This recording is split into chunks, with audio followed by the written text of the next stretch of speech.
Hey, B-Rob. Good to see you. How are you? Thanks for asking.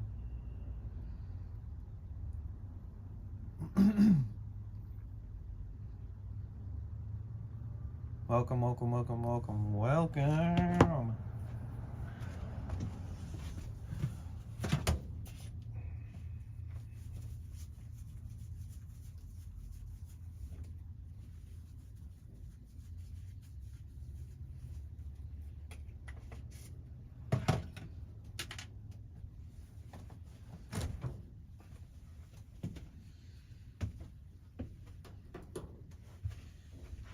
Morning, how's it going? It's going. How are you? It's good to see you, like Bug.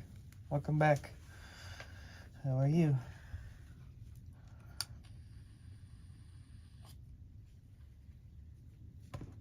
Should put on some tunes.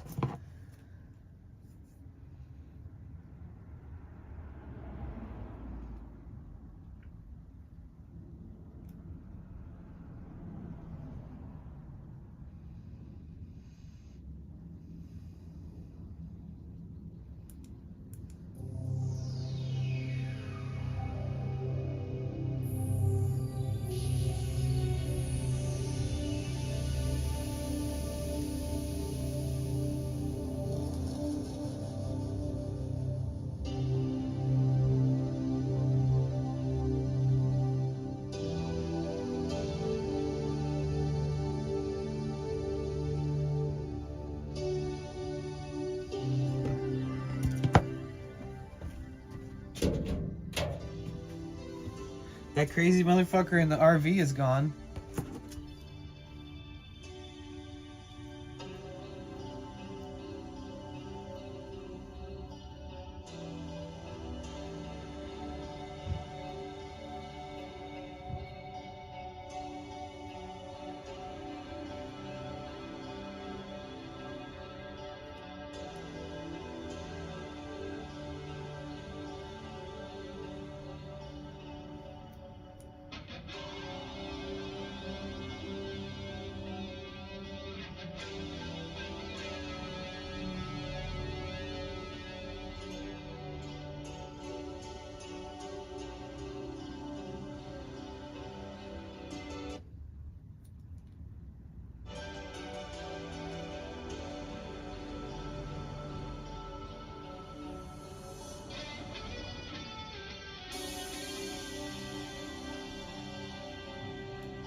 Because that's, you know, fucking normal.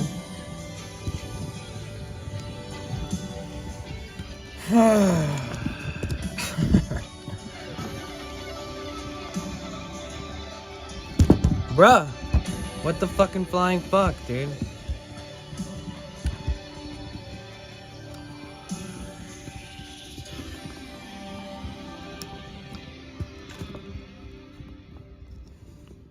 There we go. Alrighty.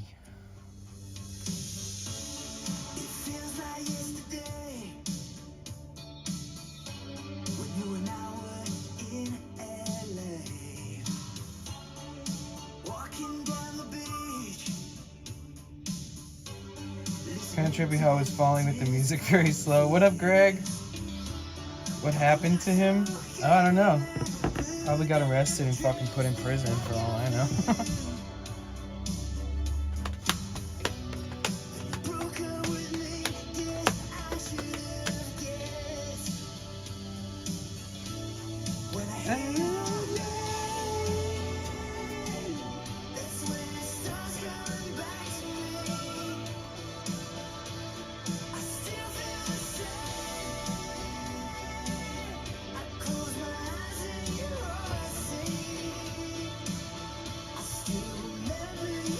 Hey, Crazy Cyber, how's it going? Welcome in.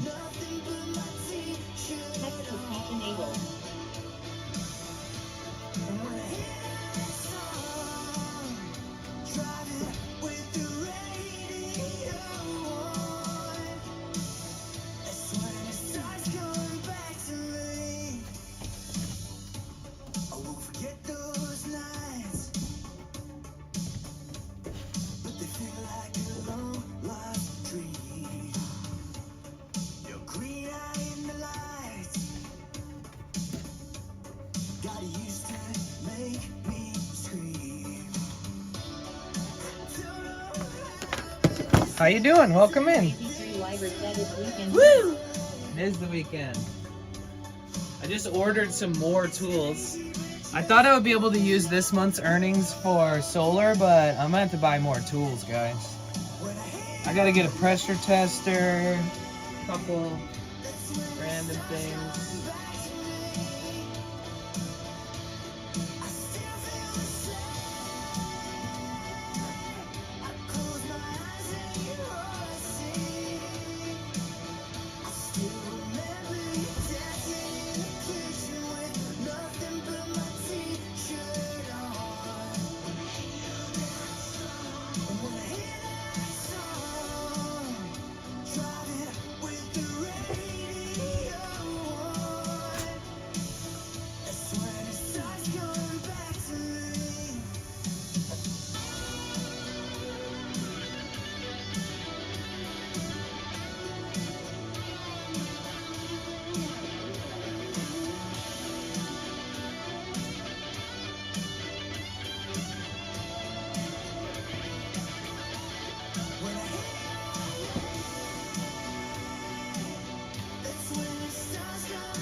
Hey, Piscons!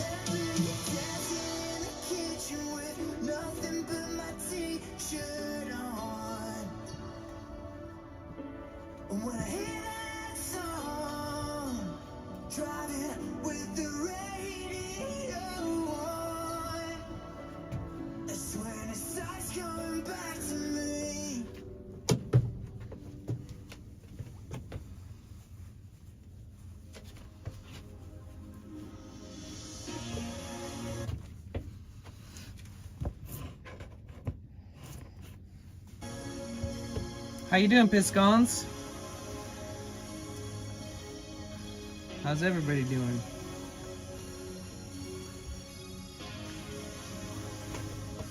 I got my spot. Said, let's see if Lawnmower Charles already made his run today. I'm good. How about you? Dude, yesterday when I was parked, my van got hit by like 6 different balls. Like baseballs, all kinds of balls. And the guy mowing the lawn was... I feel like he purposefully just fucking mows by me for no reason. But either way, I don't give a fuck. I live my own life. And fuck everybody else. Unless they're trying to make a positive impact on it. Right? Dude, I hate fucking taking off as many days as I took off. I hate it. I don't like fucking being away for so long. Not fun. Not my vibe. I hate it. I need to keep streaming.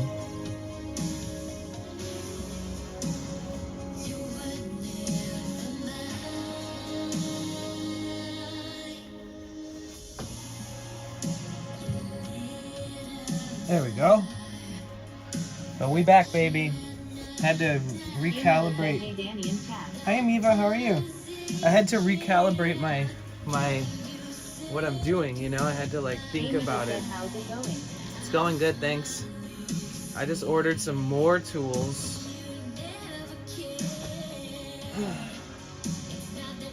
And I need more than what I even ordered, too.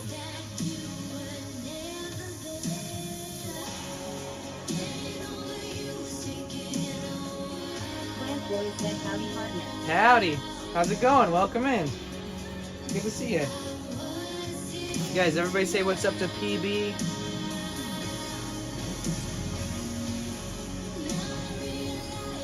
We're about to eat a big ass salad. I spilled this water when I was driving. That was fun. Amy just said, hey, plant boys.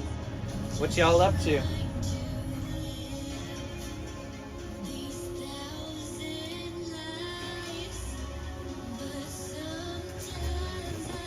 Plant boys said I'm gabbed up drinking coffee. Nice. Missed you, bro. Hope you're doing good.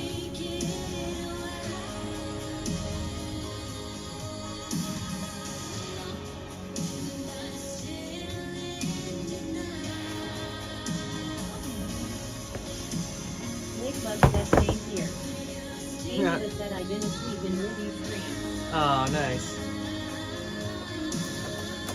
Dude, I don't even have a fucking... Damn it. I don't even have a fork. I'm gonna have to eat my salad with a spoon. With a dirty ass spoon. There, now it's not dirty. Maybe I should cut little wedges into it and make it into a fork. Plant Boy said I'm doing okay. I just got my checkup for the broken arm yesterday. Going to start physical therapy next week. Oh, okay, nice. Fuck yeah, moving along. Arugula. The bitterest, most bitter of all greens by far. Oh, I just dropped a shitload on my floor.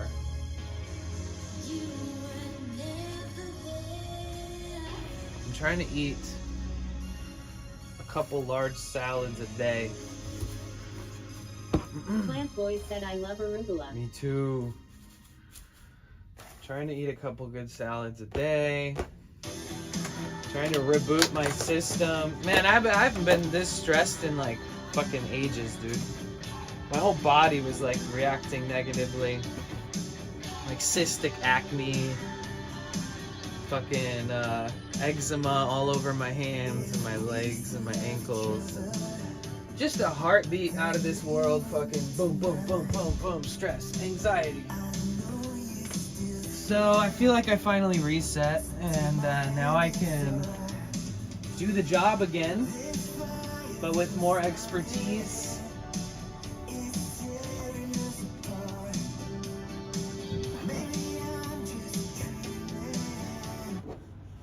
Yo, fuck off. Why'd the music stop? Welcome in, everybody. Hi, I missed ya. Tell your friends we're back. We are fucking back. We're ready to take over this platform, y'all. You better believe it. We're bringing something new to this platform, guys. Just like PB, just like everyone else in our little community here. We're a special fucking group of people, and I wouldn't trade y'all for the fucking world. I'll say that over and over.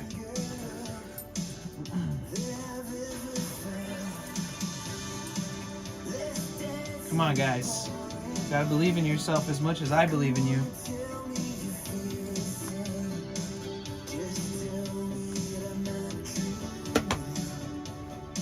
You know what I'm saying? I got this like sugar-free Thousand Island dressing. We're just gonna go for it without hesitation. We'll drop some jalapenos up in there.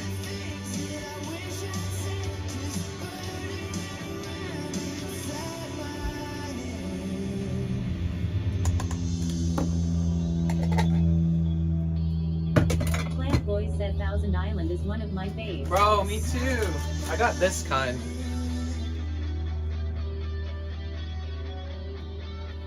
It's like a zero sugar one.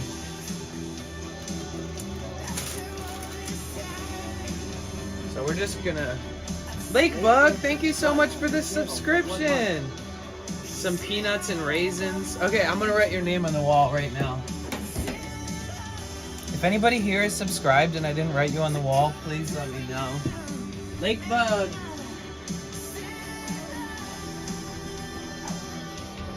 I gotta buy a new thing of sticky notes, guys. Thank you. Now we're at 58. Oh shit, I need to adjust the title, huh? Fuck. We're at 58. Damn. See, that's what happens when you don't stream for a few days. You lose like 50 subs. I feel nauseous today. I think I'm sick, by the way, guys. I have felt so miserably bad over the last few days. I fucking felt like I was dying, felt like I have an ear infection, my teeth hurt, I've been grinding my teeth every night out of stress. What else? Just everything. I love me from Rhode Island. Oh, nice.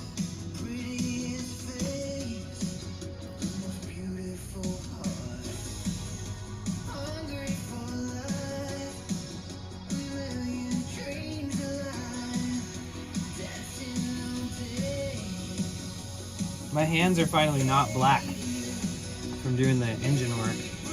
Amy Bassetto, I'm so sorry you're sick, Danny. Yeah, it's okay. It's not like throw up sick, it's like I feel like a piece of shit sick. So, could be worse. Sorry, I gotta rip these little peppers up so I get them evenly distributed.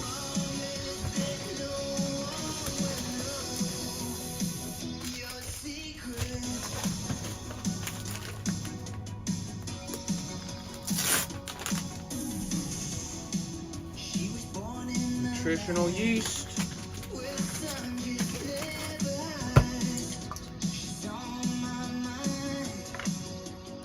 Oh, I don't have any citrus. That's fucked.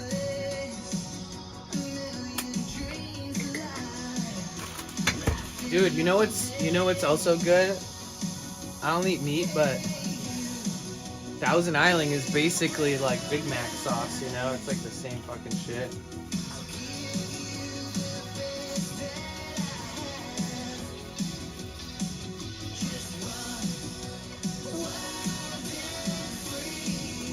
I'm fucking spilling lettuce all over my floor.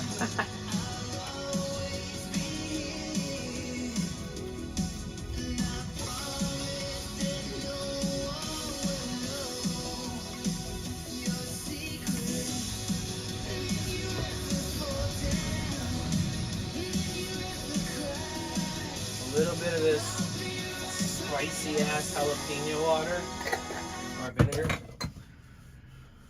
All right. That settles it.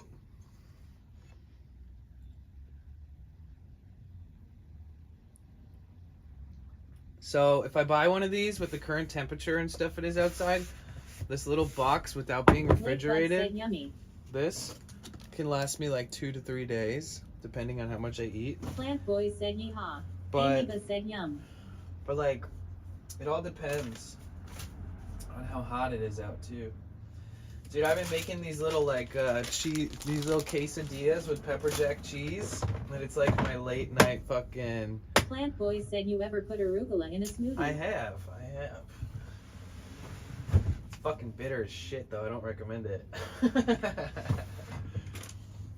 I mean, if you don't taste it or if you don't mind it, it doesn't matter. But for me, I wouldn't mind it. But I know most people might. Some people are little bitches. No, I'm just kidding. Some people don't like the bitterness of arugula. Yo, fucking. Fuck, dude. Tweaker Tom is gone, y'all. Bro, ever since I saw that guy, fucking PB's the only one. Plant Boy said I love the kind of peppery kicked it. Me too. PB's the only one who responded to my post or liked it on Twitter. But I typed out like what was going on with that crazy guy, and yeah, I have not seen so many fucking like helicopters, police cars, like literally endless craziness with this guy. Plant Boy said, dude, that story was insane to read. Dude, it never ended. He like fucking parked right down the street here, and it's just crazy. Like there was like helicopters with like spotlights like going all around the neighborhood and all kinds of shit, and I'm like, just being around here enough, like you kind of know who's doing what. So like when you see something, you're like, ooh, I bet you it's for that guy. Like obviously there's a lot going on and it could be anything or anybody, but there was like a crazy. So I don't have like a police radar scanner thingy, but Lightheart Woman in our chat who lives in LA does. And she sent me a bunch of screenshots of like tons of police reports in the same area where it all happened. And there was just like reports of a guy robbing somebody with a gun, and there was like reports of a guy with a machete, reports of a guy with a baseball bat with spikes coming out of it. All the same fucking guy, dude. This is literally the kind of guy who's like one of the most dangerous people you could ever come across, ever. Period. Like he's the kind of guy who's like would go to jail and like beat the shit out of people in jail and like cause chaos and finally get out and just laugh about his experience in jail. Shazia Lynch said, hello there, mister. Hi Shazi, how are you? Shazia Lynch said, so what happened?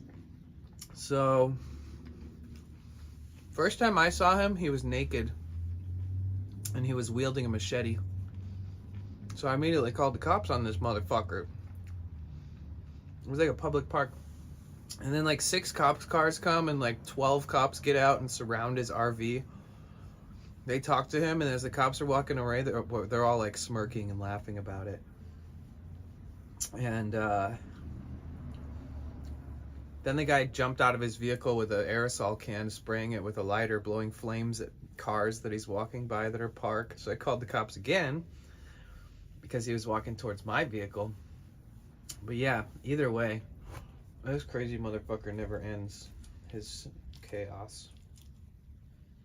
Shazia Lynch said, frick. It was insane. Beyond insane. Shazia Lynch said, God damn it.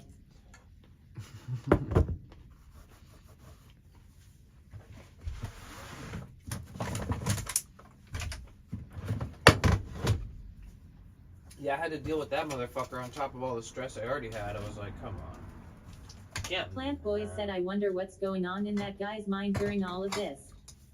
Ameba said, high stress situation. I don't know. Shazia Lynch said, that's scary.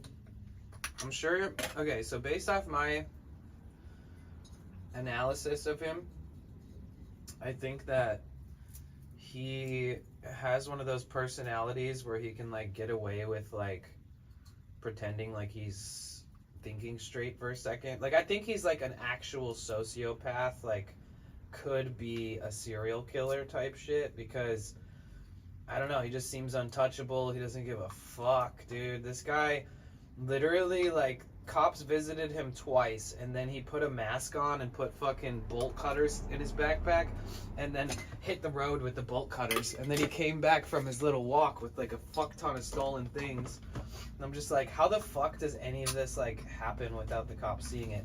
Like, here I am sometimes worried about getting a parking ticket. This guy's running around fucking naked wielding a machete. I call the cops on him, and he doesn't even get any kind of slap on the wrist or anything. The cops just leave him at a public park with children there after I reported him for being naked there with a machete. They just let him. It's like, okay, fuck the police. Yeah, that's scary as hell. All cops are bastards. They're a bunch of pussy-ass little bitches who are afraid to fucking break this person's rights because they can't differentiate a sociopathic fucking criminal klepto from a drug addict who just lives in an RV who's not as troublesome, right? This guy's like a menace to society, like an actual fucking, like, this guy shakes up the fucking foundation. Like, he's not normal, you know? So it's just crazy. Yeah, apparently you can do anything, get away with anything, whatever you want. Just come to LA. Do it. You'll be fine. Cops will come if you do something heinous, and they'll just leave. As long as nobody pressed charges, they'll just show up and be like, okay, well, don't go naked running around with a machete because, you know, there's tons of kids playing baseball at this park as we speak. It's like, how the fucking fuck have I ever been nervous about a cop ever giving me a ticket? Ever, if they're gonna fucking let everyone else, and I know it's like a rights thing, and it's like a anti-harassment, like there's cops waiting to be taken to court for harassing homeless people too many times, etc. But they really need to figure out when to differentiate somebody's like a dangerous criminal or somebody's like a fucking home bum who occasionally does something bad. So yeah, basically I feel like if I ever get a fucking parking ticket or some bullshit ticket, I'm gonna literally fight it. I'm gonna be like, you know what? You guys don't give a fuck about anything but collecting money off people who you think can afford it.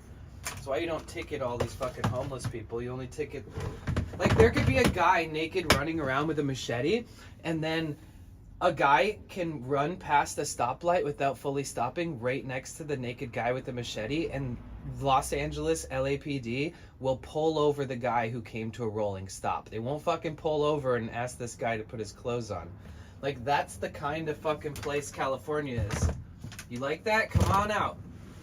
Come visit. But yeah, so fuck the cops. Fuck the government of California, the local governments. Fuck them all. ACAB. Regular TV said F12.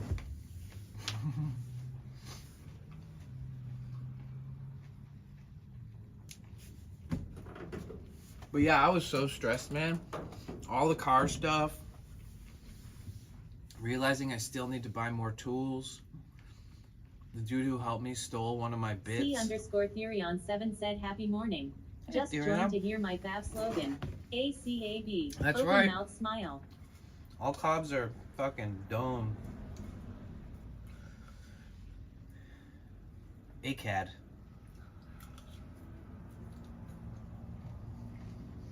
Therion, we're just downing greens.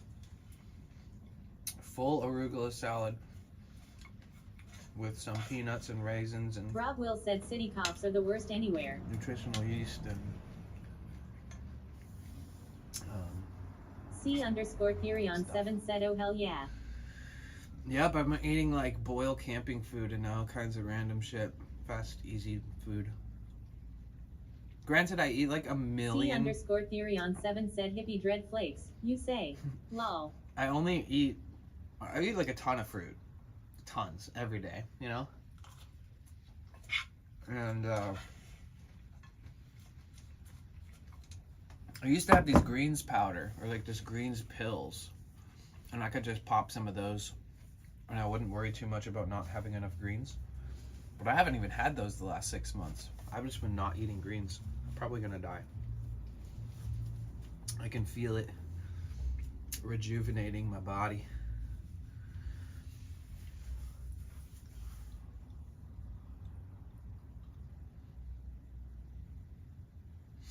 Been thinking a lot about buying new tools. Like maybe I'll buy a drill and impact driver, a new set. Maybe I'll get a cheaper one so it's strictly for the van and for van build stuff, because DeWalt has like a 2-piece set, comes with 2 batteries and a charger for $139.99 before taxes. Ideally, I'd get the like $300 to $400 M18 fuel set, because I used one last summer and it's absolutely fucking top of the line. But yeah, I think I need to get that because I don't want to have to borrow any tools from anybody at all, period, ever again. I don't want to have to rely, like if I have to rely on anything, it's only going to be relying on a space where I can work on my vehicle. So like there's this one open-ended wrench that I need to buy that helped me get the fucking trans lines out of the radiator. That and an impact drill. Last night I bought a $100 fucking pressure tester. And it's one of the least reviewed ones on there, but when the dude came and pressure tested my vehicle, it was the same pressure tester that he had, and it fit on the cap perfectly. So there's cheaper ones online, but I figure I'll just fucking buy this one. See, I got a pressure tester coming in and a little Inspector Gadget mirror.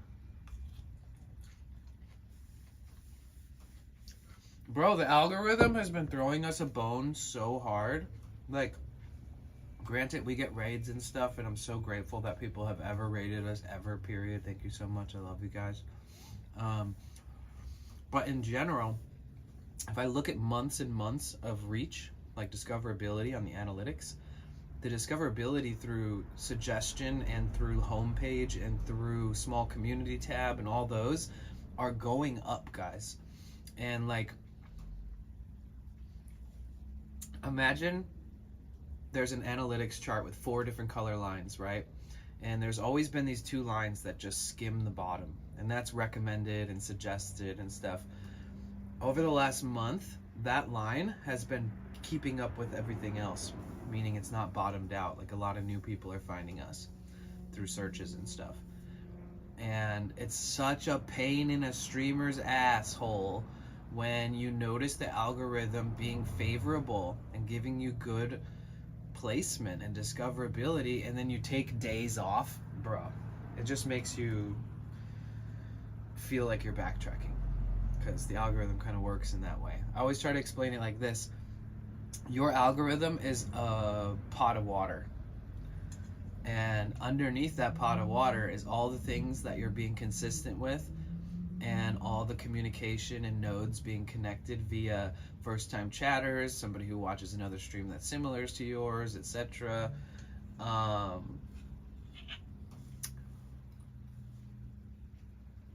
Yeah, I just feel like I noticed not just during stream. Plant Boy said, are you posting YouTube shorts and TikToks clips? Nope. Not yet. I will. But yeah, it sucks to like stop. You know, it sucks to say, oh, I'm gonna take a few days off, when you clearly see that the effort that you're putting in is being returned by the platform, giving you better discoverability. Like we've had streams recently where we don't get any raids, and we have like 40 max viewers, and we'll get like 10 to 15 followers in a stream, which is pretty epic. That's amazing. And every person that's following is talking and chatting and chiming in and shit. It's not just like random lurkers. Not that we don't have lurkers, because I know you're there. It takes a fucking village, guys.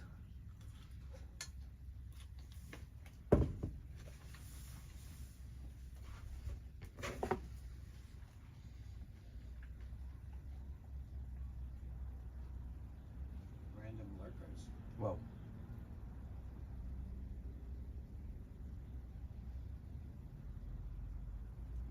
Hi, Krissa.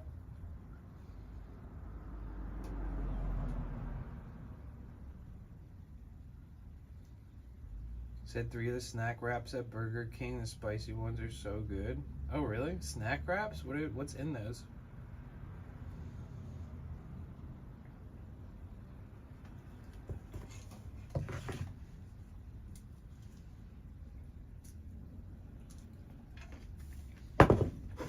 You know, one of the things I still do every time I load Twitter?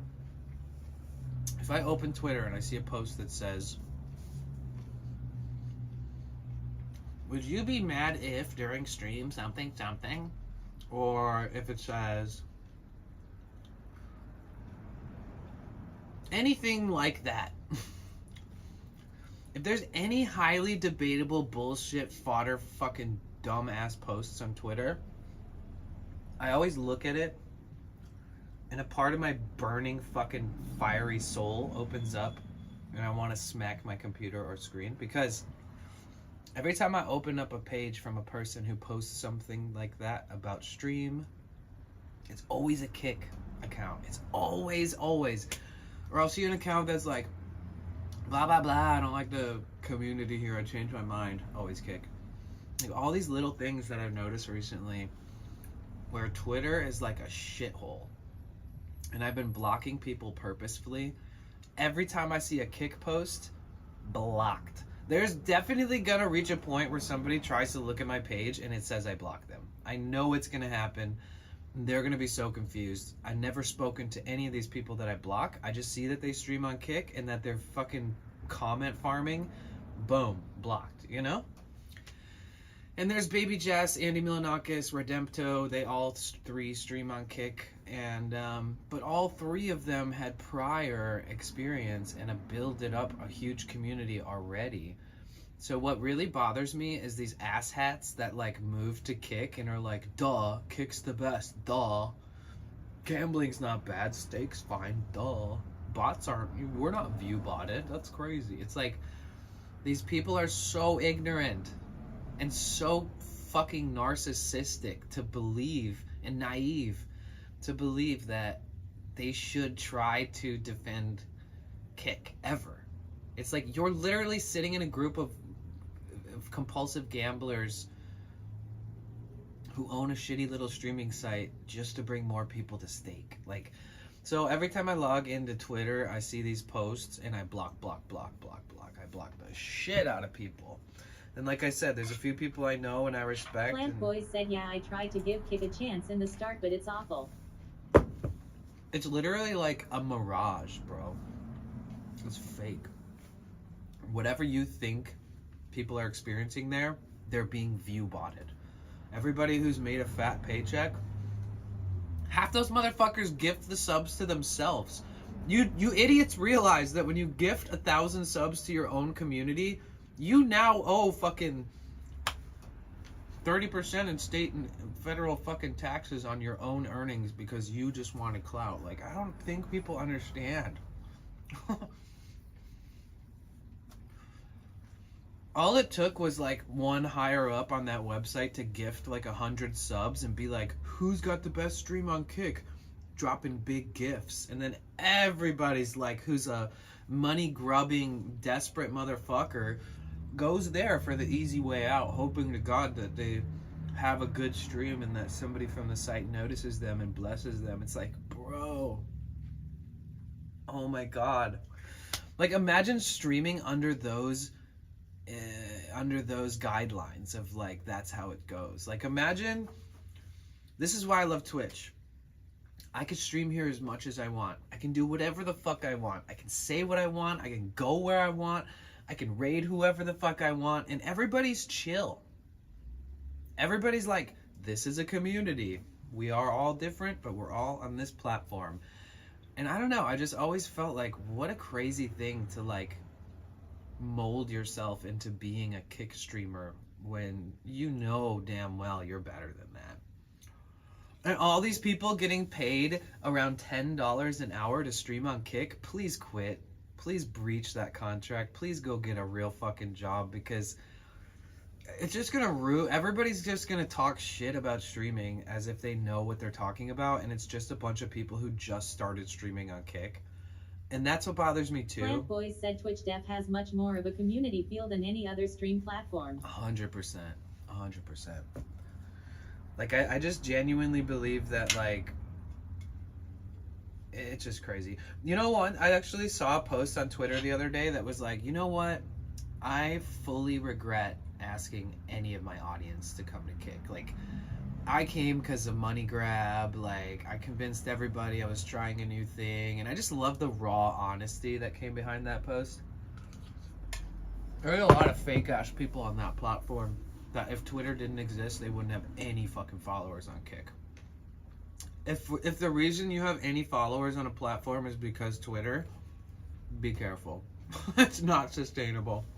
If anything, your Twitter should have followers because of your large platform, right? Not like baiting people who don't know you into thinking you're the queen of Kick or the king of Kick or whatever. Feels good to bitch about something. Get off my chest.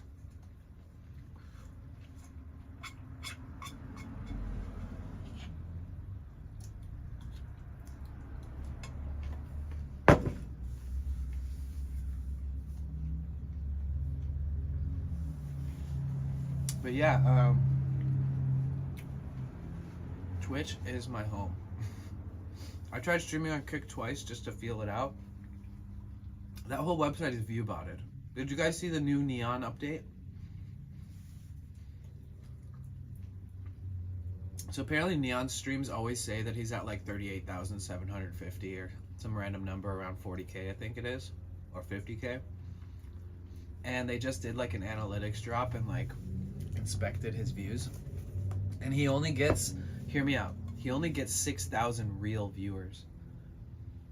And at least half of those viewers are only there because there's like a big stream happening, you know?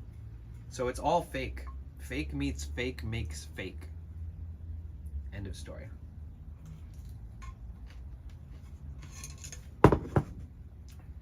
Like, people don't realize fake it till you make it is just like trying hard until you're experienced. Faking it till you're making it is not actually being a fake so people believe in following you. It's not that. I think they got it mixed up.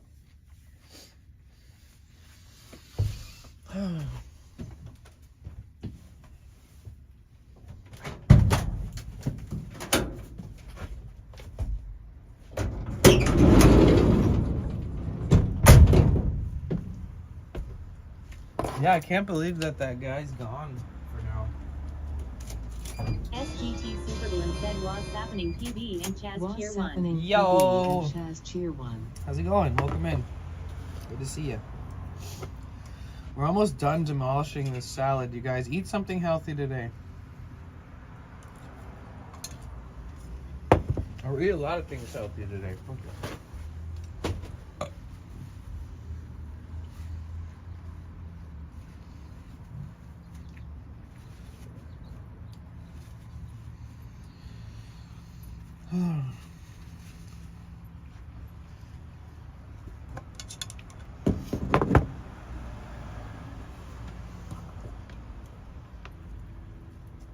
Yeah, let's so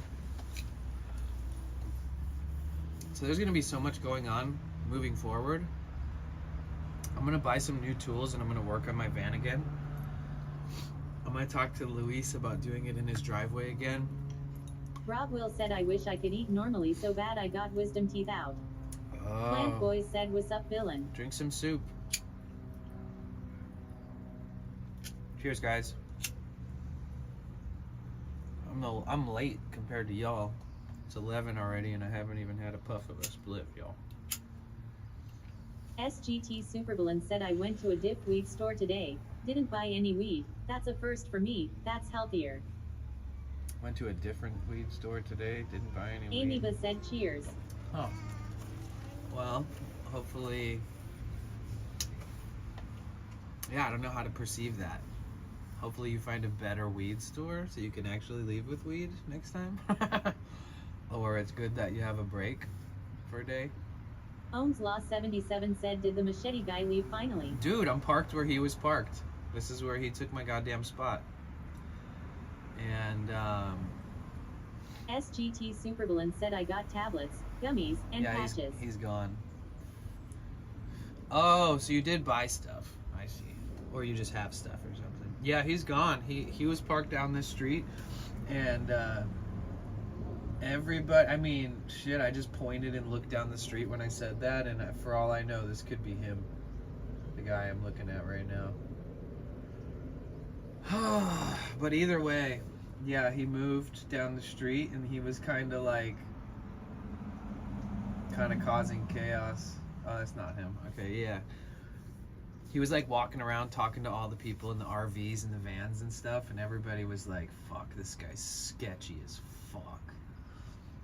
And people started moving and stuff because he parked right there and was like, I'm here now. And he went up to like all the people that were sleeping on the ground and gave them like tents and stuff that he's stolen. So I think he does his own little way. He like schmoozes people up in certain ways, gets on their good side so they think that he's not gonna meticulously rob them or fucking kill them or whatever. I haven't met somebody in a long time that like seems like they would kill somebody, and that guy felt like that, like 100%. Like he's the kind of guy that if you were like, let's go fuck him up, like he would pull a knife out and fucking stab you with it. Like he wouldn't be like, oh no, I'm gonna run. Like this guy is a fucking scary warrior spirit, like one that like he was ripped too, like he fucking looks like he does 180 push-ups 5 times a day, you know, like, so he's got that like intimidation factor about him. Really trippy.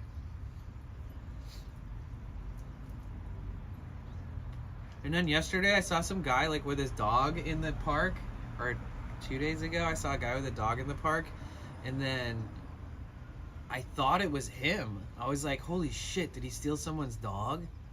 Like, is that him, or am I just that traumatized from this guy being around? Because this one dude was walking and he stopped and just like stared at the guy for like 5 minutes. And I think that he also thought, is that him? Kind of vibes. SGT Superballoon said this store gives 40% discount to vets on the 22nd a month to remind peeps of the 22 vet suicide per month rate. And they had a special parking spot too. Lol. Oh, nice. Well, that's cool. That's what's up. You guys, we're gonna get back to adventuring and all that stuff. No more fucking dilly-dallying. So I think I want to save up. I think I want to put a stream goal on my stream, and it's gonna be like actually like buy land. It's gonna be like a long-term $20,000 goal or something, and that like if we somehow get there, and I'll work or whatever else I need to do to hustle to make money. Like, it could take years. I don't fucking know, but like. Technically, it would only take me like 4 months to make 20 grand last year if I get that job back going again this Amy summer. said, what happened with the neighbor dude then? Did he really steal your tools, Danny? SGT Oh, that guy. Supervillain said goal, Winnebago. Yeah, I mean, for sure that dude fucking stole my most important bit that I just bought that day. Of course, definitely. So I learned a lot. So somebody also scratched the front of my... Book said don't pass up property with old mobile homes. Most have wells and septic system. Right. So, I learned a lot. First off, I learned that if you think you're gonna fix something for the first time ever doing it properly, you're probably fucking wrong, and you're probably gonna feel better about it when you redo it. And sometimes you got to do it twice or 3 times, 4 times, who knows. But learned that was fucking had to cope with that. Then I learned that you can't trust everybody, and only let people touch your vehicle after you ask them to help. Like, don't ever, like, if they're willy-nillying anything. Like, I have this huge scratch on the front because Luis, the retired dude, like tried to shove my light back into the fixture when I was like trying to put it back together. He was like trying to help me. I don't know what the fuck, he was rushing me, but like the only fucking like scratch that's like that on my front end is because of him. Like, actually because of him. And it's annoying, and at least now I have a reason to remember him forever by, in case I don't ever see his face again after starting to travel or whatever. Like, I'm trying to cope. Damn. But it is annoying, and it's just a nice little reminder that, like, fuck everybody else. Don't let anyone else touch your shit. You want to be able to take accountability, so don't, like, you know, you don't want to walk away and be like, oh, well, that one person bent this thing, or that one person walked away with my tool and then said I might have lost it. And it's like, yeah, fuck everybody else. Fuck everybody else. Like, you genuinely need to do everything on your own and be self-sufficient in this world, or pay a professional to do it. Don't let random people try to help you, even if they seem nice, and just everybody's a little more advantageous than you could ever imagine. It's fucking annoying. Like, it feels like it's not easy to just learn without help, but then when you get help, you learn a whole nother lesson, you know? But yeah, so that's how I feel. Like, if I do it at Luis's house again, I'm gonna say, Luis, please don't touch it. I don't need anyone's help. I don't need Trini. I don't need any of your buddies. If I struggle, great. If I need help, I'll ask. But other than that, just leave me the fuck alone and let me do this, and don't touch any of my shit. SGT Supervillain said looks good from my house. What looks good from your house?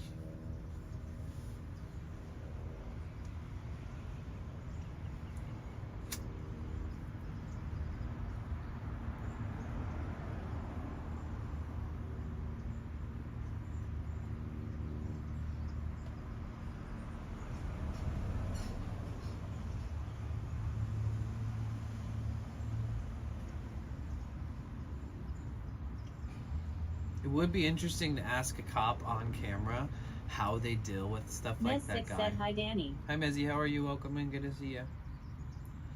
Welcome in, everybody. Hi. Dude, I had like the worst cystic acne. You know what that is? When instead of like a normal pimple, you get this like your whole fucking face turns hard, and it's like Mess6 said I am doing fine, and you? There's no stopping it. Just you kind of just have to live with it until it decides that it wants to be able to pop or whatever the fuck it wants to do. Dude, I had that like the most gigantic like cystic acne I've ever had in my life the last week. Mess6 said I had a flu, but I'm getting better now. Oh shit, I'm glad you're doing better.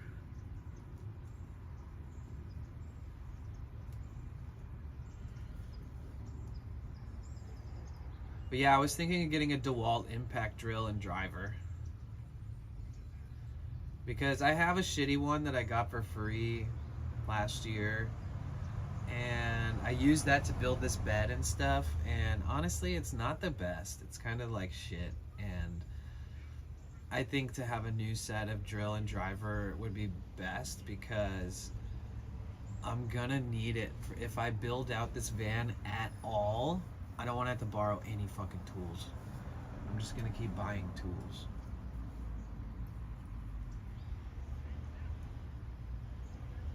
Mes6 said today is going to be a crazy day. My state shut down school because of the rain. The heavens are going to fall. Oh shit. Nice guy Stevie said hello. Hey Stevie, how are you? It's good to see you. Man, it's good to see everybody. Welcome back, everybody. We're fucking back. Amiva said, man, that sucks.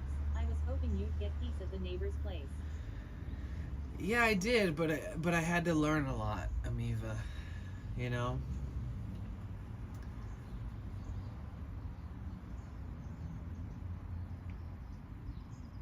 I had to learn a lot. Like, I've learned that, like, I can pressure test this before even taking it apart. So I bought a pressure tester for $100. It comes tomorrow. I learned that a lot of people have the same problem. A lot. There's literally 50 posts of people being like, I just replaced the water pump and it's still leaking. And then some of the solutions or answers to that is that your timing head, like the mating surface on your motor, is warped or was cleaned by somebody and cleaned it with a power washer or something, and maybe without the naked eye you can't tell that the seal is now like not able to be sealed properly. Either way, there's all these like worst case scenarios that it could be. Amy said, oh shit. So what we're hoping, yeah, and that's like pull your whole engine out type shit. That's like you might as well replace everything on it type shit. So that's the worst case scenario. Best case scenario is that I do some pressure tests on it for the radiator and the cooling system, and I stick that little mirror under there and I figure out where the fuck this pinhole leak is. And if it's on the seal, like where I think it is, then I have to fucking take the pump. I have to take the whole van apart again and take the same pump I just put on off, and then clean it all again and redo it all again, and then pressure test it before putting it all back together. And you know, it could be the pump, it could be something else. Still not totally sure, but I do feel a lot better about thinking about it. I have a way better understanding of it now.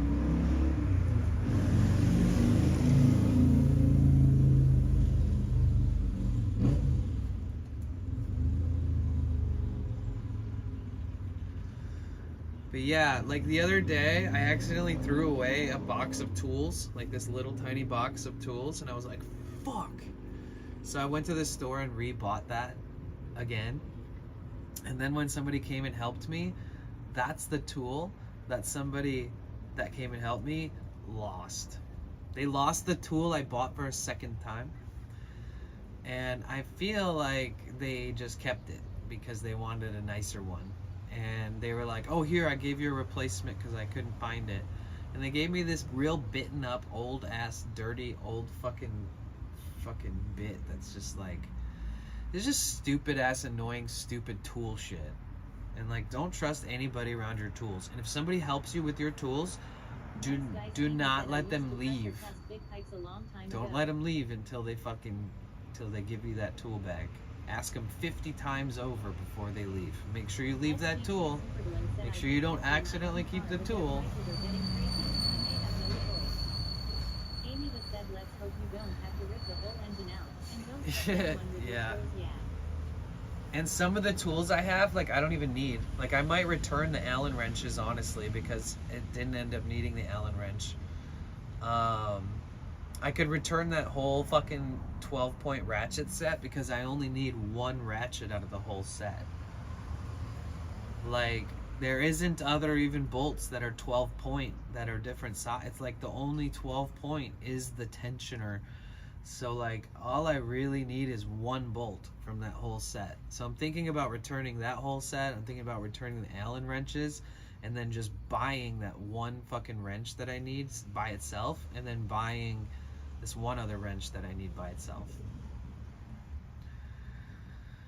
But technically I could ask Luis if it's cool if I do it again, like on Monday or something like that, and I can borrow one of his wrenches and I can borrow his impact gun. But see, here's the thing is like, what if I'm just out in the middle of nowhere? What if I'm like camping and I realize my you know, I need to open up the engine and fucking tighten something up or replace something, and I'm gonna need an impact drill on the spot. So technically I kind of, the last couple days I've been thinking about being more self-sufficient. Just being more self-sufficient. Buying all the tools you'll ever need type shit.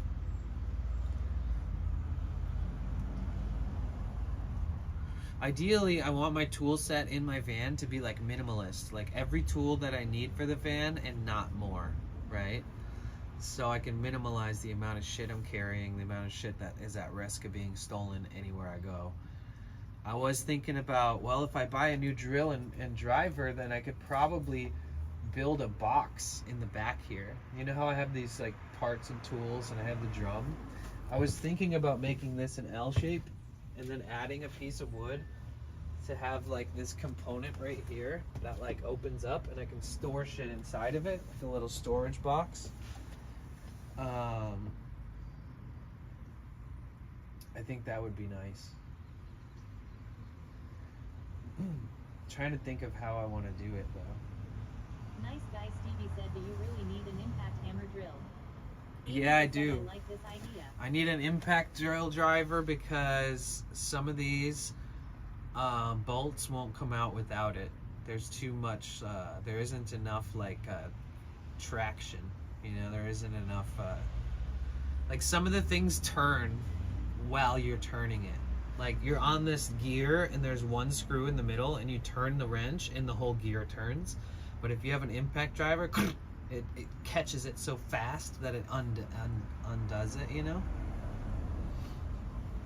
Rob Will said that would be nice and you can have a lot for it. Yeah, exactly.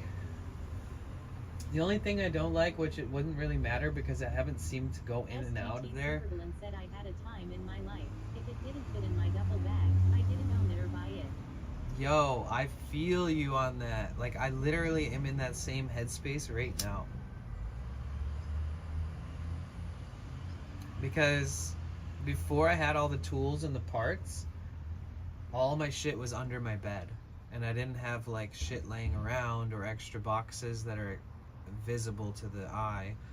Like, I'd much rather have a nice storage. I mean, technically I could, like, create like a box that goes across this section, but I was thinking like this whole, because then that would leave the back door open. Say if I'm like opening the back door and I want to jump in and out, I can't really do that with that stuff there. But if I had like a bike or a skateboard or a scooter or anything like that, I could pick it up from this door and bring it in. I don't have to bring it in the back. So like technically, even if I had a storage box right here, then I could still put something like a bike here. Hey Caroline, how are you?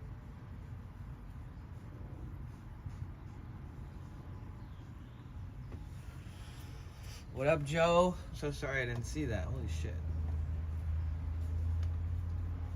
You guys, we're trying to hit 100 subs this month. If you guys have an Amazon Prime renewal, you know where to use it. So this month, I'm probably gonna put all my funds towards like tools and buying more coolant and buying all the shit that I just fucking wasted, as meticulously as I can. But after that, saving for solar. After solar project is done, guys, or even just adding batteries, I don't know if I can pull it off, but I think I can. Okay, hear me out. I have like a TikTok with like 150,000 followers, right?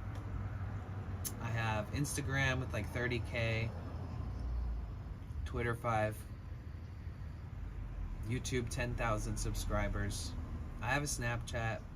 I have a Facebook with 5,000 followers and 5,000 friends. I feel like if I somehow found a really good Amy said Tic Tac still works. if I found a really good approach, SGT Supervillain said you could get an air fryer. Life changing. I know. I think if I had the right approach and right like end game goal type shit, that I think that we can go viral for the idea of building, like buying land and building on that land. This is just an idea I was thinking the last few days. I was like, man, imagine if I just had a piece of land, because then I could pull my van up there, or I could live there, or I could build a house there. I could put, you know, either way. I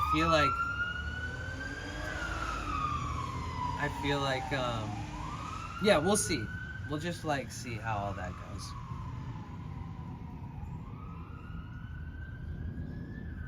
It'd be so fucking proper though if we had a property.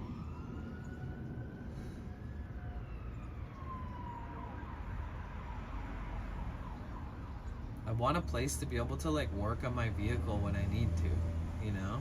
I want a place to like cultivate. I want like space to work on things, to pull tools out, be loud, charge stuff. Like, you know, I don't want people to fucking tell me what I can and can't do.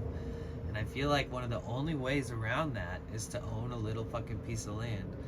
There's like these quarter acres or less that are like 10, 12,000 bucks. And you got no water, you got no electricity, but you're in like Southern California, you know, like Tweakerville. Amy should 8 ads.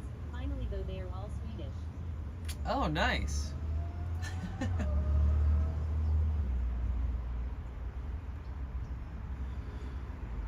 Yeah, unfortunately running ads, unless I streamed like every single day of the month, long streams, unfortunately, unless I do that, it doesn't even pay my phone bill, you know. So, I mean, it's never paid my phone bill. Ads have never been enough to pay my phone bill in the 3 years I've used Twitch. Amy said yai. I do Amy think, said I'm back. wow, that was a fast 8 ads. I'm still watching them.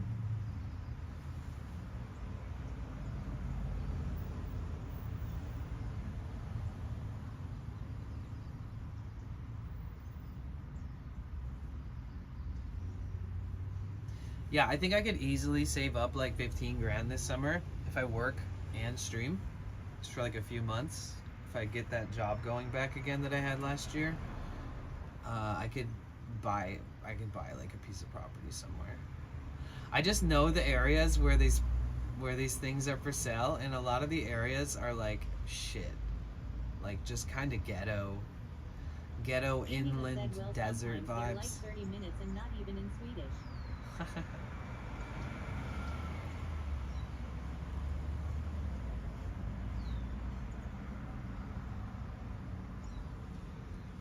But it would be sick to have a little place, eventually get water, power, solar, be able to, you know, do whatever I want. I can host cloud servers from there when I travel.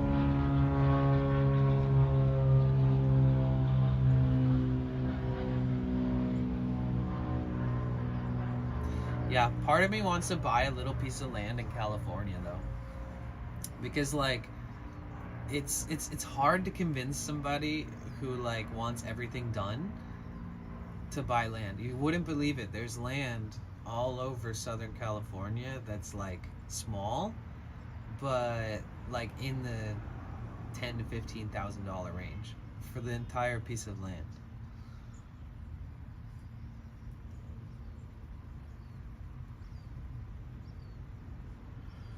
I just have to like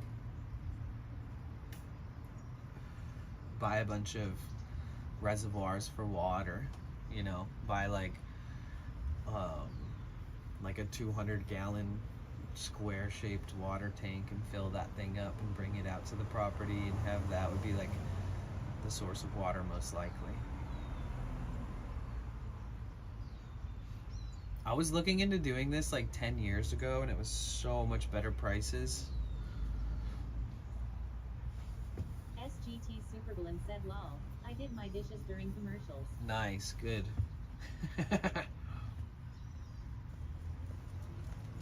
Morning. Morning. Well, hopefully nobody's that thrown off by the ads because they just exist. We live in a world with ads.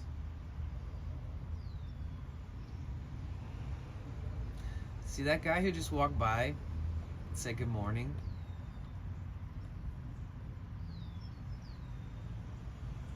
He spends his whole days just walking around trying to talk to people. But once in a while, he'll start saying some real crazy shit about the police and the government and stuff. Yeah, I have a hard Amy time said a few trusting months people ago these I had days. German and Romanian nonsense ads. Oh, interesting. Yeah, I lived in Mexico for 4 months and I was like posting content from Mexico.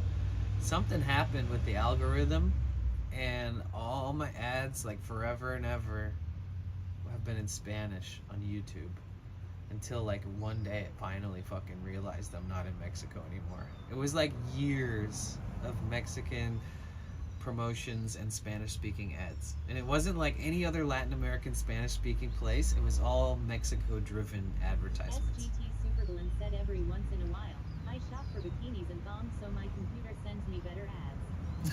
Coffees 37 said heard anything new about the excited guy with the Manchester and all the moves.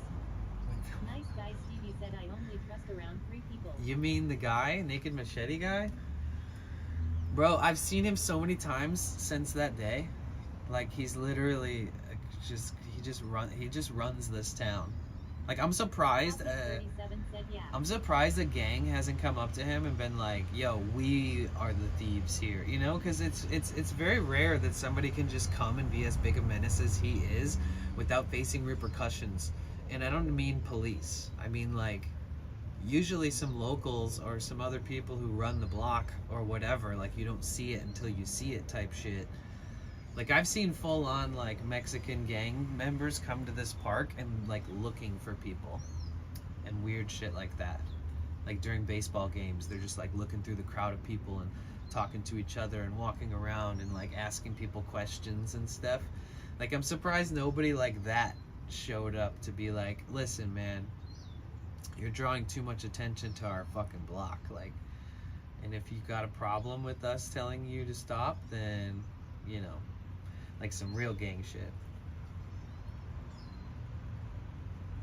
But yeah, he's gone. His RV was down there, and this morning when I drove past, his RV is nowhere to be found. My guess is he probably stole a bunch of shit from those other people's RVs and had to dip. You can only stick around for so long stealing shit until everybody's like, okay, you're a crazy thief, dude. Chill.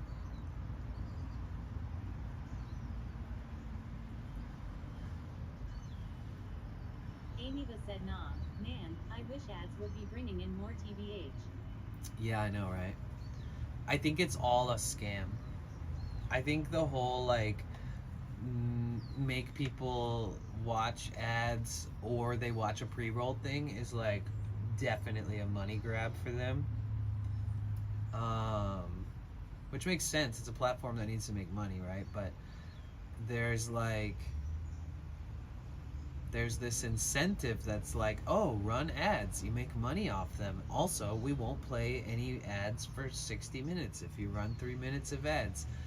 And the fact that you have to debate whether 15 seconds of ads for every person that ever comes to your stream is better than running 3 minutes and then nobody getting ads for 60 minutes, the fact that you have to debate whether or not that logically is like proper, like if you can rationalize which direction to go easily, which is pretty hard I think for most people, I don't know. It's just too tricky to not be benefiting them 10x more than it's benefiting us. And I love Twitch, but it sucks when you start noticing things like that.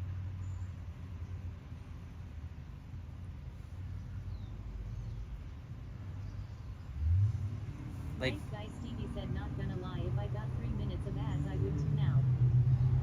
see, like, I understand that ads are a part of life, but as a host, it's confusing. Like, as a host who's told you can either run 3 minutes of ads, then no one gets ads for 60 minutes, which is better than ads.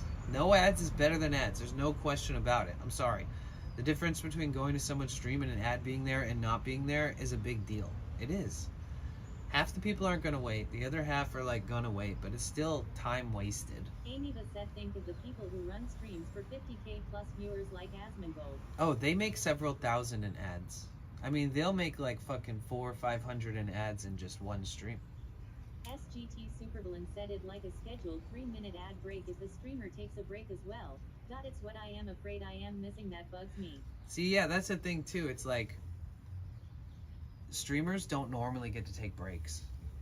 And they don't. They don't take a break. Like, I don't care if you're a full-time streamer and you're making bank, or if you stream because you love it and you're not making bank. You still need breaks.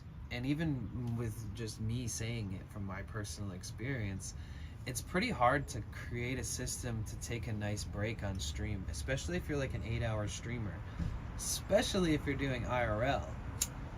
It's not like you can go into your kitchen and just stare at the fucking fridge for 20 minutes and check your phone the whole time. It's a little different. Granted, I am making excuses for not taking a break right now, and I think I could find better ways.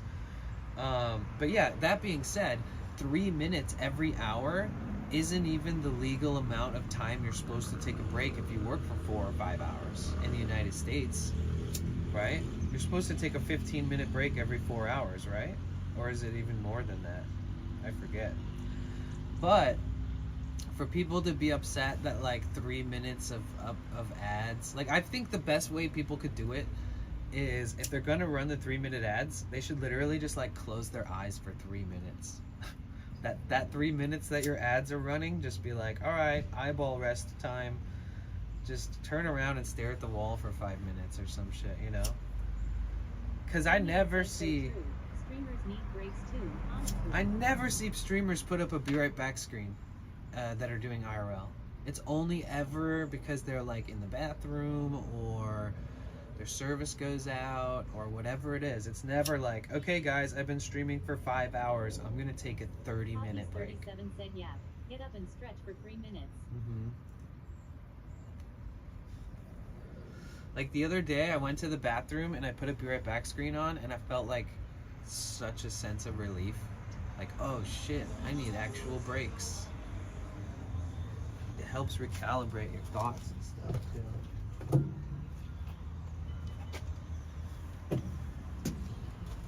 Poppy's 37 said, people complaining about ads don't have a glue. It's a business.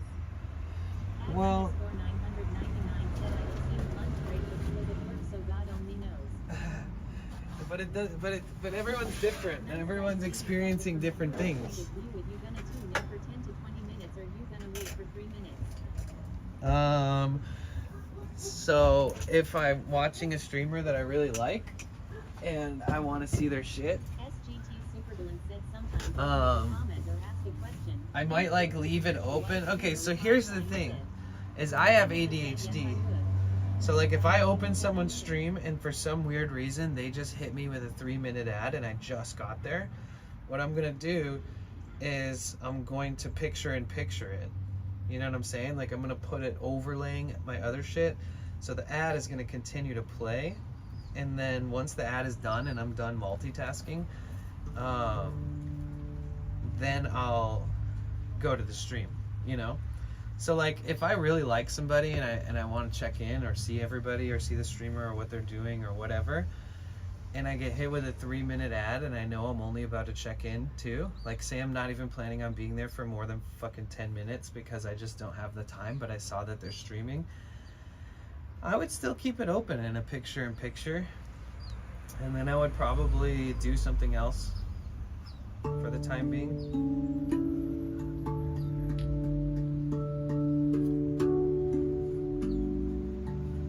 But if I enjoy someone's streams enough and I really like them a lot and I watch them often, I would never complain about ads. If anything, I would just wait and then use my Amazon Prime so that I could contribute and watch ad-free, because if I didn't like the ads, I'd find a way around it, right?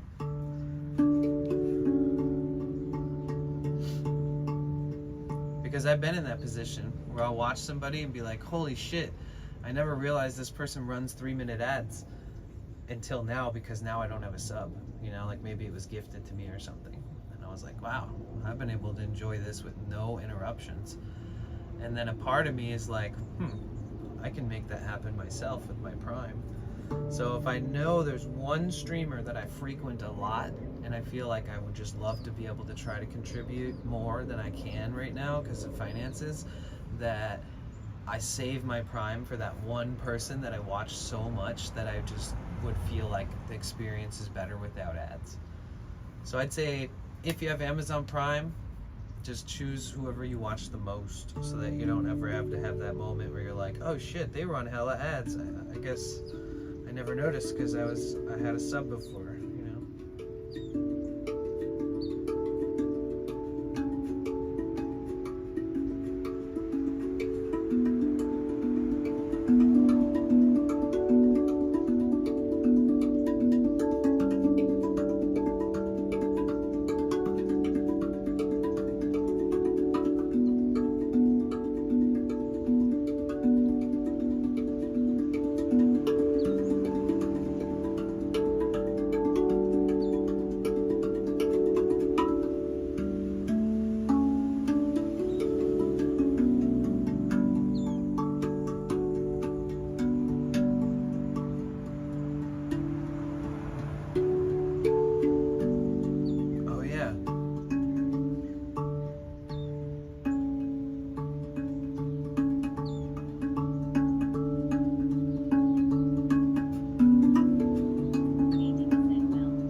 Right. I have had a lot of moments like that too, actually, where I'll like start typing something and an ad will come up and I'm like, I'm gonna wait to push enter on this one.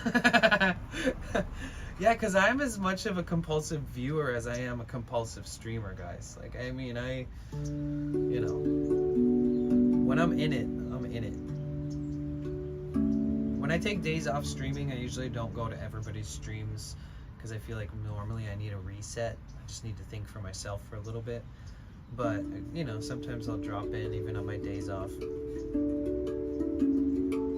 But when I do stream, I always end up watching streams like for the rest of the day when I get off. I like being a viewer.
Yeah, I think everybody's on the come up.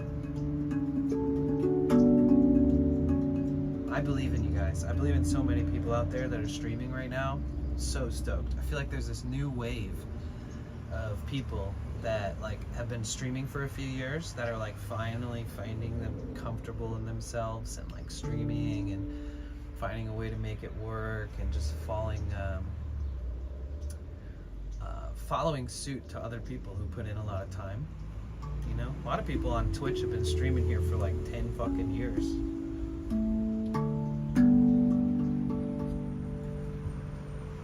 Which is hard to believe because I've been streaming since like 2009, 2008 on Stickam. And I never heard shit about Justin TV. I never heard shit about Twitch TV. And the only time anybody finally started talking about Twitch, and I was in California, so like you're gonna hear about things eventually, usually before the rest of the country, believe it or not. And I'm not Californian, so that's not like a brag. But I grew up in Michigan, so like something would become popular in California first, and then we would get it. Anytime I ask anybody about like, when was this popular? And they're always like, it's always years before anybody in the Midwest or East Coast got a hang of it. And yeah, it's weird because I never heard of Justin TV or whatever the fuck it was called back then. I never heard of Twitch until about 2017, 2018. I don't know. Click my username. How old is my account? Whenever it says I made this account is when I discovered Twitch.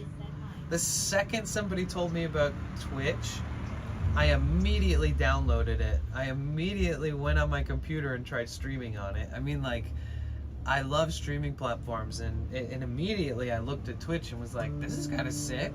You know, I've always had that little gamer itch that I've been obsessed with, like retro games and RPGs and JRPGs and Metroidvania style games. I watch enough streamers to keep sane while I refuse, while refusing to pay on Secret Strike. I don't know what that means. Wait, let me reread that. I watch enough streamers to keep sane while refusing. Oh, so like while one's on an ad, the other isn't, right? Yeah, I think you're just as ADHD as me. Not everybody is that way. Some people show up for one thing intentionally, and if they get hit with an ad, it is a bummer to them. And I accept that. I get it. I can't really tell them not to not feel bad about it.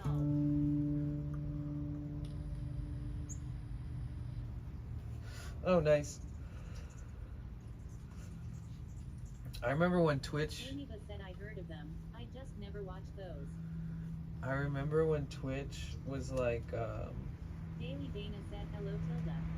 Hi, Daily Dana. How are you? But yeah, it's weird. When I first found out about Twitch in like 2017, 2018, I immediately started streaming. I was just like, hell yeah. But at that time in my life, I had so many social media platforms that I had to keep up with.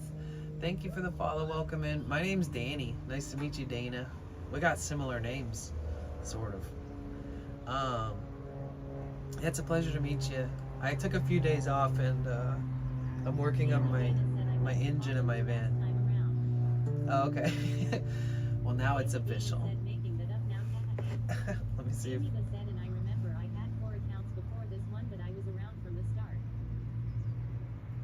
Oops.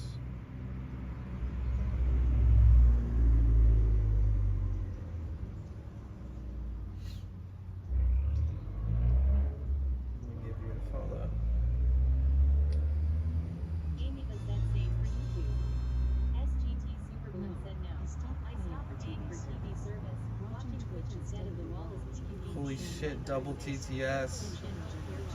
Ah.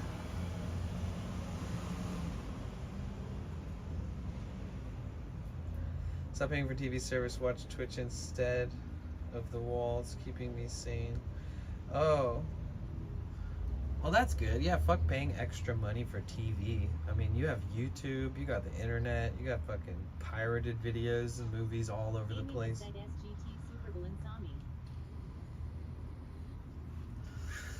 It sucks that they're taking off watch parties, that feature.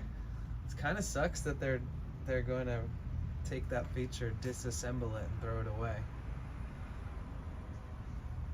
I wonder, like...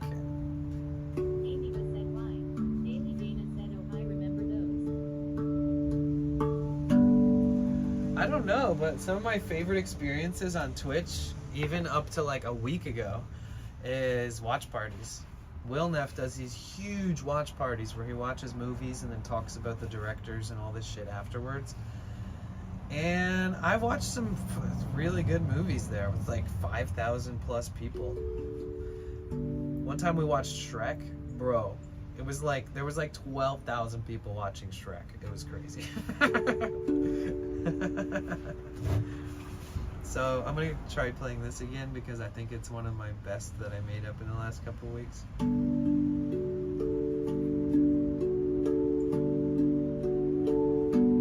It goes from simple, pretty,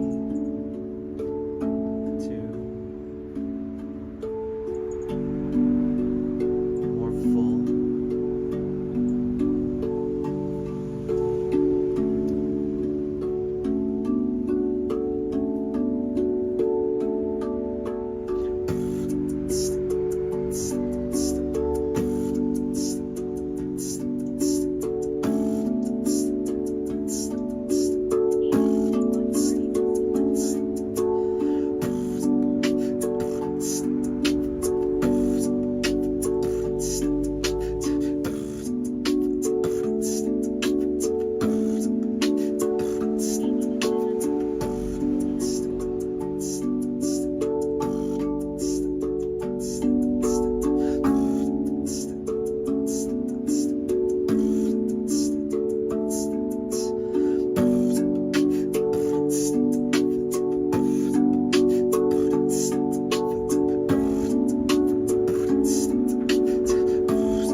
Tempo on this is tough.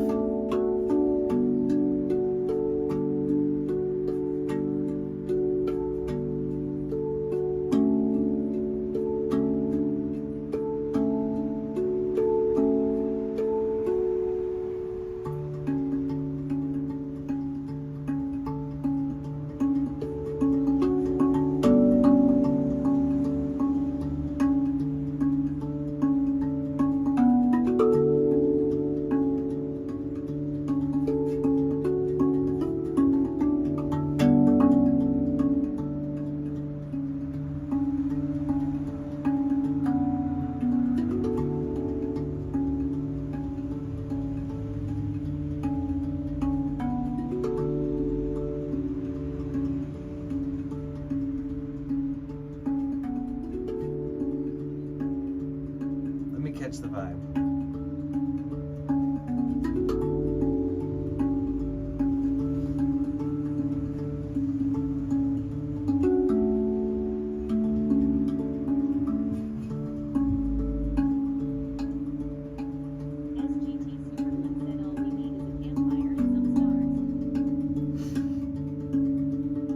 That's right.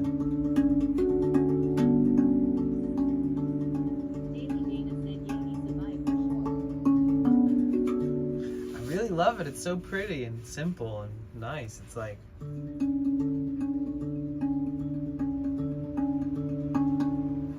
kind of drags on because that beginning part kind of goes on for a bit before it's so repetitive, and then sometimes when things are repetitive, I feel like people don't. Aw, thank you. That's very descriptive. I appreciate that. I feel like sometimes people don't have the patience to understand like the dynamics of the structure that I'm building, and I also don't even know how to explain it. So it's tough for me sometimes to feel like people will sit through certain things. So instead of dragging it out and making it like a long build up to a climax, to a drop, I'll end up shortening things because I think people are more likely to listen if I do it.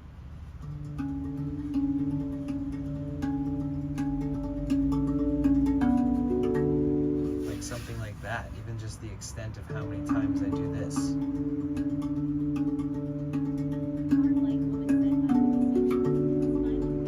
Hey, good to see you too, Heartlight Woman.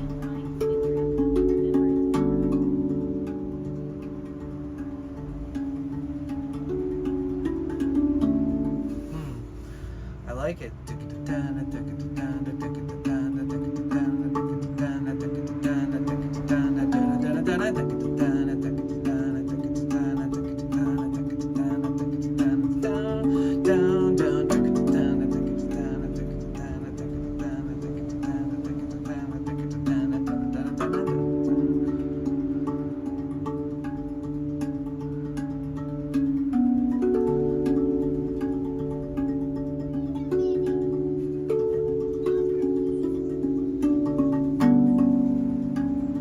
Yo, what up, Richie?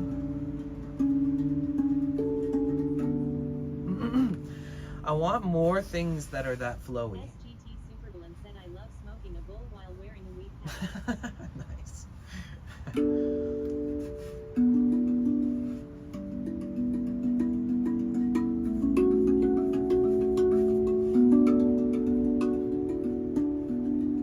Amy has said, oh, when I get switched over, I'ma work on my streaming setup.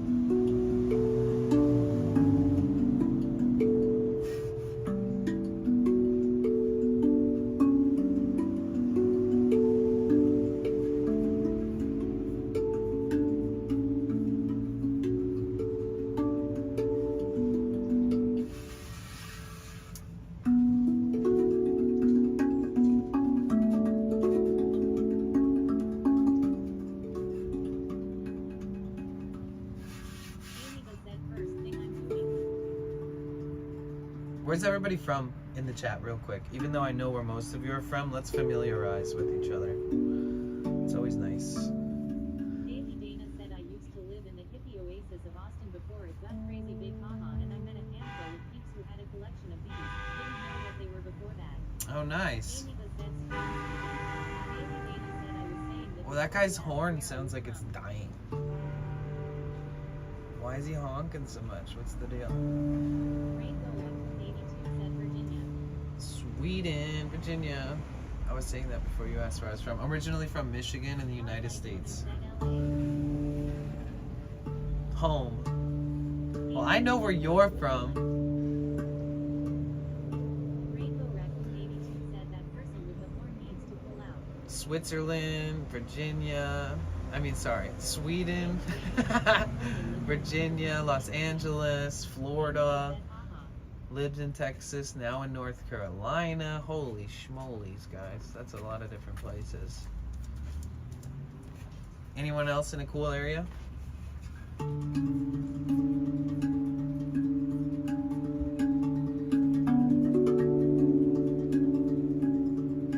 Daily Dana said let's fill in the map.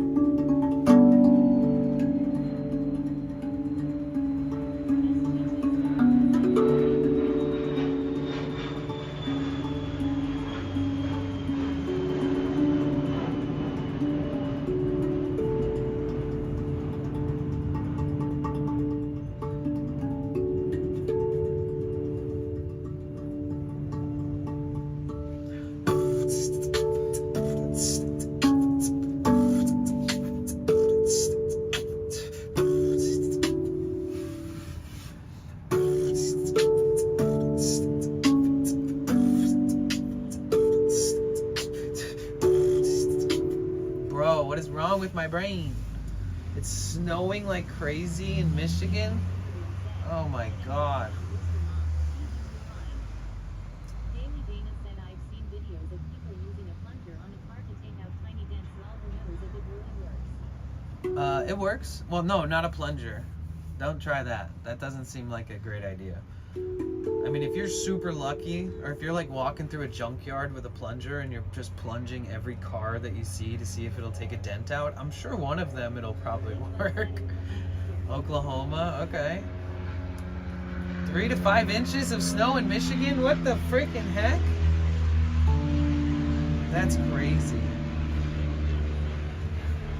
No more snow.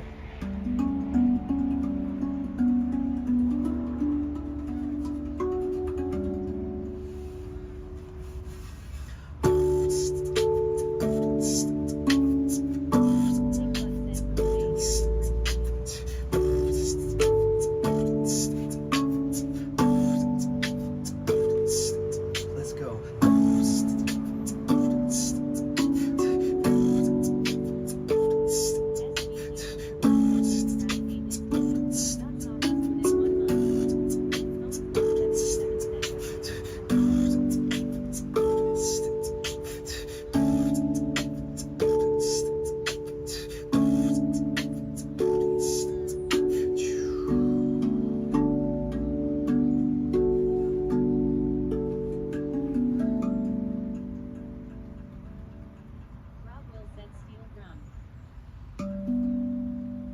exclamation point RAV.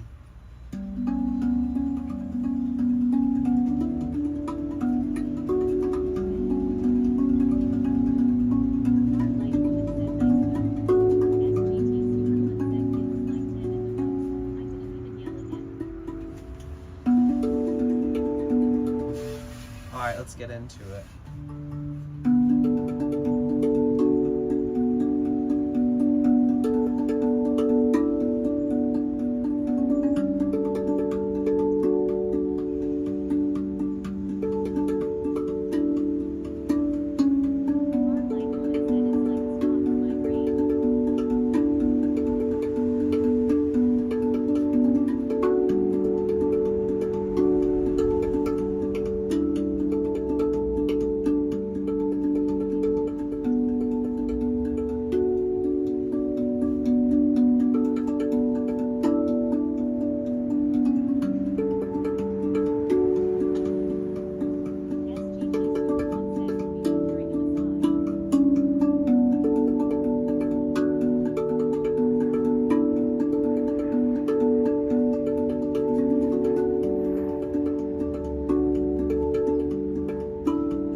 Powerball.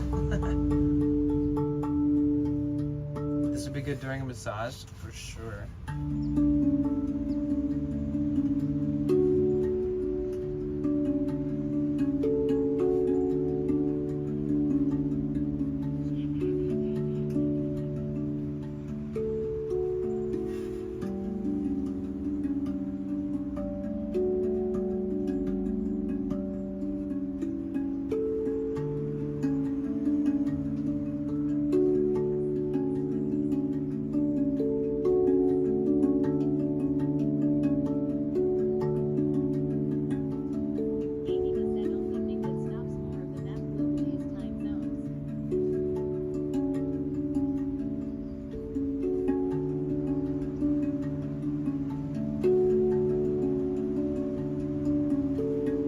We need more IRL streamers with like hidden talents.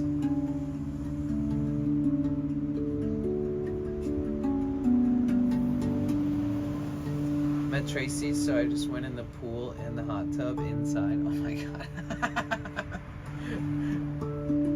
You're like, yeah, it's snowing, but honestly, it doesn't matter.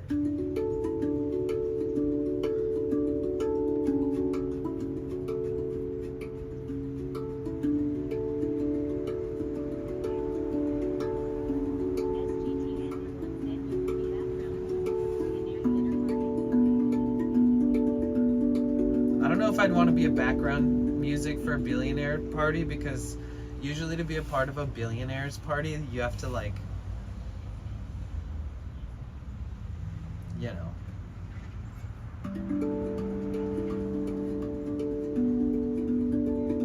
Millionaires, I'm fine with that. Billionaires are a whole level of crazy people that I just can't even. They'll be like, you look really pretty with your long hair. And I'm like, I gotta get out of here.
That's how I warm up my brain and hands and mouth.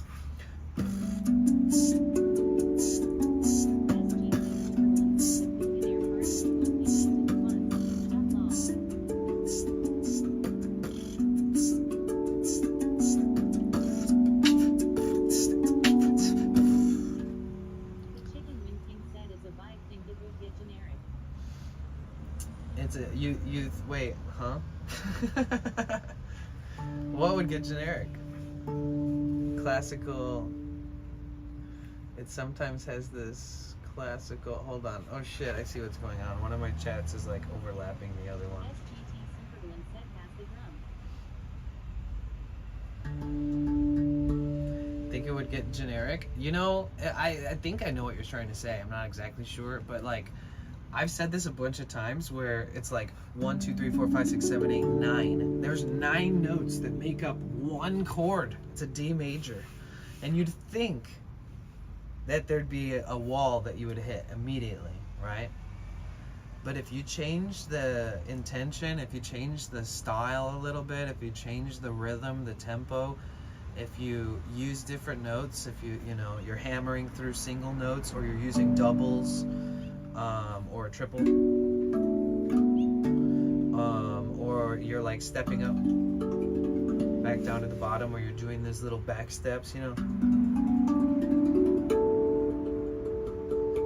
or like, it's just crazy how many different melodies that you can come up with that don't sound like the other. SGT Supervillain said wear ring. Trippy. A ring would be okay for this because it's such a thick steel, but otherwise you wouldn't really want to use that. But I could do it on this. Let's just see how many different types of different feelings and sounds you can make from this thing.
Another fast-paced tune, but it sounds nothing like this. That's good, right?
Ain't no party like a Detroit party, cause a Detroit party don't stop.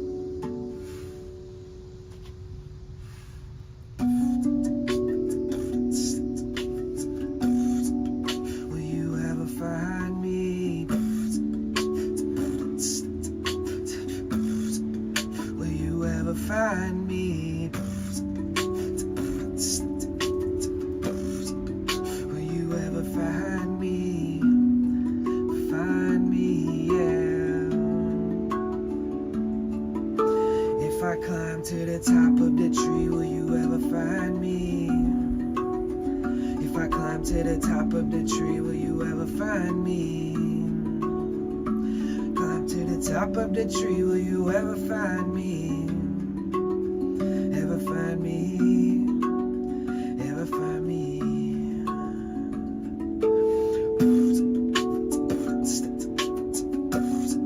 Will you ever find me?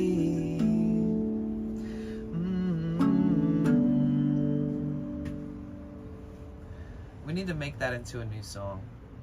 It's just too much of a chorus and only a chorus. There's no verse, there's no nothing. Where will we go? We'll never know. Let's jump in. We'll never know. Let's jump in and get taken by the flow. Thanks. And then we go like the leaves they blow. You know when left us begin. Reconnection. Thanks, appreciate that.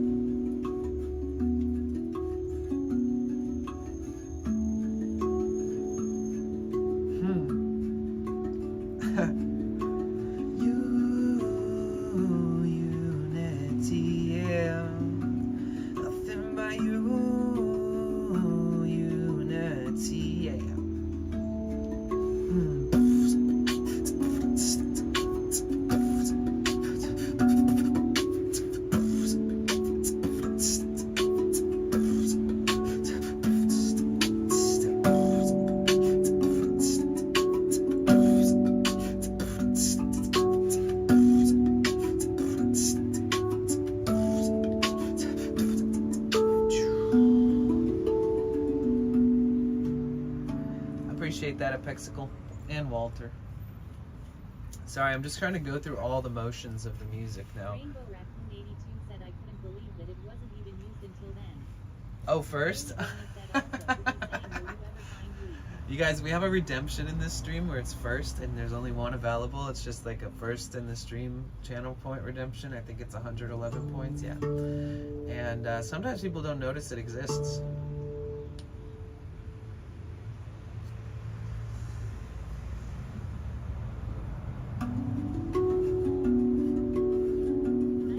Will I ever find some weed? What the fuck was that? Bro, when people lock their car like 7 times, it's the most interesting thing. 7-time locker right there. McGee. Oh. Later, Stevie.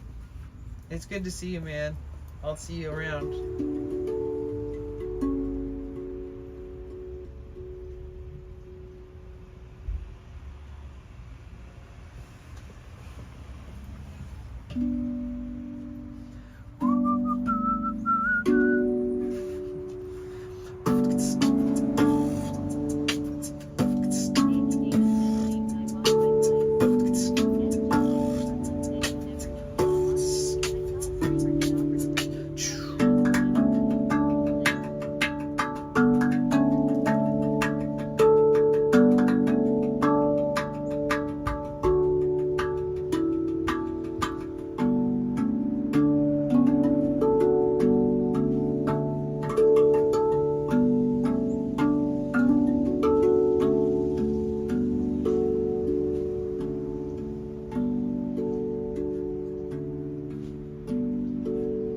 It'd be sick if there's a beat over this. Wait, fuck, it's too, there's too much.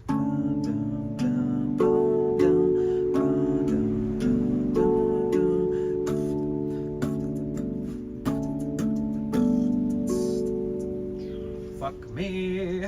How you supposed to make a beat in that? What time is that?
I don't know what I'm doing, but we'll get there.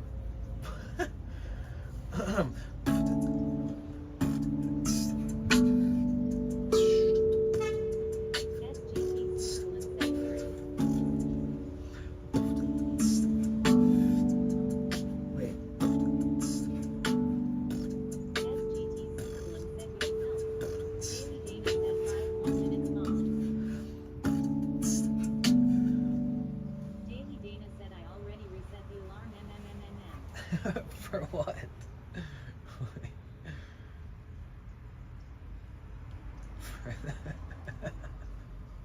Hard Life Woman said you got this, I like it. Daily Dana said asterisk potential lyrics. Oh, yeah. I don't know, it's kind of like it needs to like go like, it's like this, and it needs to be like this. You know what I'm saying? I really like this thing.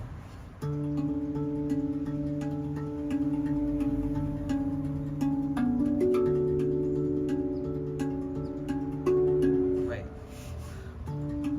I'm obsessed.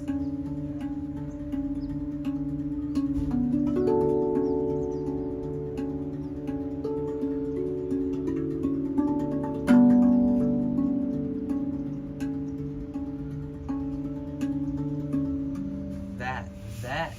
If I could just do that one over and over and over, I gotta turn it into something really pretty. So it already is pretty, but I don't know what it's missing. Like I need somebody with another instrument, or a violin, or a clarinet, or a flute, or a singer, or something.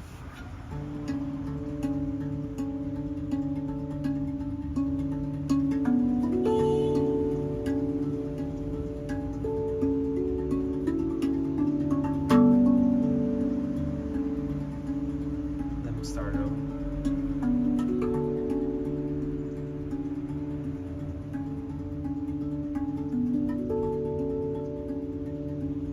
Oh yeah, wait.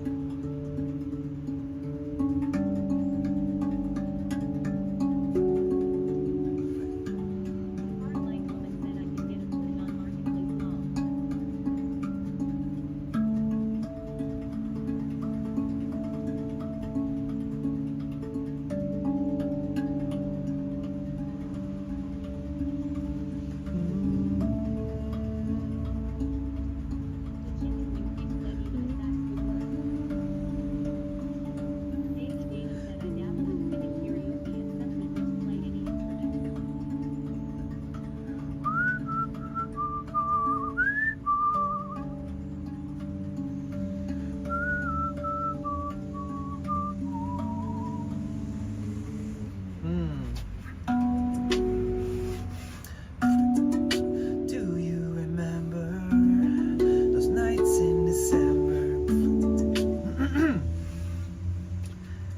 Sing after not singing for a while. Do you remember those nights in December? Kept the engine running, the gas was burning hot, rain and the thunder rolling on in. Ain't gonna stop me, I'm not gonna wait for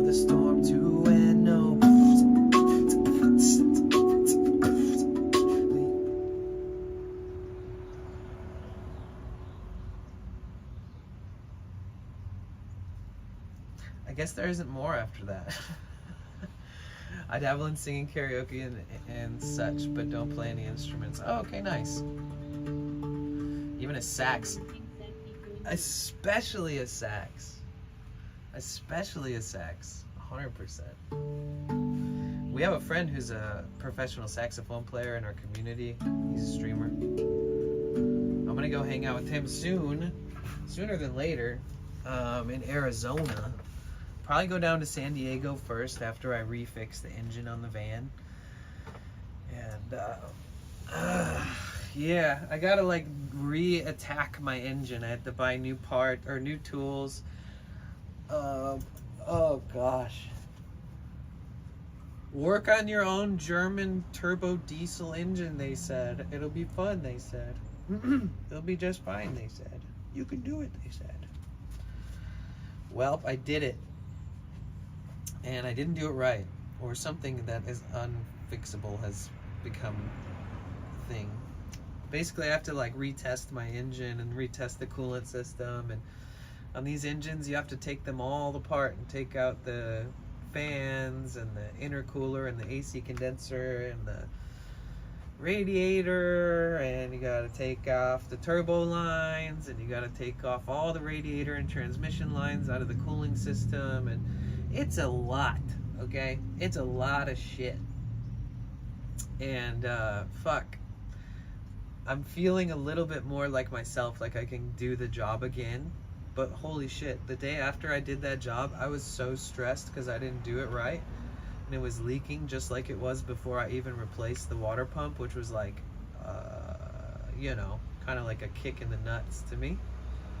So I had to take a few days to process and revisit all my information, message a bunch of mechanics, call some mechanics, talk to people about where I'm at. Oh shit. About where I'm at and like how, you know, how I need to do the job again and what I should be looking for, what, you know, what I should be like worried about. Yo, that was a nice drop.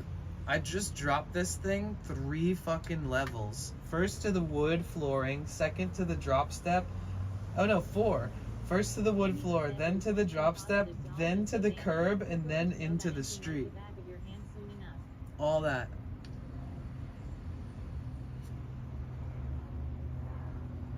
Still works just fine. It does. I feel like it almost broke it apart though.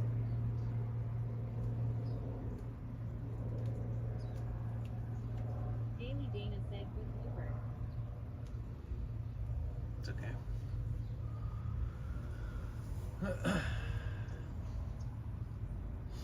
Yeah, definitely. I already know the engine pretty well now. There's still a lot I'm learning, which I don't want to learn because I'm focusing on one thing, but I'm learning all these other things on the side too. It's kind of frustrating.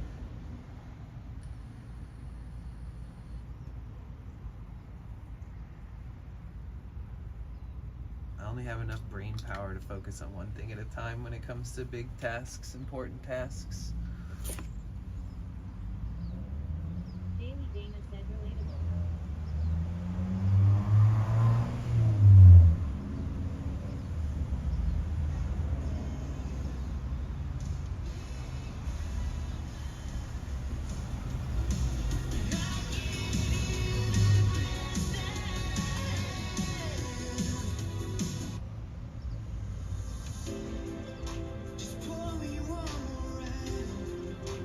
SGT here come the Superman ads. said 3 minutes break. Stop wall.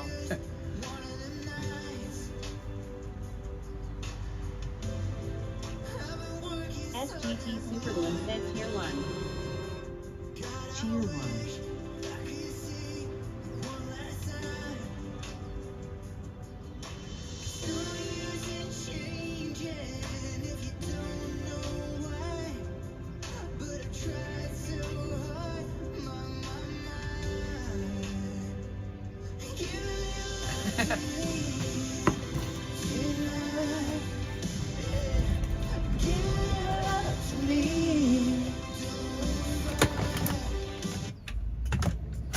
Hey.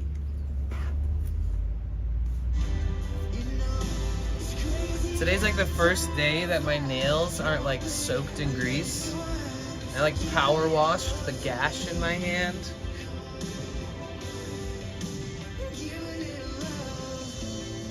Yeah, when I cut my hand, my palm, I'm gonna have a scar from that for the rest of my life. Like, guarantee. It was that bad. From Tokyo? Nice. My mom just went to Japan recently. She did this like Japan visit where you don't stay in like Tokyo for weeks or whatever. You just like you have different reservations at different hotels and you stay like at a different hotel like every other night. So you get to see like a whole bunch of Japan instead of like being in one area.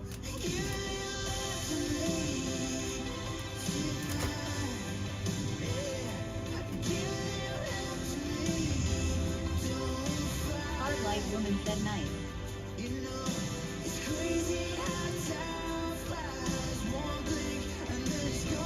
Hard life woman said can't wait to go. I can't wait to go to okay, hear me out. Everybody wants to go to Japan and always has. It's always kind of been a thing. But now a lot of streamers want to go because a lot of IRL streamers were streaming in Japan in the past few years. And I just want to go because I know I don't fit in. Like, I know that like the culture is so different. And I know that like I'll stand out like a sore thumb. I want to go because it's just so different.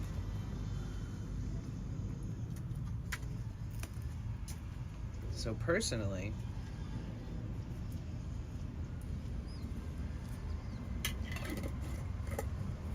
yeah, I mean, like, it'd be cool to like look at anime stuff and like gaming stuff, but like the fact that it's just all like, my favorite part about going to a foreign country is that like everything I see is in a new language that I fall in love with, and in a new, you know, like everything around me is like in a new literature, like a new everything. Like the currency, the exchange is different.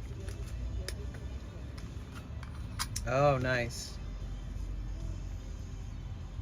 I want to go to Japan and be able to be like, I don't know.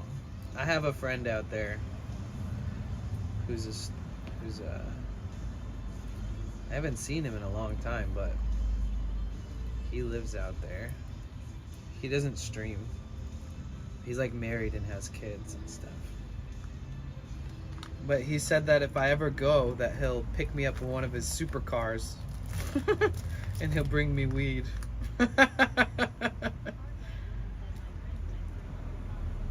That's how my invites to places are. They're like, oh, we'll make sure we bring weed. Even in Japan, where it's like you are considered like a criminal if you're a stoner.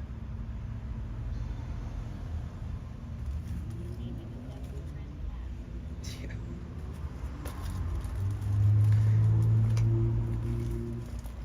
He used to joke saying that his wife didn't want any more kids until he started watching me stream, and that she saw me and then she was like, let's make more kids.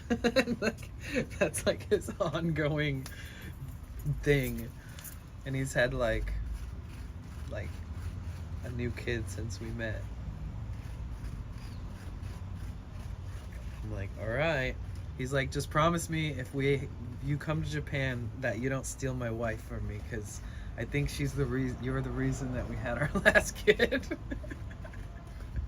I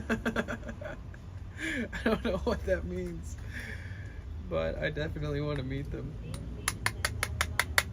Yeah, it is. I remember, I was just like, man, like, there's no like normal wealthy people in the world. Like, they all have some side of them that's like sketchy, or it's like, I don't know how to explain it. Later, Caroline, bye. And he was just explaining to me what it's like from his perspective to be born into wealth. And very interesting perspectives.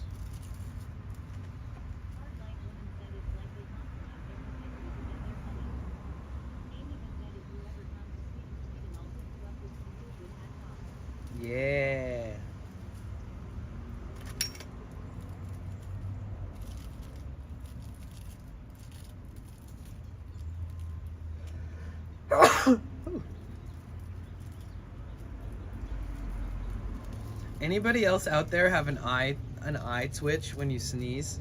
Or is that just related to all my stress? Because I think it's related to my stress, but yeah, when I sneeze, my left eye twitches for like 5 seconds after. And I don't think it's because of air or anything weird like that. I think it's just stress.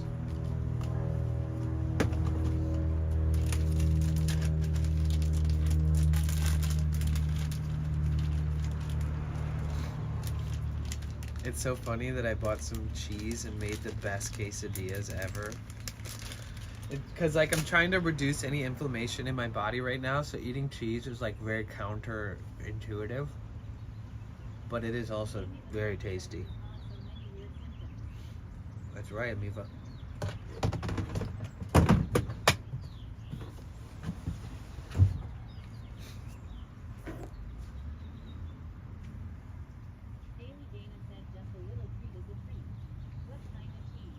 Pepper jack.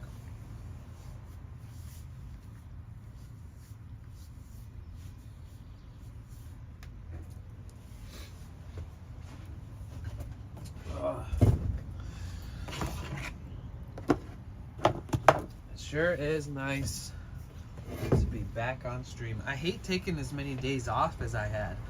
I think I took 4 days off before I did the van work and came back. And then I took 2 more days off. That's like the most days off I've taken off streaming ever from my routine. Most of the time I'm just laying there being like, God damn it, I have to rest, you know, like kind of forcing myself to take a break.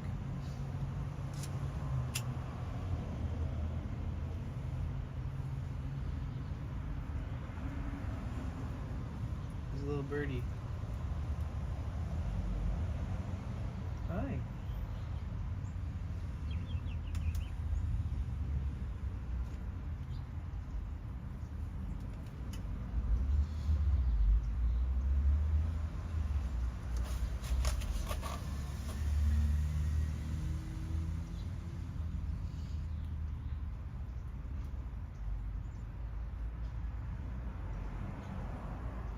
Oh yeah, we're simulcasting over on YouTube. If you guys want to go over to YouTube, drop a thumbs up or say hi. Nice, simple, organized space. Thanks, Ping. Make sure you drop a thumbs up and subscribe to the channel. There's a lot of content in there if you ever want to lurk my life. And we got the Discord.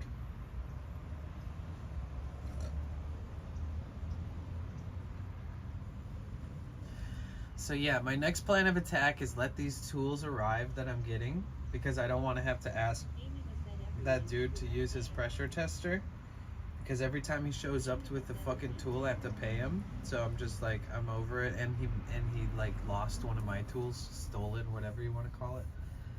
So I don't want to have to deal with anybody but my own shit. Yeah, it's true, but the algorithm fucking sucks. If you take time off, it stops recommending you. It really does. It's like you know, it's like you warm it up enough and then it gets all cold and rigid and it's not giving you that distribution. Like if I had a way to just like stream anything without taking a break, like that's what I was thinking of when I took like 4 days off. I was like, honestly, I should at least still stream for like an hour on those days, because something about the activity and the concurrent like activity that you're putting out there that keeps the algorithm giving you good distribution. Yeah.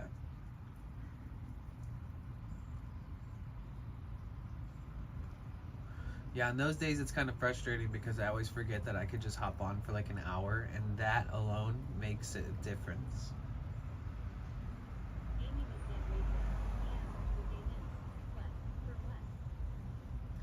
Oh, I just had to pay him for coming by and trying to help me and bringing tools that I don't have. So I don't want to have to rely on anybody. I'm sick of it. I'm fucking tired of it. I just want to rely on the person that allows me to do it on their property, to let me work on my van there, and then that's it. I don't want to have to rely on anyone for anything else.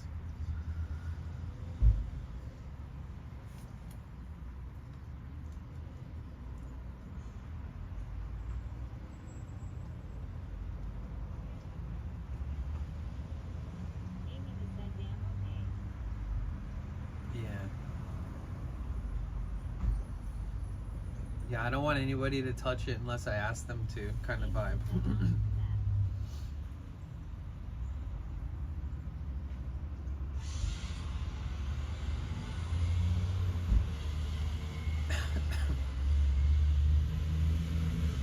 What up, Island Girl?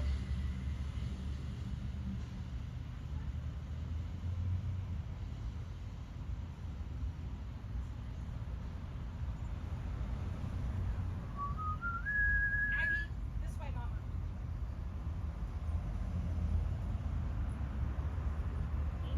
I understand. Like that's your property, man. Daily Dana said it's called body of a car for a reason. Need permission to tweet it. Touch. That's right. I never heard that before, but I agree.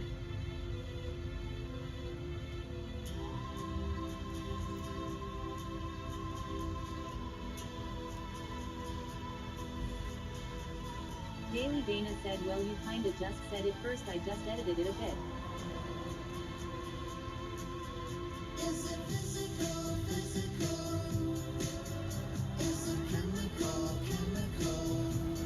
I'm excited though because tomorrow I get a pressure tester and I'll be able to test. I'll be able to test the pressure leak, and I ordered this little extendable mirror, so I'm gonna try my best to like do some more thorough testing.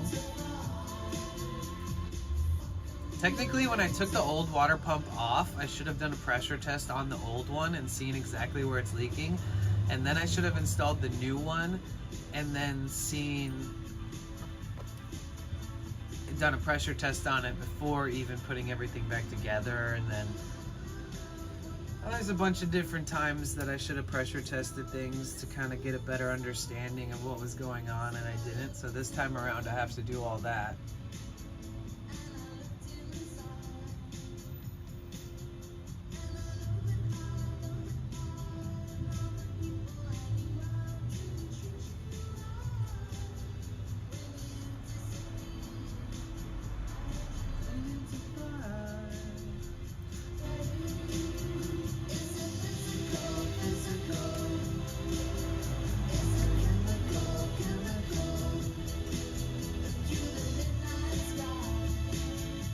Hard Light Woman said song Tail Machine by VANLIFE for your consideration.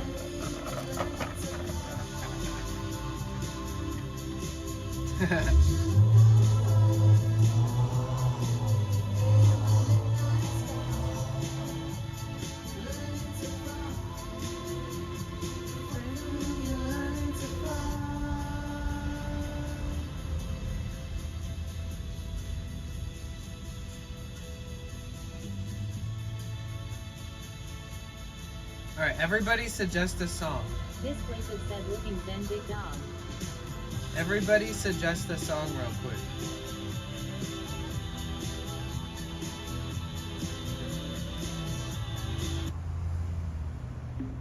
This one comes from Lightheart Woman. Thanks, Displacive, I appreciate that. I'm feeling more zen and more like myself. Been a stressful last week, man. But, you This know. place has said Spanish Castle music. Got a name for a song? I should listen to these on YouTube instead of Spotify, because Spotify keeps giving me like bullshit Discover Weekly lately, and I think it's because I'm constantly looking up music and listening to it. This place has said Jimi Hendrix Spanish Castle magic. Rob Will said open.spotify.com. What's the song, B-Rob? Jimi Hendrix Spanish Castle Magic.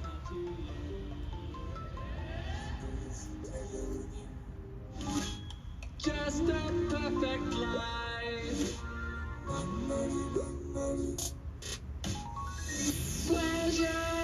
Rockville said it's in Japanese IDK. How to type it out? Haha. Perfect every time. This band is interesting.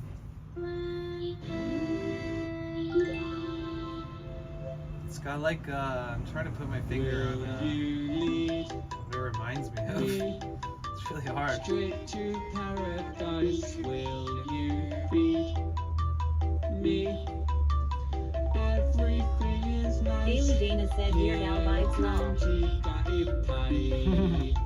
I saw Weird Al Yankovic 3 times in concert, and I met him.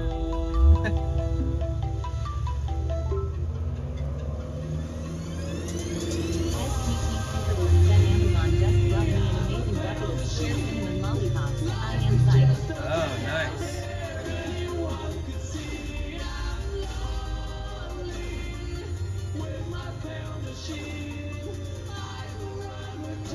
Is it gonna have like a drop?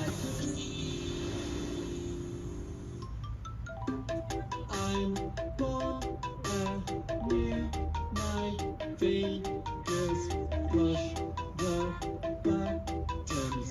Thoughts Like, it reminds me of like a band I can't even remember. Mixed with other shit. Daily Dana said a whole bucket. It reminds me of Weed a little bit, or like something with that like. I like all the like retro sounds they're using though. The games. That's unique. Oh, is that the whole song?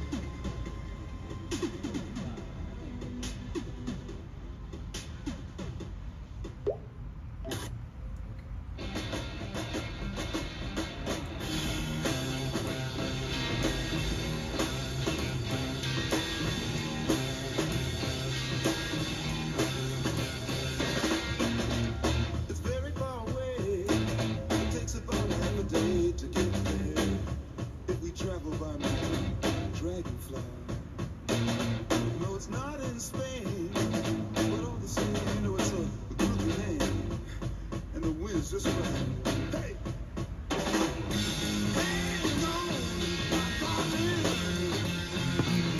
Hang on if you wanna go. You know it's a really easy place to sit down. Just a little bit of sit on the expand, yes, magic. The clouds are really low, and they overflow with cotton SGT Superballoon said yes. and battle Dot lol. 0.100 lollipops packed like artwork in a bucket with handle I can repurpose for something for sure. time on bad things. Just float your little mind. Look out! Hang on, my darling. Hang on,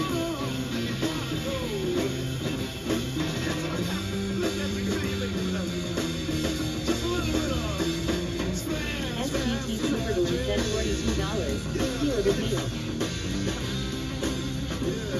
Sorry, I'm trying to fix the sub count in the title.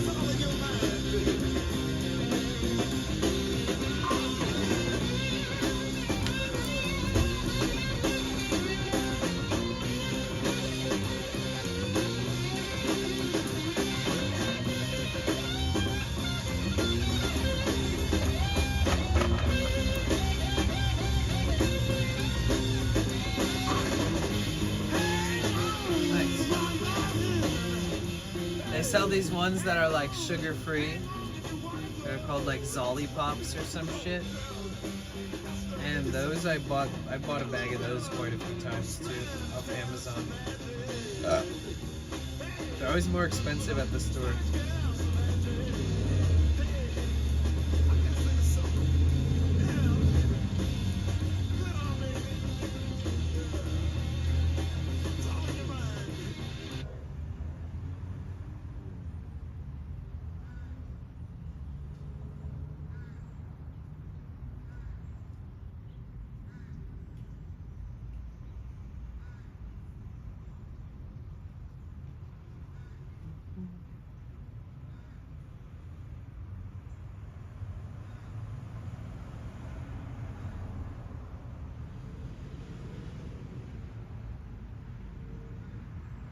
Has anybody here ever Daily played Dana Hollow said Knight? feel it all around by washed out.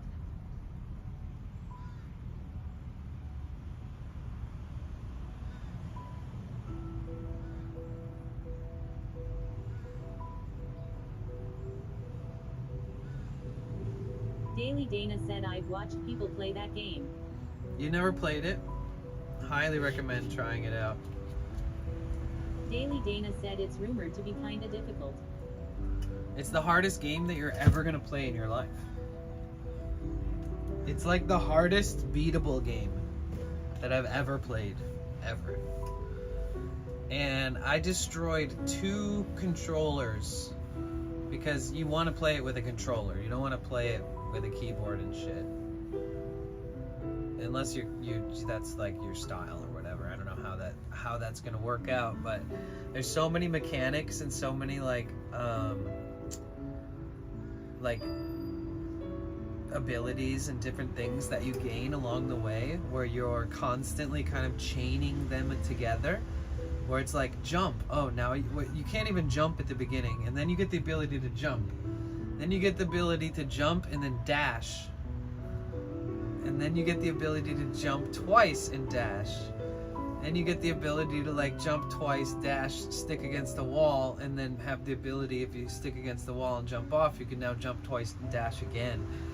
And so like there's all of these points where you're constantly jump, dash, grab, jump, like leap over a razor, and then like over like a spinning saw blade, and then like jumping over spikes, and you have to do all these.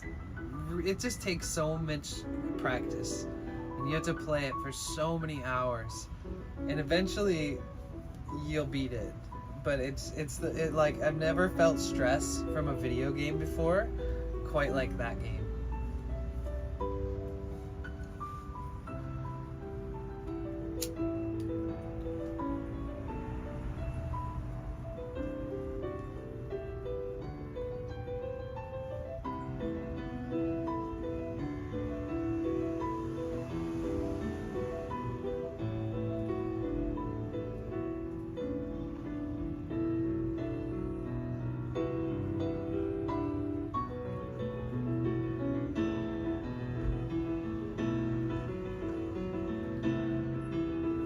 Oh yeah, I will.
I highly recommend playing it though, it's a great game.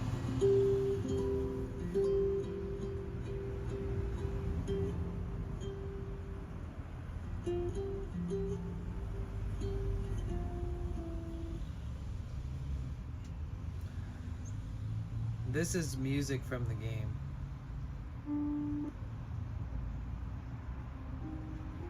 The piano, the compositions and the beautiful piano playing in this game is incredible. Absolutely one of the best soundtracks, and it goes so perfectly with the feeling of the game, with the storyline, with the aesthetic, with the everything, that it's incredible.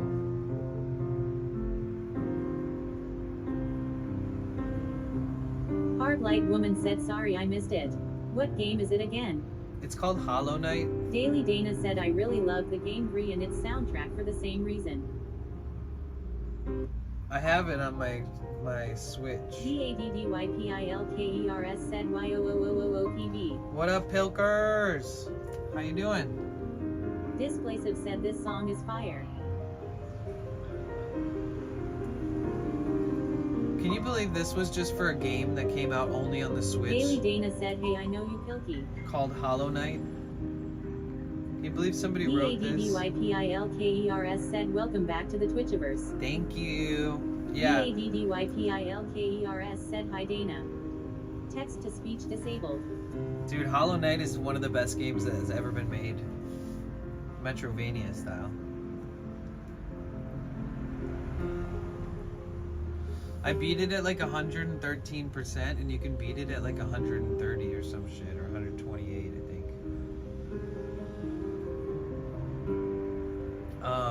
How's it going, Pilkers? What's good?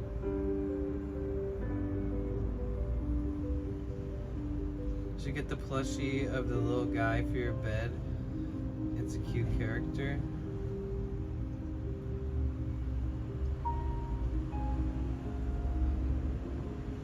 The game Gris. Oh yeah. Wait, I think I downloaded that because it was like in the same kind of like fanosphere of people that liked Hollow Knight. I think I downloaded that game. I tried to find every other game that was comparable, and none of them at all, period, or anything like Hollow Knight. There's something so satisfying about a game where you can only walk really slowly, and you can't jump or do anything, and you're forced to slowly explore and immerse into the theme and into everything that's going on. And it's just like every little ability you get, you're like, oh, now I can go back to that one place.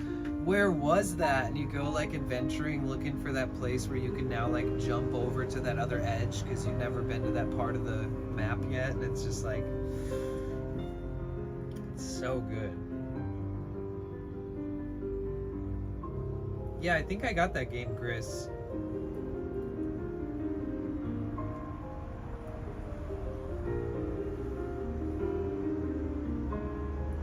Are you going to TwitchCon, PB? You know it. I'm trying to convince everybody in the community to go.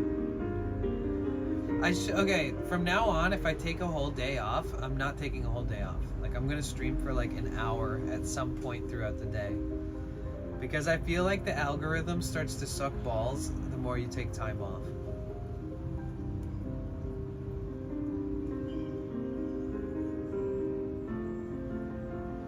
New rule. Are you going to be at TwitchCon? It sucks balls regardless. It's been throwing me a bone a lot lately. Like if I look at my analytics, compare like the suggested or homepage or small community tab type analytics that I'm getting, the past month have been better than any other month before it as far as just discoverability. I'm not sure exactly why, but it would be cool if I could continue having that kind of discoverability. But I do feel like the second you take a day off, it slows down. Like our last stream, we had like 10 new people just find us from suggested and stuff like that.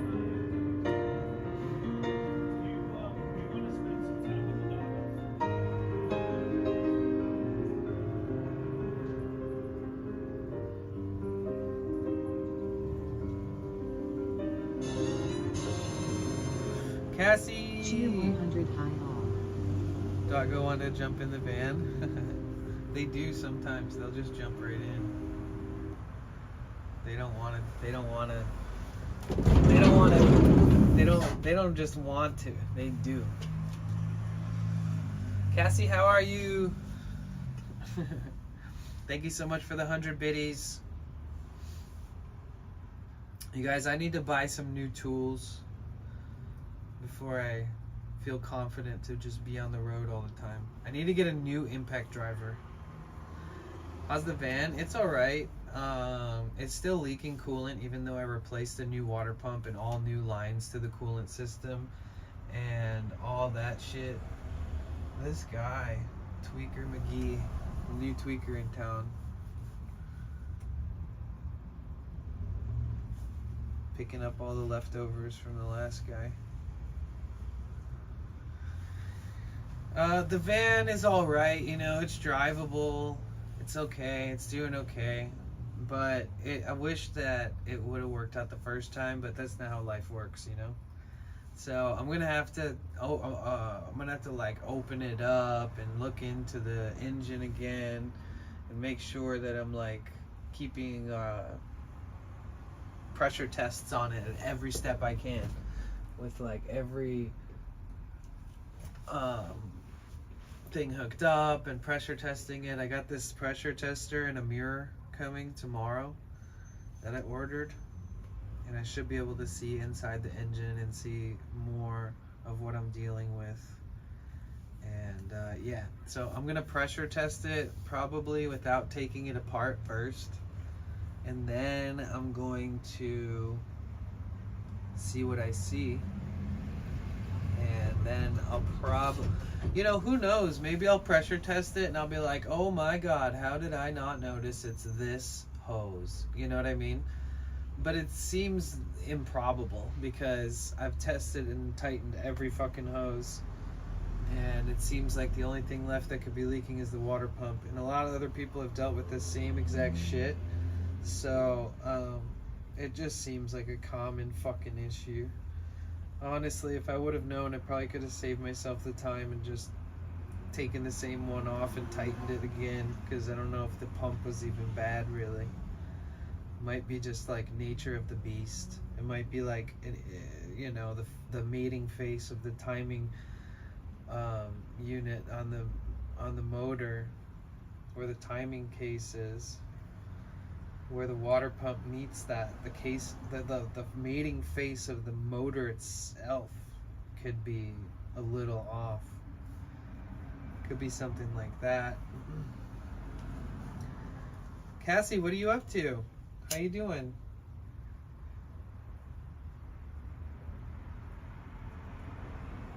It's the weekend.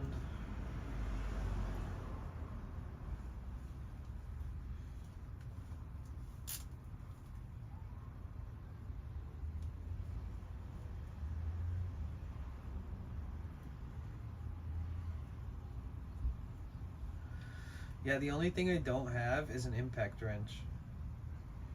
But technically I don't need an impact wrench to screw anything in. I only need it to unscrew shit. So technically I could probably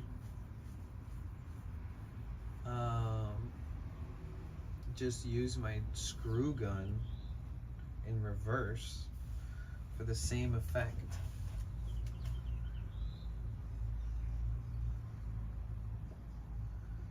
Same use case. Oh look, they're doing yoga out there. Can you see?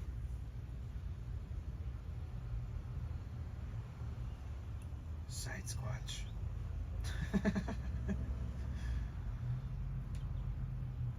Welcome in, my name's Danny. Hope you're doing well.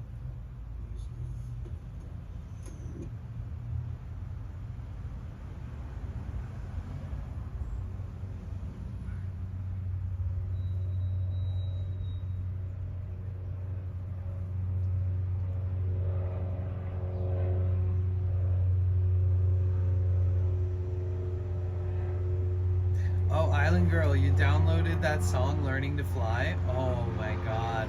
What a good song, right? Sorry I missed the Feel It All Around. Oops, where'd it go? Where the fuck? Oh my god, it's gone. Yeah, this one's really good. I mean, there's no denying that this song is like a fucking banger.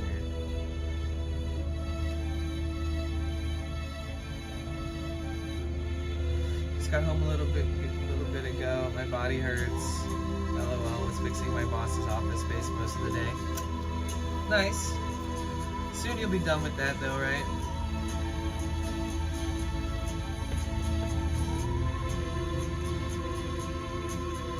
Is it physical, physical? Is it chemical? Through the midnight sky, learning to fly, baby, learning to fly. And you look alright in the midnight sky. I'm feeling better. I'm feeling ready to get the new Inspector Gadget mirror and my pressure tester. And then after I get that, I'm just gonna ask Luis if I can do it in his driveway again. But I want to like no help. If I need help, I'll ask for it. That's for sure. I'll be like, hey, can you help me do this real quick? And then don't touch it.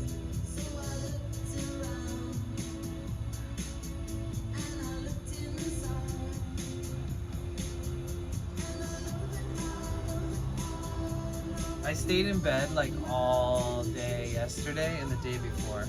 I was gonna just stream from bed. Next time I'm gonna stream for like an hour on my days off so that the algorithm doesn't throw me in the trash again.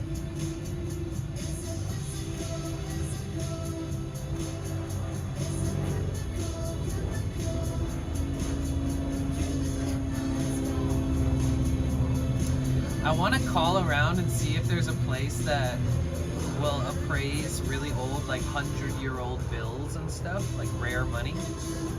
And I want to see if I can contact one of those places and see if they'll let me stream.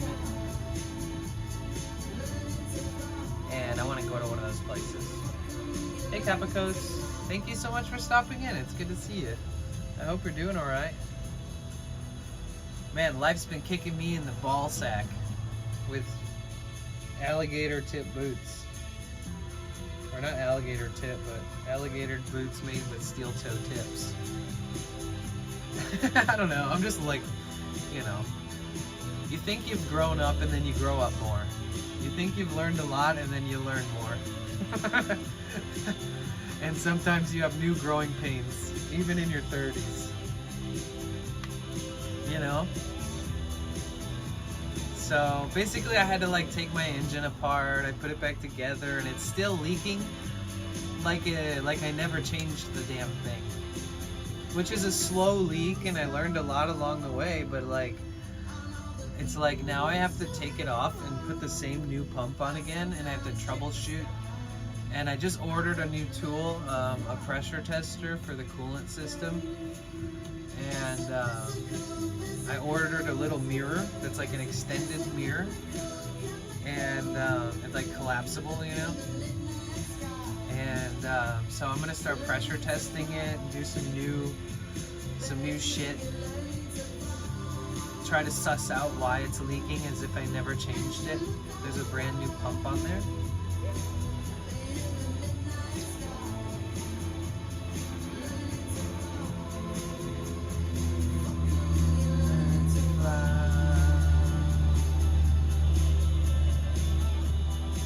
Such a good song.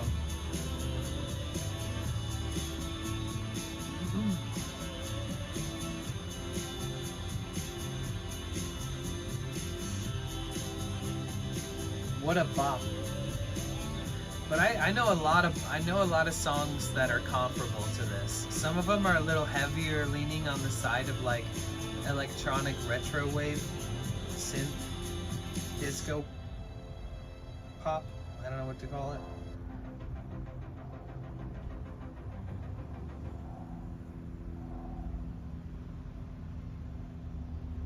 Wait. Okay. Do you guys know about the band M83? Okay.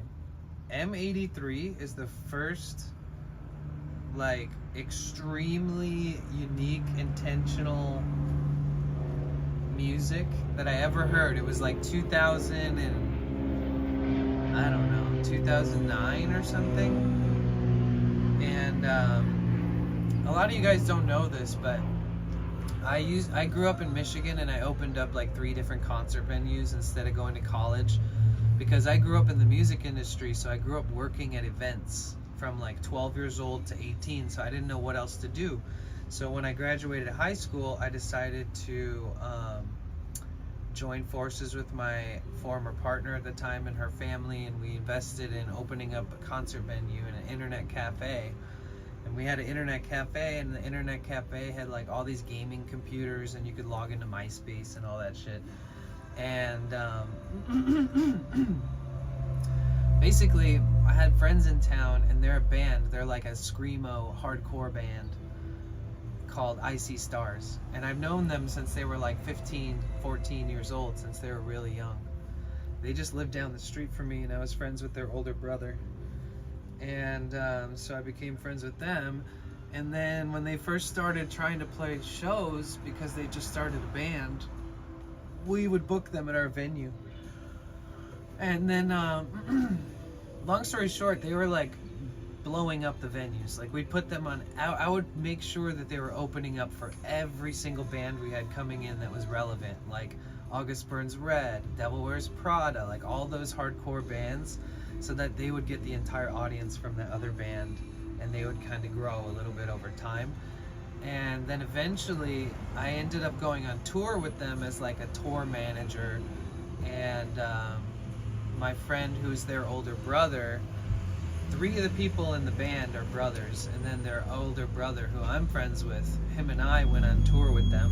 So we're like the oldest people on the tour.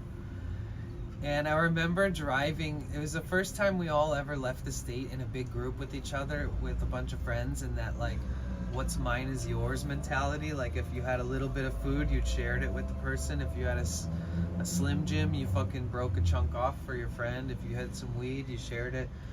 It was the first time all of us have ever like shared a space traveling for like longer than a day. And we were on tour together, like all on our first tour. And we were driving, and our tour was so fucked up. Like, we booked a new show, and every day was a new show. So like like right when we started the tour, we were like, oh shit, we probably shouldn't have booked a show every day.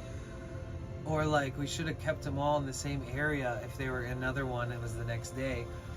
Because we'd have to go to a show, and then we'd have to leave and then drive all night to get to the next show. So like, a big portion of us were tired every time we got to a new place, and only a few of us were driving. But we're driving through the middle of the night, sharing like precious moments with each other, like listening to music, like driving across states for the first time, like dreaming big, like talking about touring, and you know, all that fun stuff that comes with being in a touring band. And every show they did on the entire tour was sold out. And so the whole thing was like this high of like them realizing they're being discovered. And it was a really good time in our lives. Really precious moments, you know. First time like renting hotel rooms, and I was one of the oldest people on tour, and I had a clean record, so I'd sign my name up on all the hotels. And then if they like trashed the hotel like rock stars, I would have to be responsible for it and stuff. It was like this whole experience that was, it's fun to talk about. But yeah, one night we were driving, and we'd always pull out our iPods and like share music with each other. And I remember the drummer in the band, he showed me M83, and I felt like instantly I was in like a movie. I was just like, what the fuck, dude?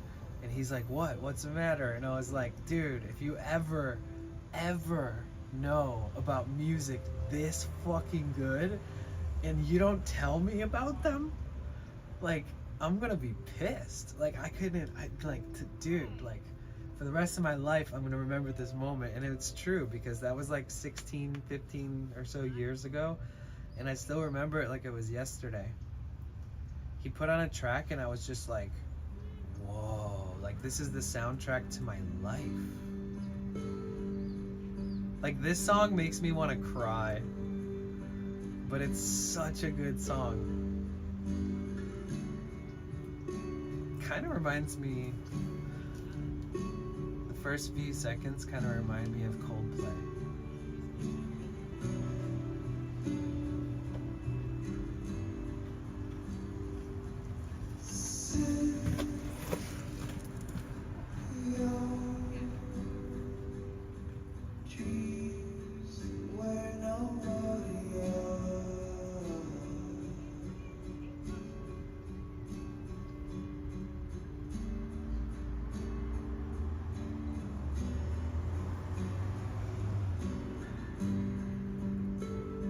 I love music like that really makes you feel some shit.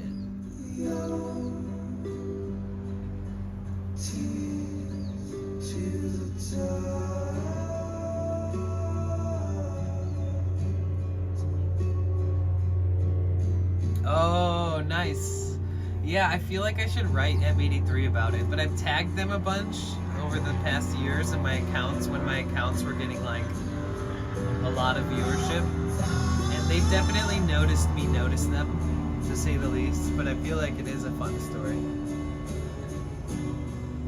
Nice, okay. Nice, nice. Yeah, I can see that. You know what's really cool about the Postal Service, you guys? There's a band called the Postal Service.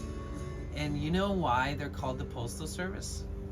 Because the dudes lived across the country from each other. Or like, maybe even in other countries, I think. I forget what exactly it was. Maybe just, either way, the two members of the band created their band by like making tracks and then sending mixtapes to each other and stuff. And that's how they created all the music for the Postal album. First album was like from long distance by using the Postal Service to get the tracks to each other in the mail so that they could collaborate. That's why they called themselves the Postal Service. Yeah, I've worked in music like my whole life. I love good music lore.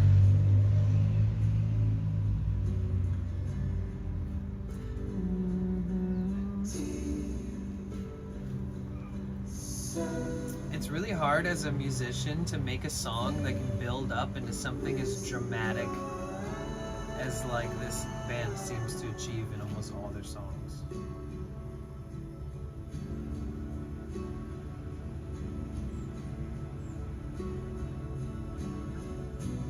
Like this right here.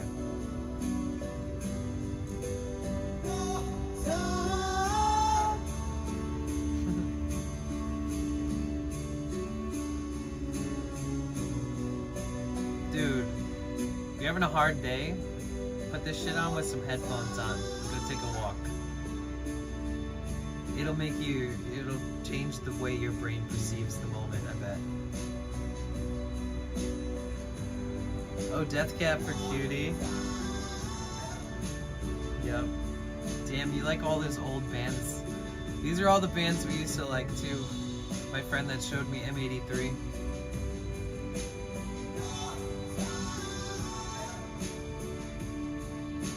So the really famous song by M83, it's got 1 billion plays. You probably heard it. A lot of people have heard this song at some point, somehow. I think they used it for like a movie or something like that.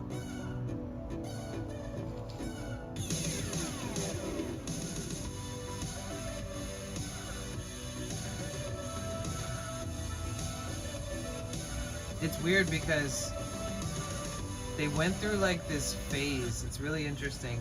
Like all their old music used to be really like ambient and pretty, and then they stepped into like this retro drum synth, like this kind of stuff. They went into like they like kind of changed a little bit of their style.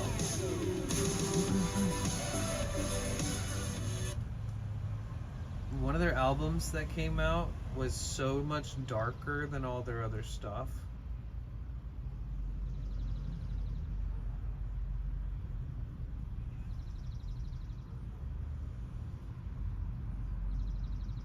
Damn, they've been around since 2001. Wow. Let's see hear one of their first songs ever released.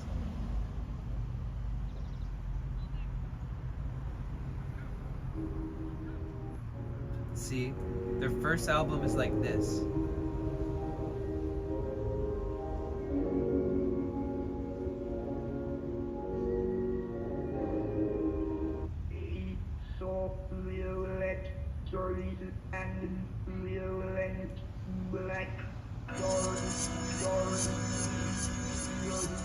Damn. I forgot about this song.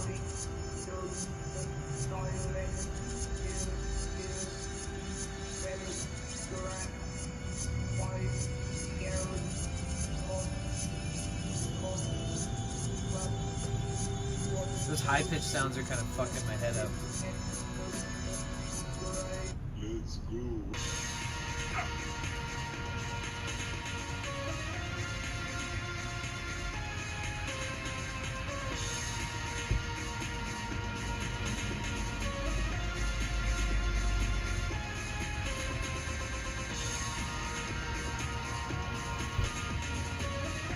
Dude, this reminds me of being in Detroit.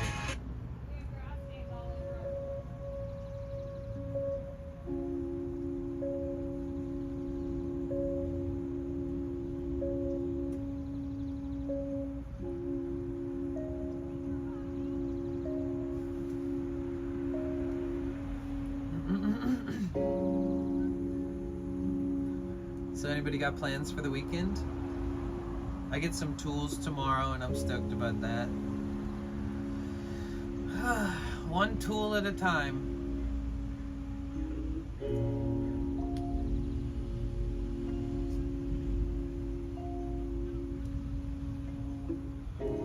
I'm gonna need like some type of miniature saw to cut a hole in the ceiling when I eventually put a fan in there.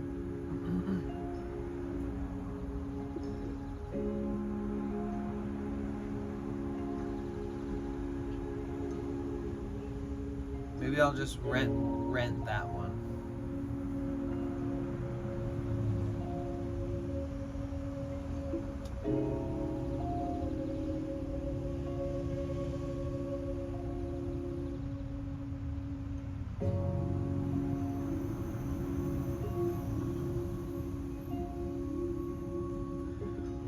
What if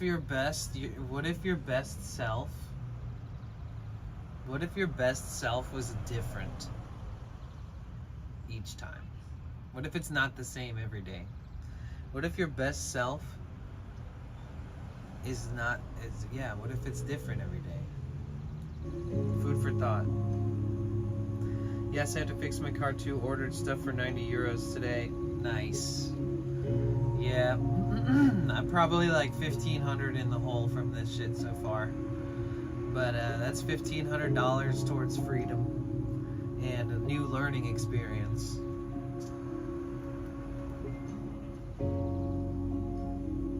But the last part I ordered was like $100. The last tool, the pressure tester, is like $100. They sell all these different cheaper ones, but I used this same one the other day. It seems to work pretty good. We'll see.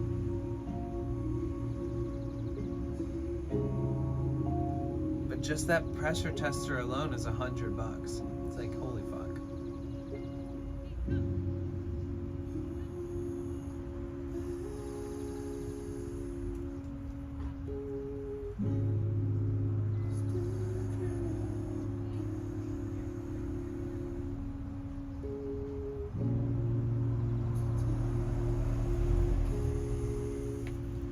What are you gonna work on your car, Walter? What do you gotta do? Anything in particular?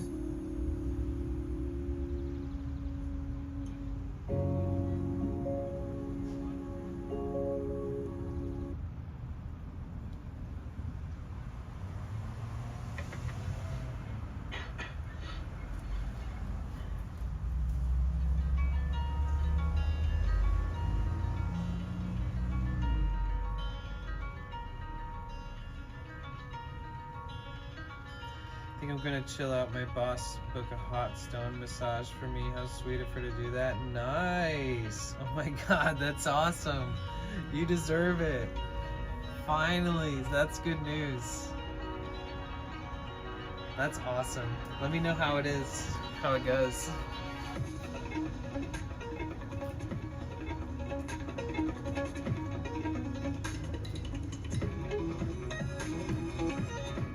Dude, I can't wait to get my guitar out of the storage unit. I know I fucked my nail up pretty bad, but it's okay. It's okay. It'll be your first time? Nice. Yeah, I've never had a hot stone massage or whatever that is, but I'm sure it's really good for your muscles, all that heat. Wow, technical language is another thing I can't even tell you. Oh shit. Wait, but what did you order?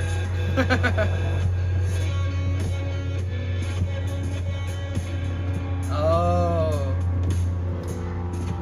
Tell me in whatever language.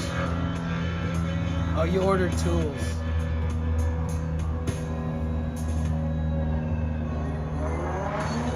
Yep. I think I might even return some of my tools and buy just like the singular tools that I need, because the ratchet set that I got, I only used one thing out of that whole fucking set that I bought.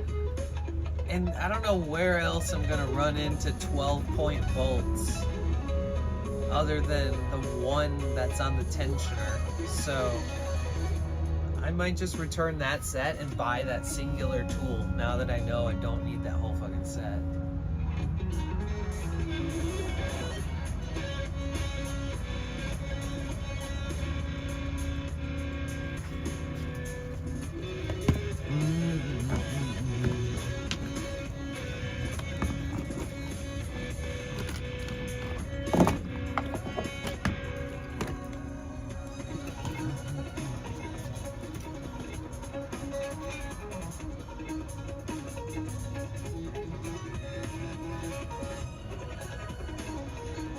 Not been moisturizing my eyeballs enough lately.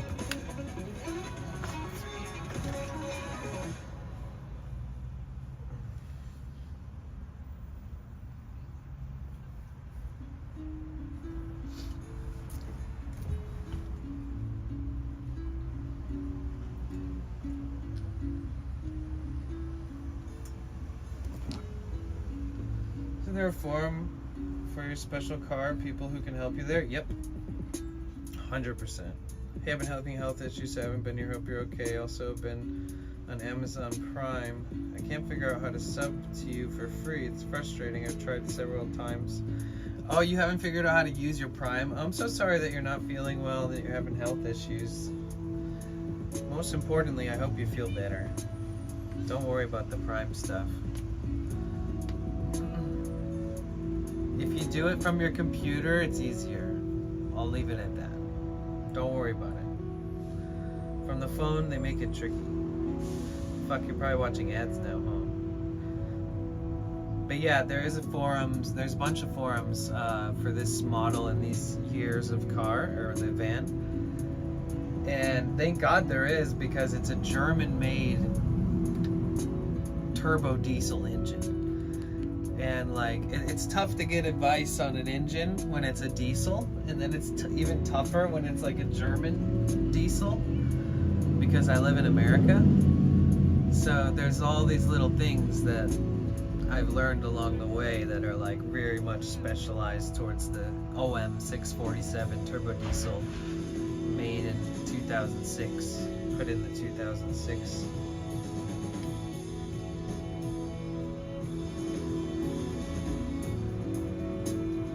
Yeah, don't worry about subbing. I hope you feel better.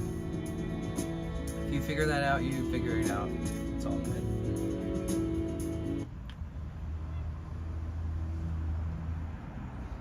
Oh, I see Luis. I want to go talk to him. Walter _____ said, oh lol, I'm German. Yeah. So you should be able to fix my engine. right? Text to speech disabled. But yeah, I have a 2006 Sprinter, and it has a 2006 OM647 German Mercedes-Benz diesel engine, and it's turbo diesel. So it's like people who fucking work on like semi trucks and diesels all the time, they would know more about it than any other mechanic. Like, I've had so many mechanics be like, yeah, I don't work on those. Sorry. And I'm like, well, and they're like, nope, don't know shit about them. Can't give you advice on shit I don't know. I've like driven up to so many different auto shops that say that they work on these types of vehicles, like European vehicles or Mercedes, and then they're like, oh yeah, we don't work on that. But it's good. At least they avoid working on it instead of working on it and then fucking it up, right? All right. I don't see him. Maybe, okay, when I see him again, I'm gonna run over there and talk to him. I gotta plan another day to do that whole engine shit again and do some tests. So maybe, what's today, Friday? I mean, I won't have the pressure tester until tomorrow anyways. So maybe Sunday or Monday. I want to get back to it. I want to jump under the hood and get to it. Thank you, Cassie. I'll let you all know Tuesday what my cardiologist says. Good. Same here. Never had a diesel. My BMW guy. I'm a BMW guy. I've been in BMW forums for 20 years. Holy shit. Yeah, there's definitely. This is called a T1N. It's the 2002 to 2006, the first model ever existing of the Sprinter series. Sprinter series going on to being one of the world's most popular German commercial work vehicles, essentially. And then everybody has since adopted them into the van life culture. Like, I don't know where or when or why or how exactly that happened, but it definitely happened like in the last 10 years. And I don't know, it's crazy. They're really like a cult, have a cult following now. So it's hard to get one, and if you get parts, you want to order them. If you're on the East Coast, you order them from this dude on the East Coast. If you're on the West Coast, you order from this company in San Diego and California, and those are the two most reputable part providers. Like, if for some reason you're missing a part and you're like, oh my god, like imagine you're looking at an engine all tore apart and you're like, oh, I need that fucking weird thing. There's like a 9 out of 10 chance that if you go to either one of those people's websites, they'll have that part in stock and they'll ship it today if you fucking order it. And so they are available, but it's like such a niche set of parts and engines and year of this vehicle that like you can only go to a couple different companies and trust them. And then outside of that, you want to do all your work on it. You don't want to let other people work on it, is what I'm trying to say.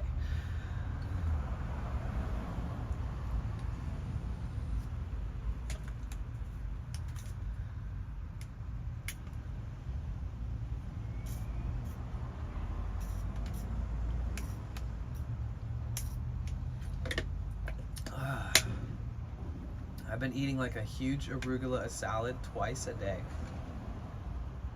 So when do you start the repair again? I'm actually like parked next to this guy's house that I'm friends with, and he's a retired Mexican man. He's super sweet. He's the guy who originally let me do the project at his house to begin with so I could work on my van. So I told him I need to work on it again, so I think I'm just gonna go up to him. I saw him a second ago and I see him outside again. I'll Cheer 1. thank you for the biddy. PB Chaz, I gotta split. Peace. Alright, later, Sarge. Have a beautiful rest of your day. Take care. Appreciate you. But yeah, when I see him again, I'm gonna run over there and I'm gonna ask him if like Sunday or Monday works for him. Because tomorrow evening, I'll probably try to do some pressure tests depending on what time the tool arrives. But either way, I want to secure with him that space where I can park again and I can work on it again. And it's like 100 feet, not even away from where I'm parked right now, but like in the privacy of this dude's backyard where he owns this property and the house and stuff. I don't want him to rush me or help me, because he did that last time I used his space, and I felt like he like scratched my paint on the front end trying to put the light in for me, even though I was like just doing it all, and he didn't really need to help, but he's like a retired old kind man and trying to just help on the smallest little thing. And either way, so I'm just gonna like tell him I want to get there real early. I'm gonna do everything on my own. That I think I have all the tools I need, and that if I can park there again, it'll help relieve a lot of my pressure that's on me to like open it up and start testing it and possibly take off the new part and reseat it and put it back on and retorque it. Pressure test it again, see if we stop the leak this time. So if you're just showing up and you didn't get the whole download, basically my van, it just started leaking a tiny bit, like drip while running. And that's not the worst leak ever. It's pretty mellow. And so I was like, fuck it. I went and bought a new water pump, idler pulleys, new tensioner, new serpentine belt, new thermostat, fuel filter, air filter, oil filter. So I bought all this shit because I'm like, okay, I'm gonna replace the water pump because it's leaking. You know, for whatever reason it's leaking. I don't know the last time it was replaced, so the best thing I could do is just buy a brand new water pump and then replace it, right? That's kind of the ultimate fix. It's better than maybe trying to repair that same pre-existing water pump and hope that it lasts a lot longer. So like, I got in there and I took the whole engine apart. I studied for like a month and a half, writing notes and writing myself an instructional guide and writing all of the torque specs and all the tools and everything needed, how to assemble, how to like disassemble and reassemble everything. And then I attacked the job like 5 or 6 days ago, and when I turned it back on after, it's leaking the same fucking leak that it had before I replaced the water pump. And I didn't only replace the water pump, I replaced all the lines that go to the coolant system, and I replaced a bunch of shit. So it still happens to be leaking in what seems to look like the same fashion as the old water pump. So I was undeniably more stressed than I've been in a long time. And it's just a level up mode where I'm like, okay, I'm just becoming more resilient, more self-reliant, more independent, you know, new learning curves, and just like having a little bit of help from a local nearby. As much as it was helpful, it taught me a lot about like just, you know, you should be the person working on your car. You want to be the one, if something fucks up later, to be like, oh shit, that was my fault, because you don't want to have to wonder if it was the other person who was helping you, suggestion, or the way they tightened something, or whatever it might have been. So I also learned that too. It's like I had a little bit of help here and there, and I kept having to like meet up with this guy, and he'd meet with me and bring a tool that I needed and all this shit.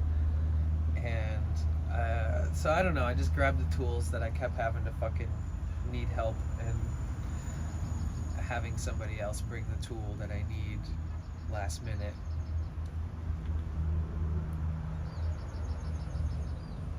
So here we are today. Now I need to redo it, do a bunch of tests. You know, we'll see what I figure out along the way. I think this time you need to focus without anyone annoying you. Yeah, exactly. You ready for the rain this weekend? Is it only supposed to rain for one day? How are you, Harry? Harry, gonna come hang out with me in the rain? We can cuddle in my van on stream.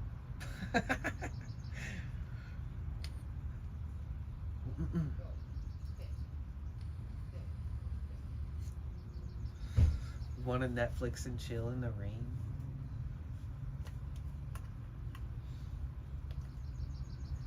Yo, the birds are kind of perfect today. I like that.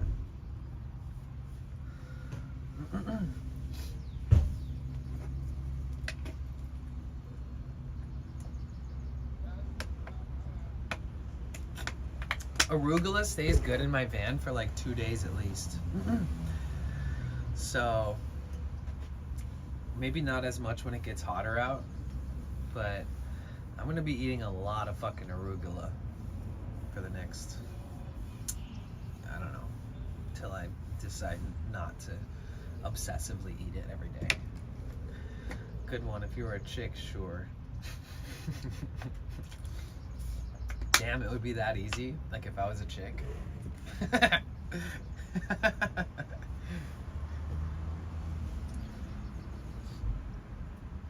Alright, that's it, ladies. Just go get yourself a van, wait for a rainy day, and then shoot your shot at Harry. Just be like, hey, Netflix and chill in the rain in the van at the park. And then if he says no, then it's you, not him.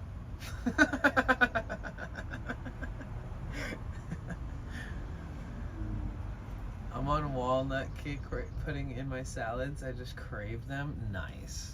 Aren't walnuts the ones that look like brains? Ooh, fuck walnuts though. You gotta be careful. Walnuts are one of those ones that there's like the slight potential chance that there might be a shell in there. Ugh. You know when you like see somebody get kicked in the nuts and it hurts? It like makes you go, ooh, even though you just don't feel it, you just see it. I have that same feeling when you think about crunching into something that's really hard that you shouldn't be crunching into, like a shell of something, you know? Oh God, it just makes me cringe. It's like nails on a chalkboard is biting a shell while eating a nut or a seed, and it being really fucking hard. Yeah, adding apples to salads is wonderful. Oh my God, yeah, let's go. I mean, unless the salad is for some reason already kind of sweet, like if like the dressing is sort of sweet, then I wouldn't prefer to have apples in it. But if the dressing is really light, apples is great. Blueberries also good. But I almost always put some kind of nuts and seeds in my salads. Craisins? Yeah, the only problem with like dried cranberries is that it's hard to find them unsweetened.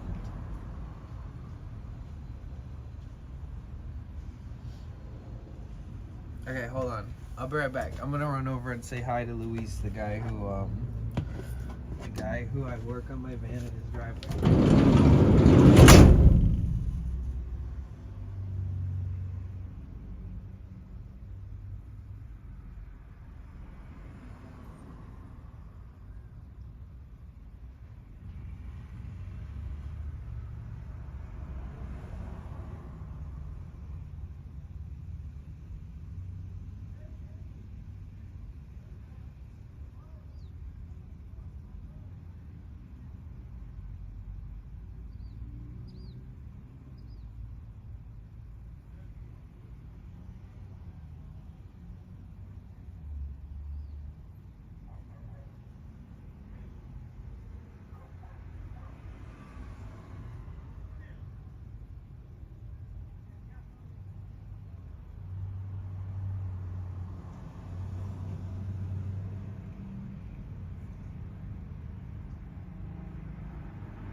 Okay, I'm back. Sorry.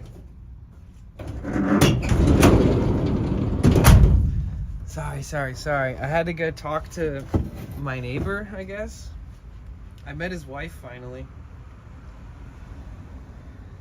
Oh my god, I talked to him all about that crazy guy. The crazy RV guy. I had to tell him all the crazy shit I saw.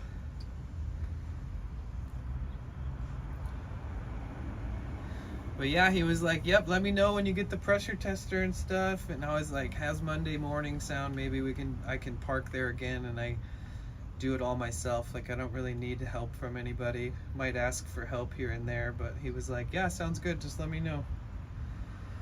So it looks like I just got to get the tools and commit. Get the pressure tester, and then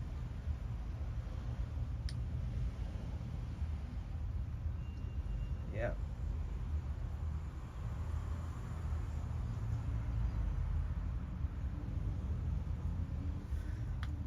Sorry about that. I should have left you guys with some music or some kind of motivational video to keep you guys stoked.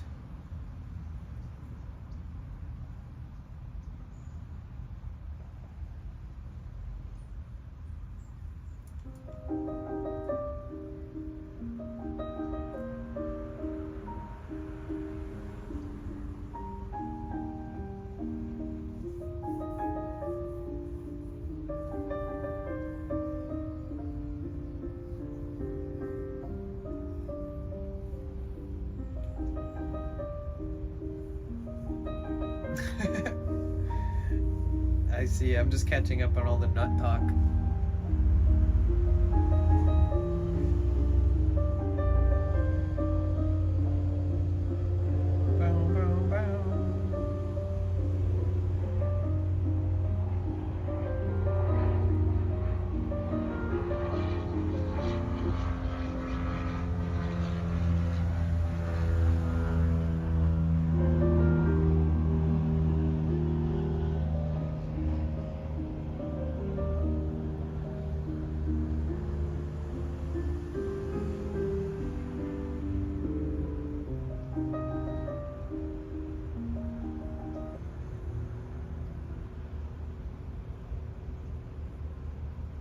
Hi, Teal. Yeah, I took some days off.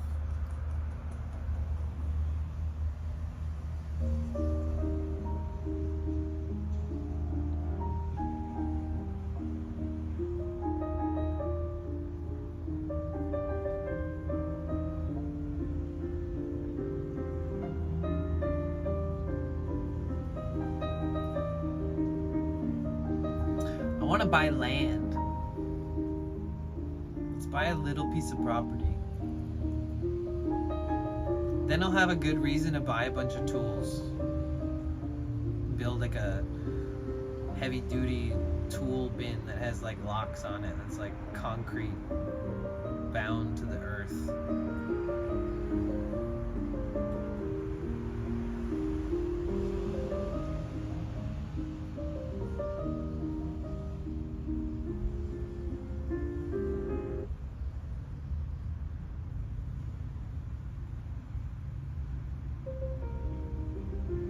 Oh, these are all like piano songs that I want to learn.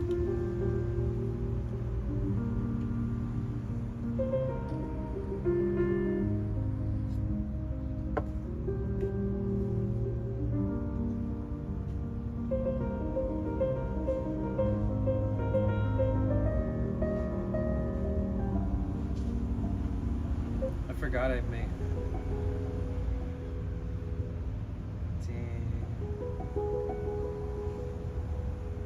I should go get my keyboard out of storage.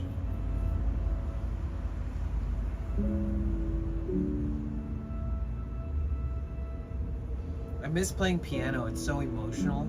It's so beautiful, the sound of it. Especially a acoustic piano, not like a keyboard. Like a real piano. Oh, so fucking good.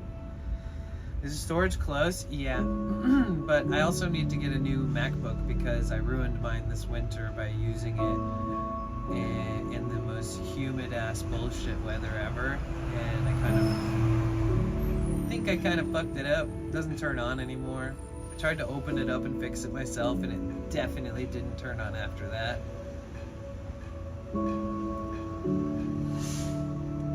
Yeah, it'd be nice, because if I had like my own place where I could play with the synth or like with a keyboard, I could layer synth, like this background sound that you hear. It's like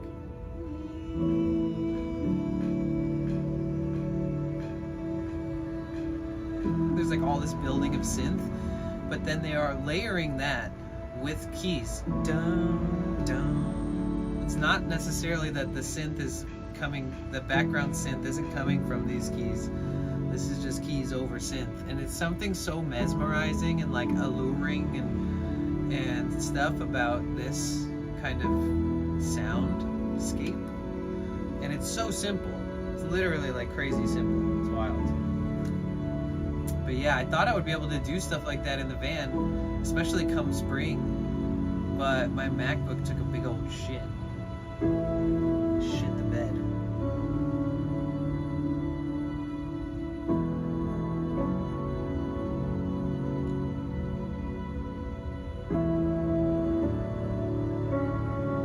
I want to make music just like this. It's so nice. It's so pretty.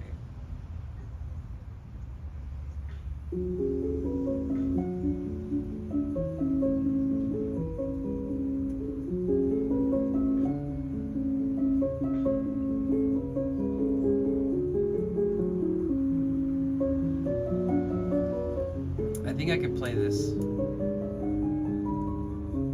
Oh, I would need a full-size piano though.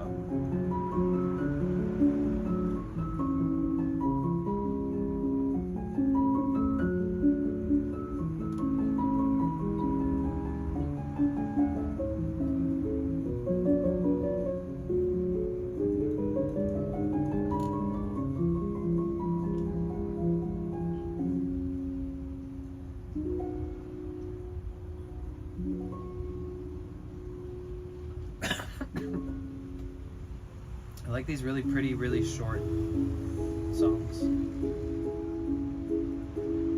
I learned how to play this one. There's a video of me playing it somewhere.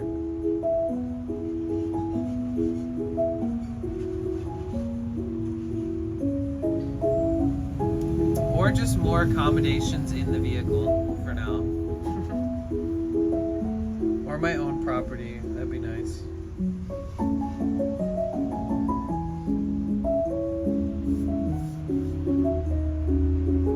Bum, bum, bum, bum, bum.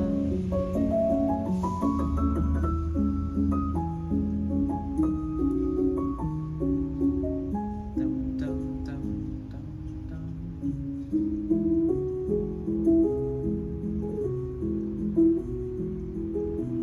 I love all these songs.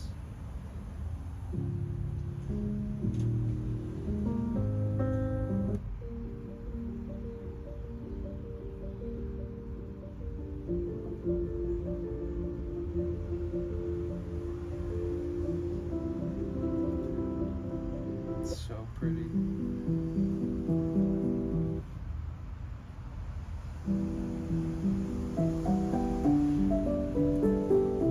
See, I can learn these. I love this style of piano playing. It's very simple. They're always very short.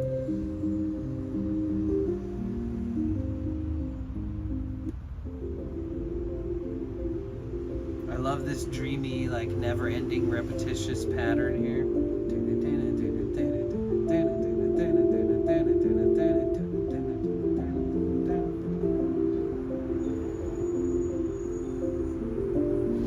It's very reminiscent of the drum, the way I play the drum.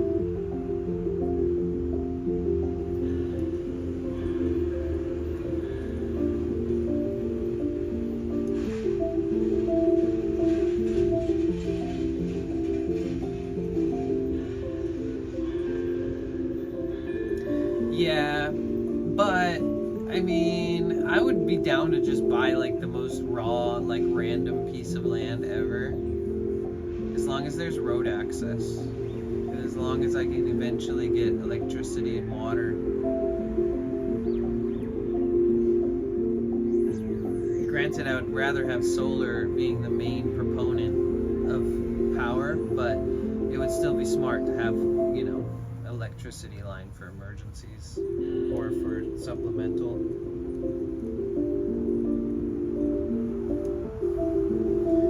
Yeah, I mean, you can find land. You can find land, but it's tough. Like, you can buy land in the desert. That's all that's left. There's desert land, and you have to tough it out in like the 110 degree weather that's gonna happen in the summer, and the freezing cold weather that happens every night in the winter. So there's a lot to consider for sure, but there is like a lot of little pieces of property that are like just too narrow for somebody who wants to buy land and build a house on it, or just too small, but like somebody would do it, you know, somebody who has more of a minimalistic lifestyle, or like somebody who could live off the grid while they're building something there that's accommodating over time. And I don't know, it doesn't seem like prime real estate. It's like the real estate that you gotta get that's affordable in California is not prime real estate to everyone else, but to somebody who's willing to rough it, figure it out. The only real big issue is being like far as fuck away from like interesting things, or being in like a really dangerous or shitty area, which, you know, kind of comes with the territory when you buy really cheap land.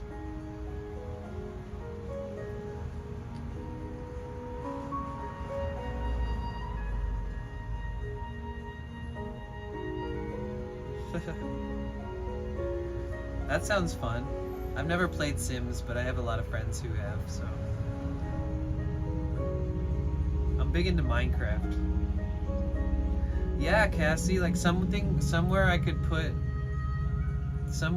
like settle and have place to like work on things and store tools safely without them ever getting stolen, and like all that kind of shit would just be so nice.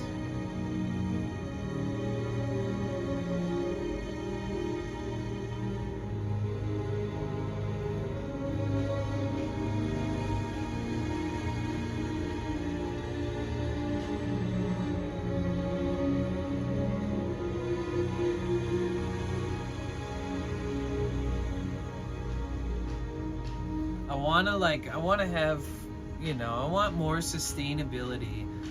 The more challenges I feel come at me in my life, the more I want to brace myself for every other future challenge / lifestyle decision that I make, you know? It'd be nice to like secure that in some way that is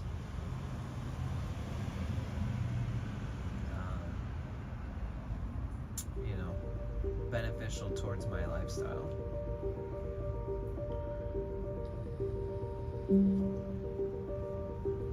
I also learned how to play this one too. The fucked up part is you like kind of have to play it fast. It's so hard to play slow and on tempo. This was the hardest one I think I learned when I was just starting to practice piano. Boom, boom, boom, boom, boom.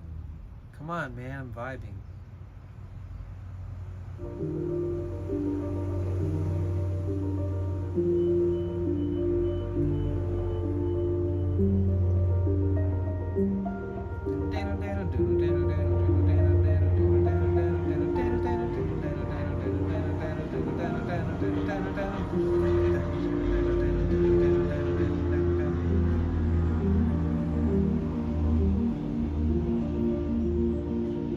This was such a confusing song for my brain to learn, but it was so satisfying.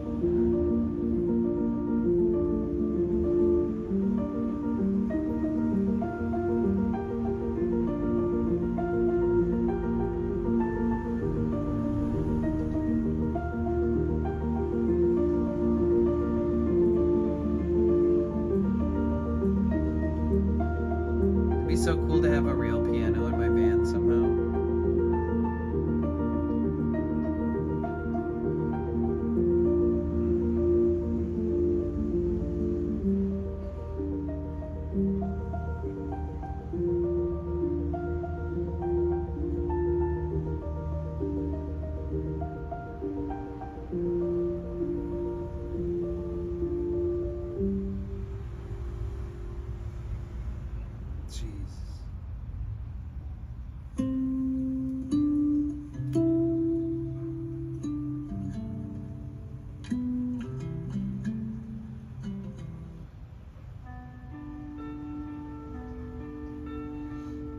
trailer living with my BFF at the time when I was 18 was interesting. We had ups and downs. It was pretty cool. We had a lot we rented. Oh, nice. I'm looking at land in Cali right now. It's fun. Some 2-3 bedroom trailers are only like 12K to 20K. Oh yeah. I mean, you can get a freaking... You could easily get a school bus or an RV or something if you wanted. If you found a good piece of land and you wanted more space, livable space. For sure, it could become a money pit, but you know. I think that if you're smart enough, you can turn something into, you know, at least make your money back on it one day type shit or more. So say if you bought a school bus for like 12K and then you put like 10K into like building it out and buying tools and solar and batteries and all kinds of epic shit to make it really livable, like a kitchen and everything, then you just turn that bus into like, you know, an asset. That's now like a $20,000 bus. Especially if it drives, but you keep it in one place a lot and you only drive it just to make sure it drives kind of shit, where it's like you're not driving it into the ground, it's just kind of chilling.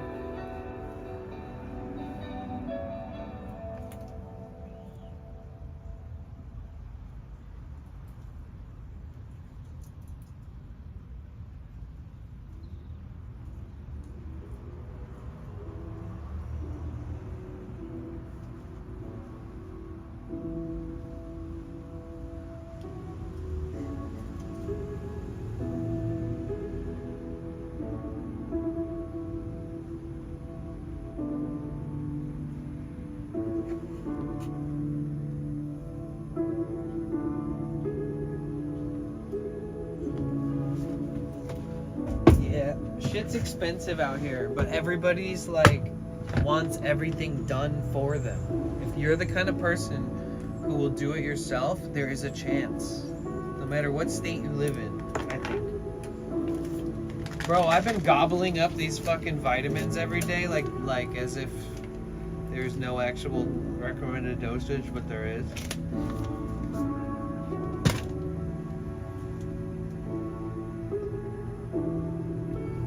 Trailer was at the point it fell in the water from a bad storm.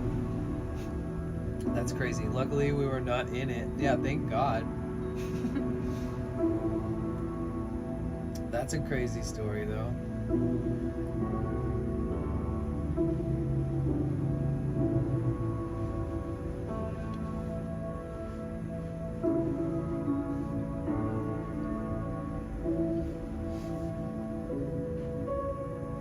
Maybe I'll just buy land in Mexico. Maybe that's where I'm supposed to be.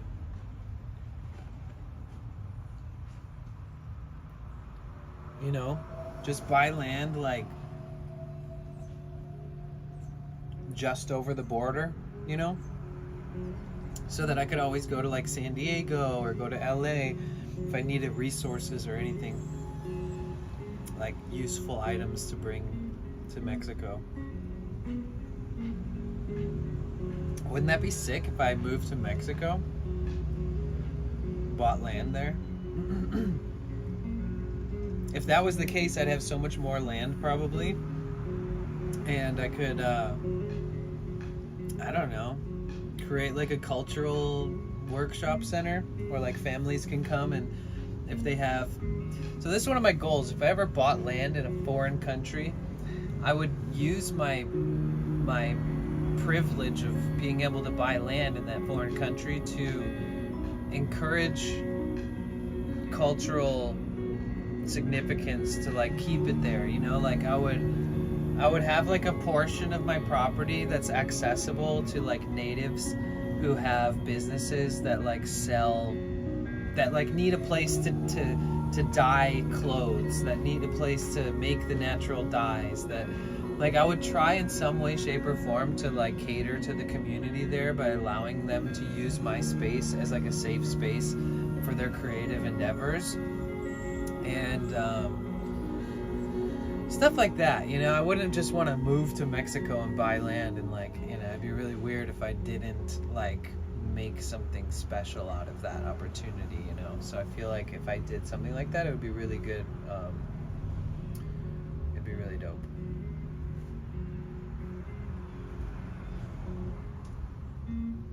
Yeah, 100-degree weather is a bit crazy. Yeah, things in Mexico are cheap, you know. Then you gotta realize that you're living life ran by the cartel. There's no telling what could happen. Costa Rica's a good place, but too many hippies and stuff ruin that place, because not even hippies, but like trust fund kids and festival goers. Now there's like just a bunch of like spiritual woo-woo retreats popping up all over the place because all these advantageous capitalist hippie wannabes are buying all the land out there. And I don't think that a lot of these places really benefit the local community or culture. They usually just hope that it brings, you know, people who will fly across the world to go to Costa Rica for a retreat or whatever. I think it's a bit it follows suit with how Americans have ever treated anything, and it's like they just go there and make it their own and make money. Yeah, I haven't been there in a while either. It's been a few years, but Costa Rica I used to go like every year for like 4 or 5 years in a row. I took 1 year, 2 years off maybe, and went again. I don't like traveling to a foreign country where everybody looks at you like you're one of those people. Like you're one of those weekend warriors who flies to their country just to party and do drugs and blah, blah, blah. And unfortunately, Costa Rica is one of those places where I worked in that industry so long that like I couldn't live there without everybody associating me with that event and that festival and all the like different properties that they own and all that.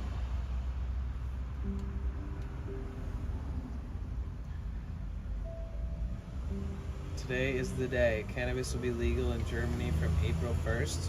Is that guaranteed? Is that a for sure thing?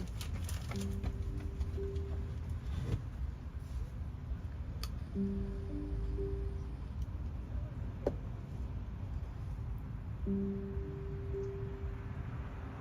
should definitely be celebrating then, right?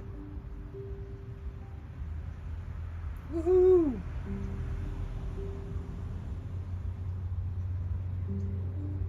You know how many Germans come to California and they're like, oh man, I can't wait to just go to a store and buy weed, you know?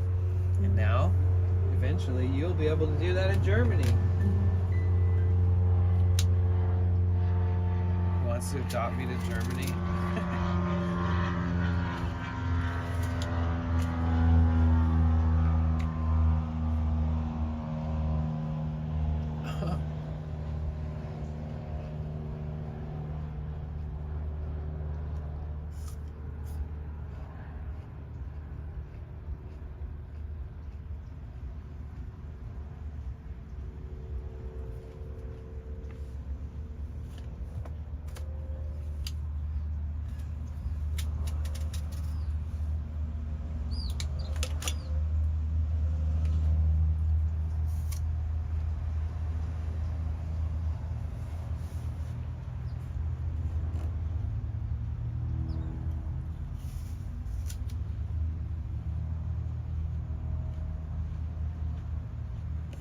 There'll be no shops. It'd be like in Spain with those cannabis social clubs, you have to be a member. Oh, okay. Hey, Scargoyle. I'm doing good. I think. I choose happiness.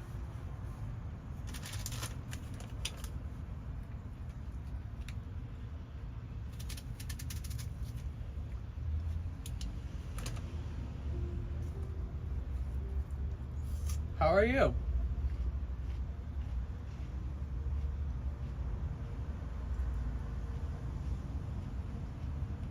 Yeah, Texas. Texas, I think all the prime real estate is being bought and resold like right away. But there's still that less than ideal real estate that people could buy there. And making roasted potatoes with roasted vegetables, yum.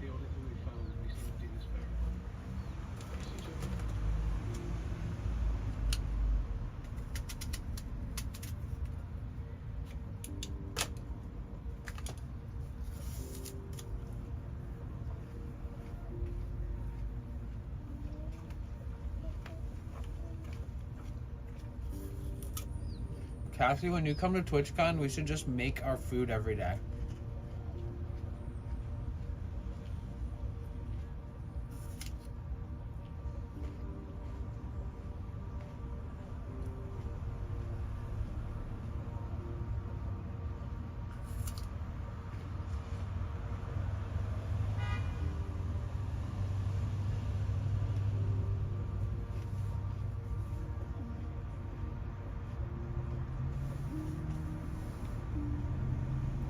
Doesn't it sound so good?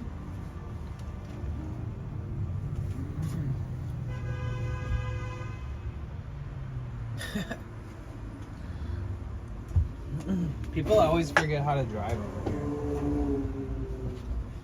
But yeah, I think I want to build a back storage area. So I'd have like something right here that opens. Seems like a good idea.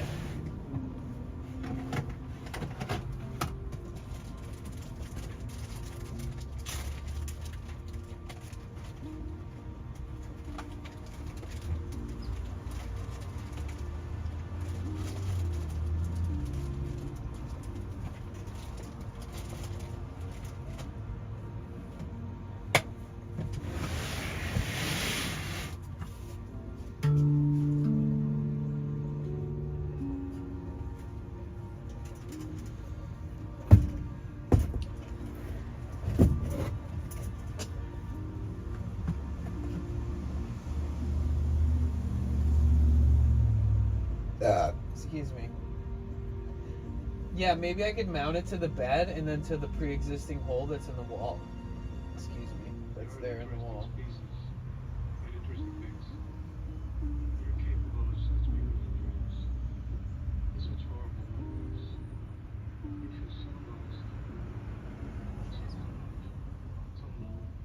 It'd be nice to have a bin that's like for all my tools and shit.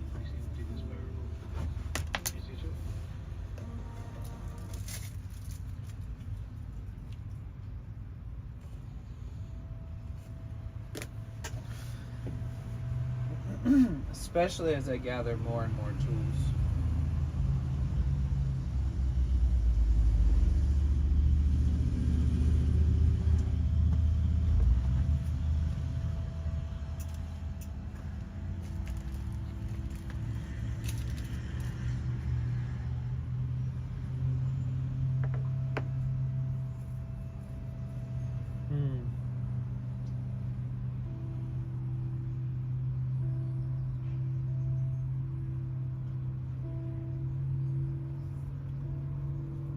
I see what you're saying.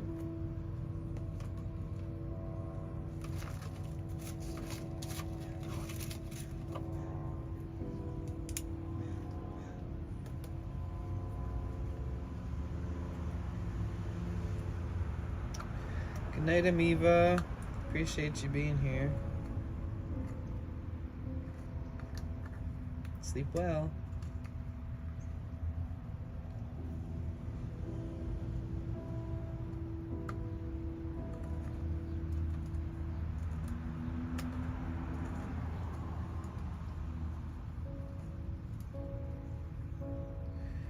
This is your friendly reminder that soon there will be ads. You might want to go take a pee break or get some water or go stretch your legs or pack a bowl or whatever you feel like doing. Maybe just stare at the wall. Maybe watch the ads. I don't know what you want to do. But they're coming.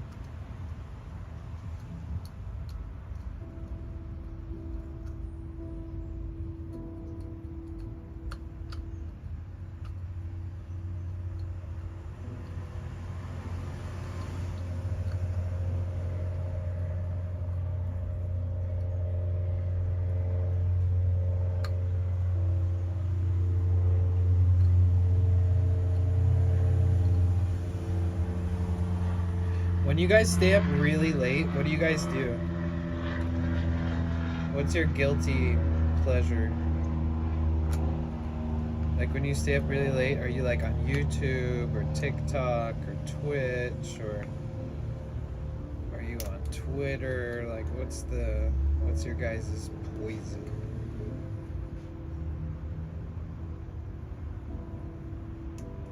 Chill Twitch streams. I feel you, puppies. Same, usually same. I'll do a little ADHD background browsing, you know, but I'm usually like fixated on some kind of stream.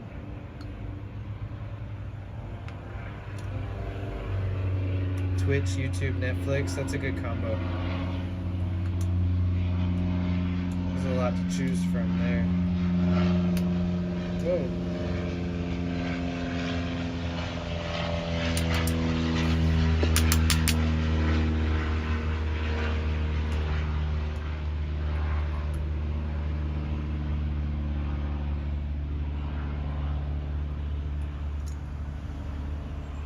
Sticking to the ads.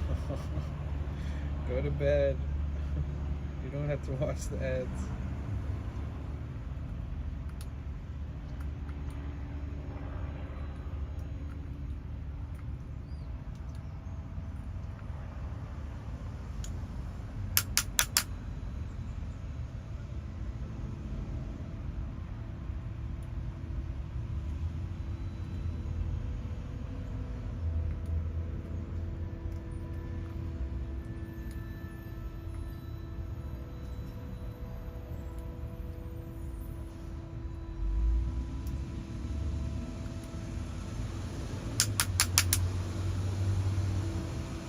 Good sense made. Thank you.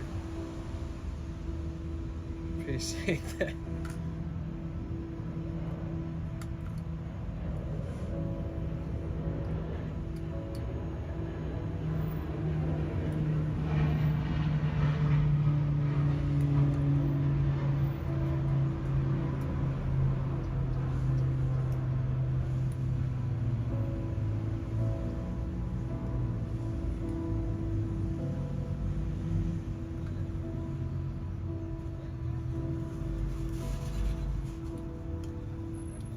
Even today, Luis, the guy who let me work on my van at his place, he was like, was that the first time you ever did that? Like, he asked me that again today. Sorry to run out earlier. I had to test my blood pressure and blood sugar. I ended up eating an orange and a few grapes. Good. I'm glad you got that leveled out, balanced. And don't worry, no need to apologize.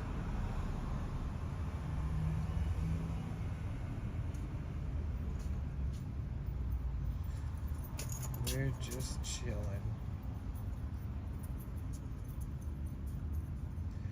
I'm just trying to clean this grinder. It gets pretty bad pretty fast.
say it's pretty clean now.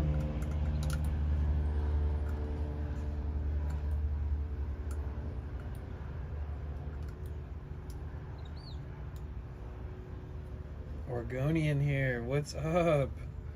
How's it going? I can't wait to come up to Oregon. I love it up there. I've been out there so many times, lived there on and off. The Applegate, Rouge, Ashland.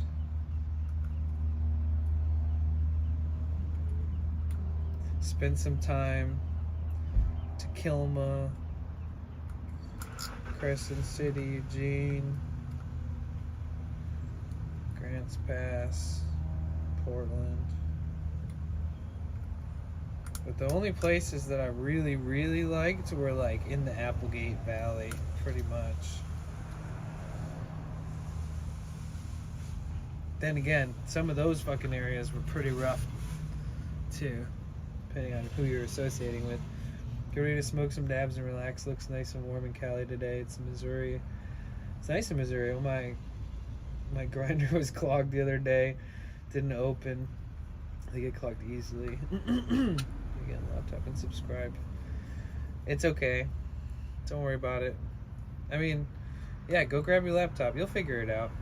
So once you log into Twitch on your computer, it allows you to connect your Amazon Prime to your Twitch in an easier way than on the phone. Yeah, you gotta figure it out before they take away that awesome incentive, because I feel like it's not gonna like be around forever.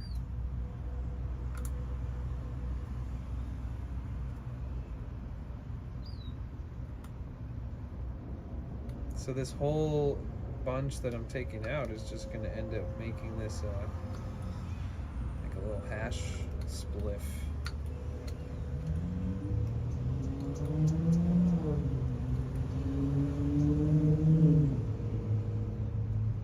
What part of Oregon are you at? Let's go, Oregon.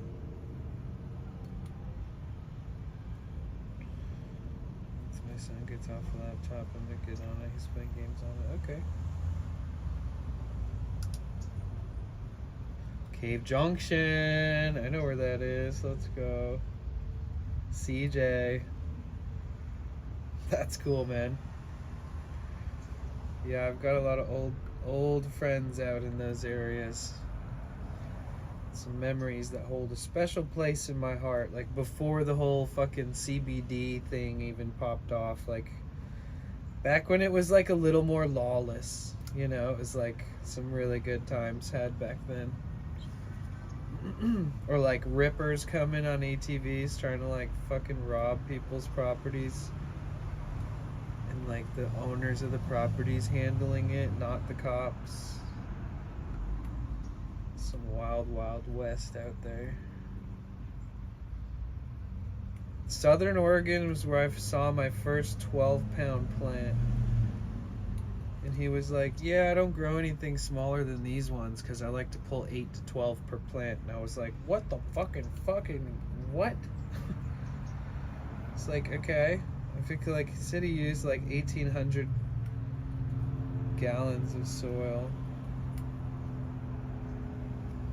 Basically like orchard farming, but for weed. That guy was a trip.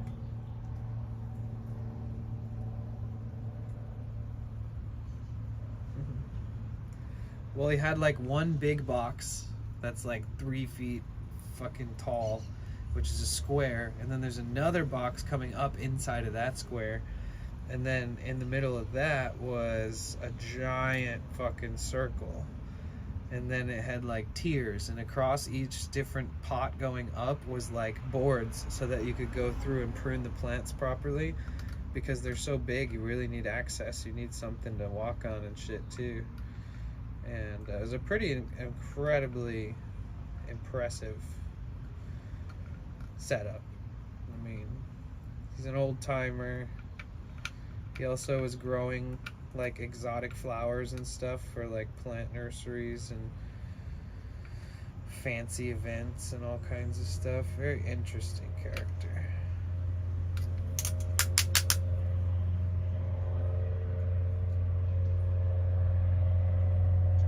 Very culty vibes there too. Lots of sister wives type of shit.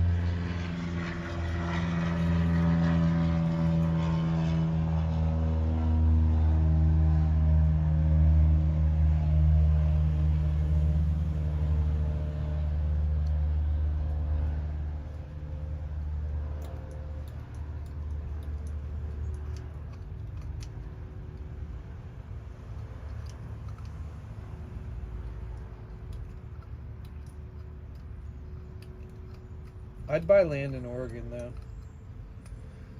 As long as I didn't move into some tweakers neighborhood, you know. It's pretty easy to tell what's going on in every which place though. Once you're there and traveling back and forth from like the coast to Ashland a few times and go through all those backcountry weed growing communities, kind of get a feel for which ones are a little sketchier.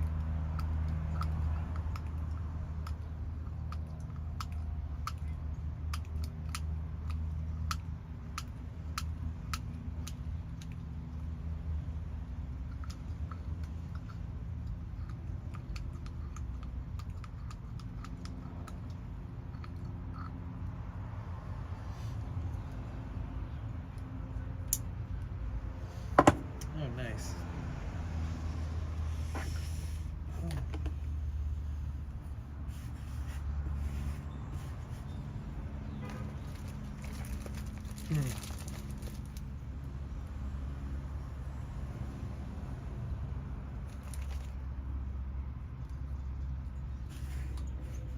After cleaning all that out, now I'm just gonna put it right back in.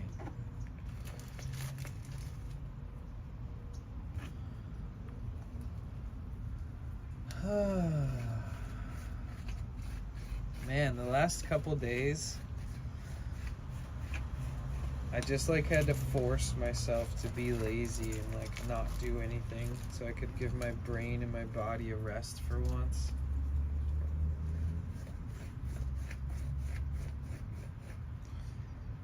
It's always 420, yeah, especially in Southern Oregon. I spent whole winters out there and stuff too.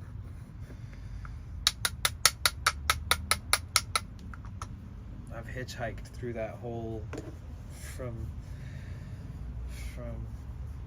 Crescent City to Grants Pass a bunch of times, like hitching from the Bay Area all the way through Redding and Shasta to get up to Ashland and then meet people in Ashland to work their farms, and the good old days.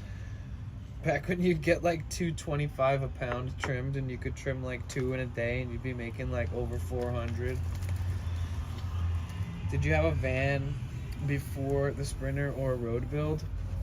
My last vehicle before the Sprinter was a Toyota Sienna. Great vehicle. I've traveled across and around the country in this vehicle before I bought this vehicle. During work opportunities and stuff. So I've traveled and lived and slept and camped and stuff out of these vehicles before. So I kind of knew what I was trying to get as far as what I needed for this point in my life.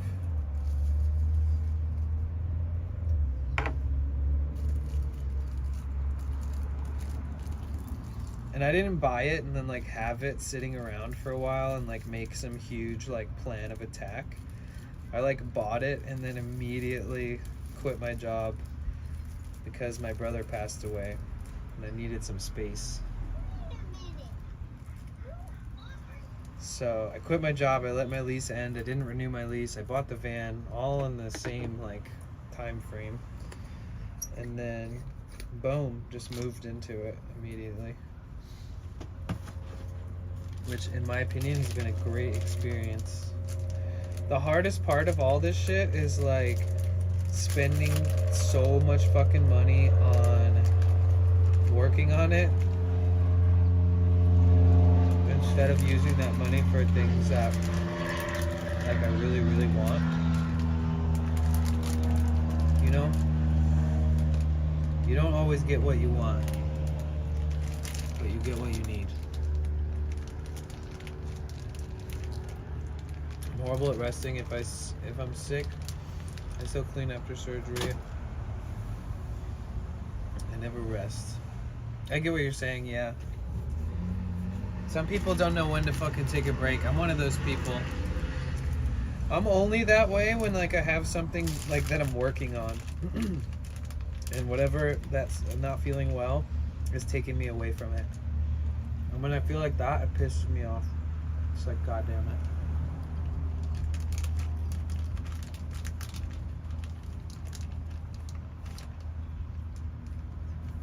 And then you gotta be careful what you say around your phones and shit, because it starts feeding you videos from the algorithm towards emotionally manipulating you more than you already are.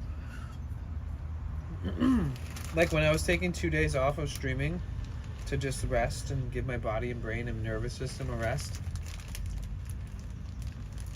a video came up and it was like, did you know that even if you take a day off and you're just laying around resting, if you're still worrying about all your problems, that's not rest. And I wanted to break my phone into 500 pieces, throw it in a blender, drink it, process it, shit it out, and then throw it into a hot fucking pool of lava. That video made me so mad. I was like, fuck you, I'm trying to take a break. Don't tell me that I'm that I'm worrying too much during my break. Let me try to cope into thinking that I'm really giving myself a break, all right? Don't take this from me.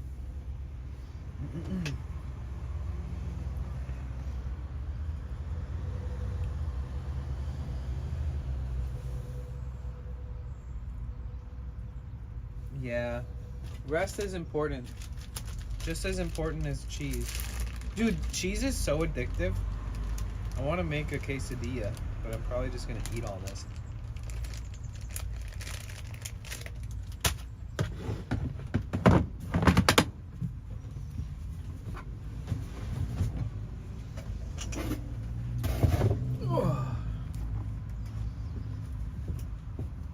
Hey, yo, I'm back.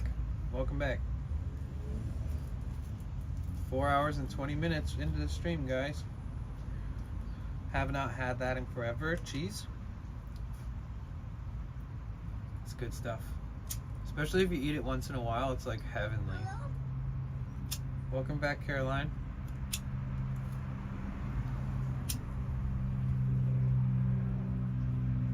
Cheers. You're so right, it's like Google and YouTube recommend shit to me that I text or talk about on the phone. Yep. Yeah, pepper jack is just like mozzarella, but with a little flavor. Little pieces of pepper in it.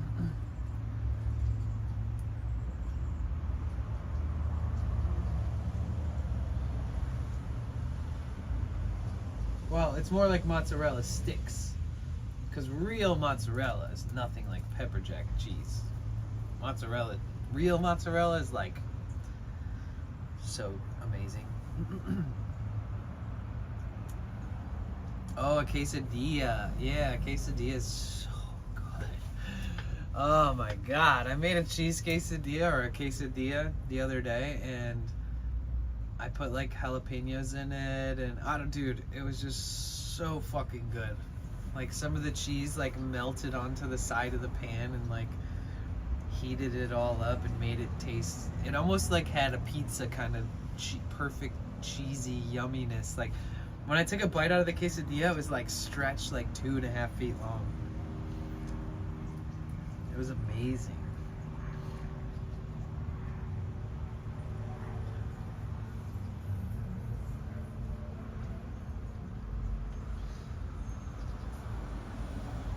A bunch of this stuff is on sale right now. Multimeters, the car jumping kit, spring sale on Amazon.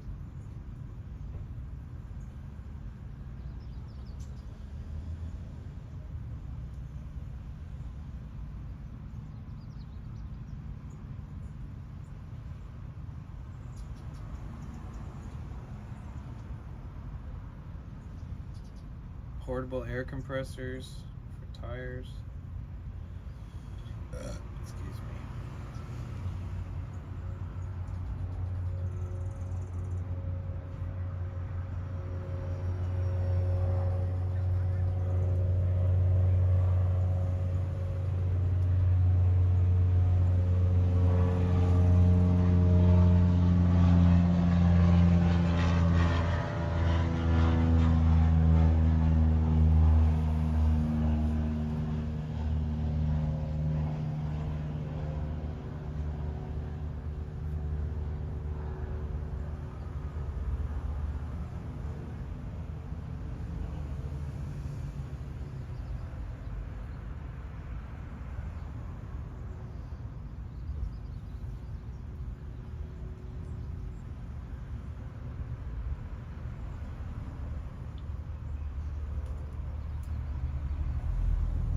Well, I'm glad I talked to Luis real quick because I haven't talked to him since like that day I worked on my van and stuff.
Did you get to see your little buddy, the dog that loves you so much?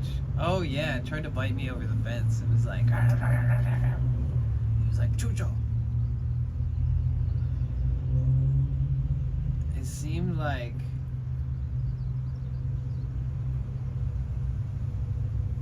yeah, I don't know. It seemed like yeah.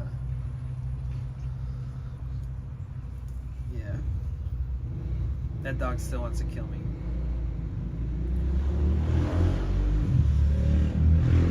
You're getting your rotors and your brakes replaced on Sunday? Nice.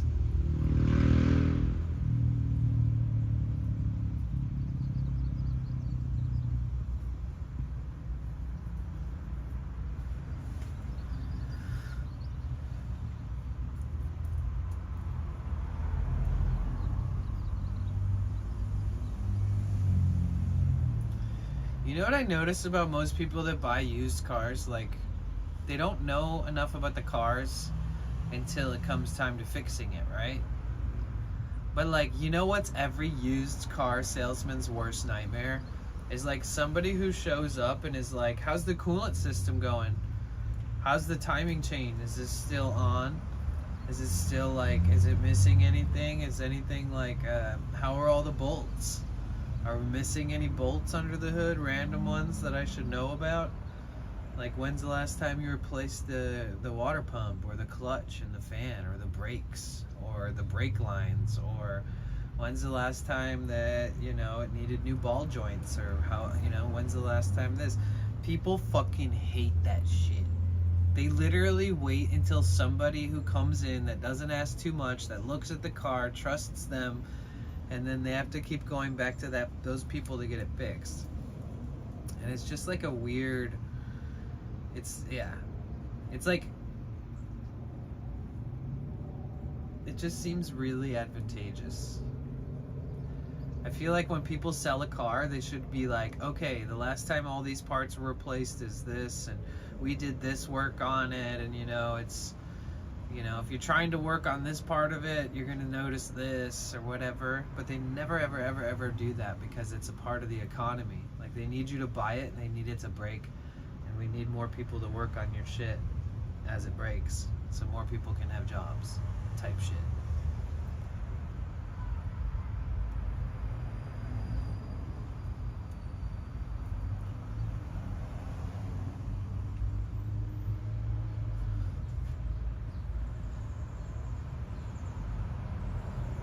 Like, if you showed up with like a toolbox and like a pressure tester and like a mirror on a stick, and you're like looking underneath parts and looking at things and doing pressure tests, they'll be like, oh Jesus.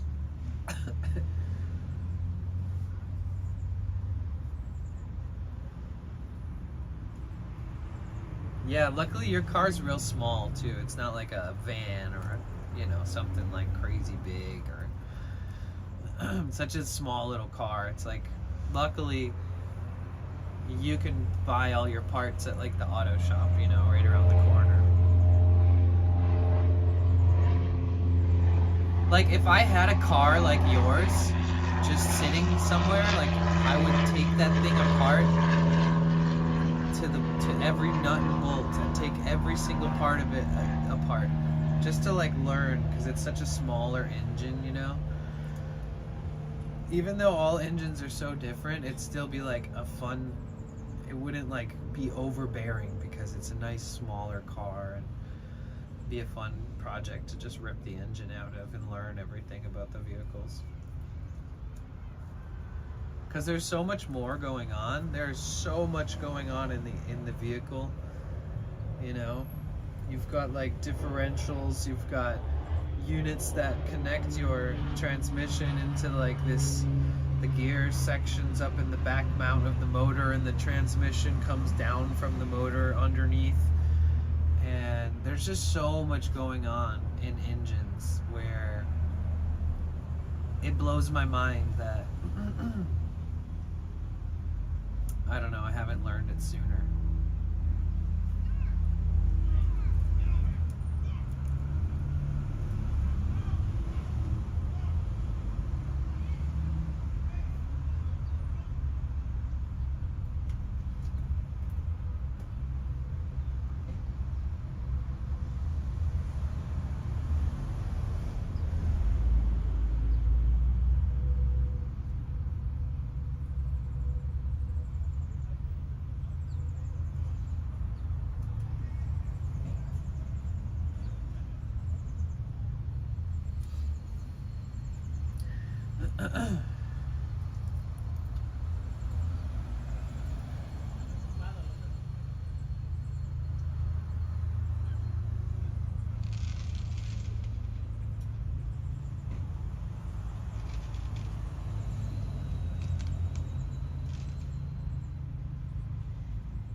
So tomorrow I get my pressure tester.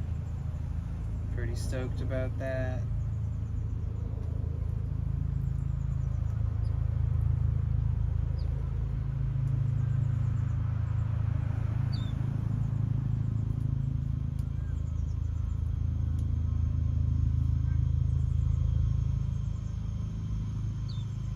If I hit the 100 sub goal this month, we'll just go ahead and buy a fucking new drill and driver set from like DeWalt or something,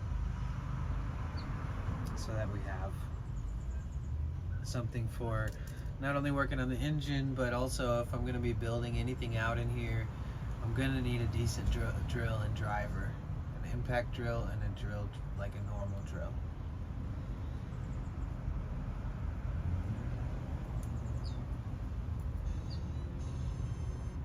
Yo, Heartlight Woman. Thank you so much for gifting Bono's dump truck a sub. Oh shit, I gotta write that on the wall. Thank you.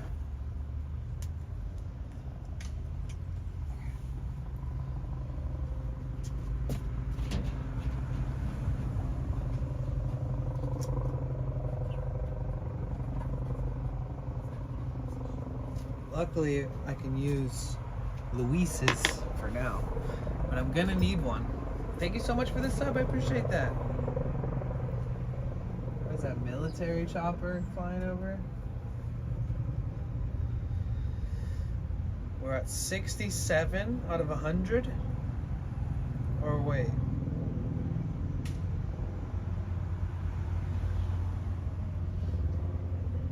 $57, sorry. That's what happens when you take 6 days off in 1 month. Sub count drops. Not that I take it like as a negative connotation at all, but it's just something that you notice.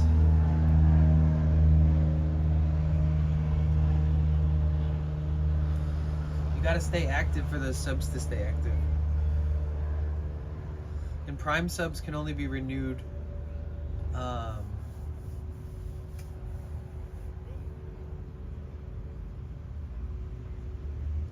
manually. You know, they're not like automatic. That's the annoying thing about Prime subs, is that you can't set it to auto. You have to manually reuse it every single time on your streamer.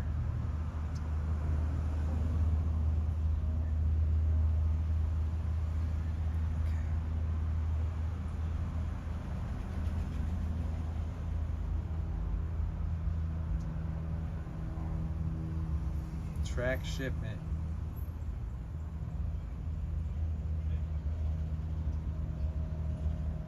It says it's going to be here tomorrow. Every time I order something around the weekend, though, it always comes late. I'm not going to lie.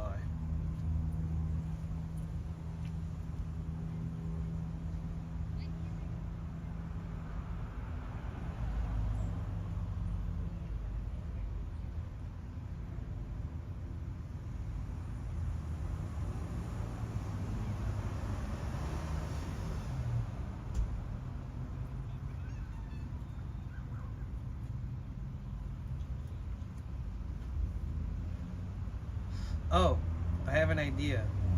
Every time somebody gifts or subs, anytime somebody becomes a new subscriber, however it happens, okay? We need to pick an emote that we all spam, not spam, but we all drop in the chat. So like, which emote do we use? When somebody subscribes, everybody who's a sub, I saw you said that. When everybody who is a sub is there, sees that somebody subs, we all do like this.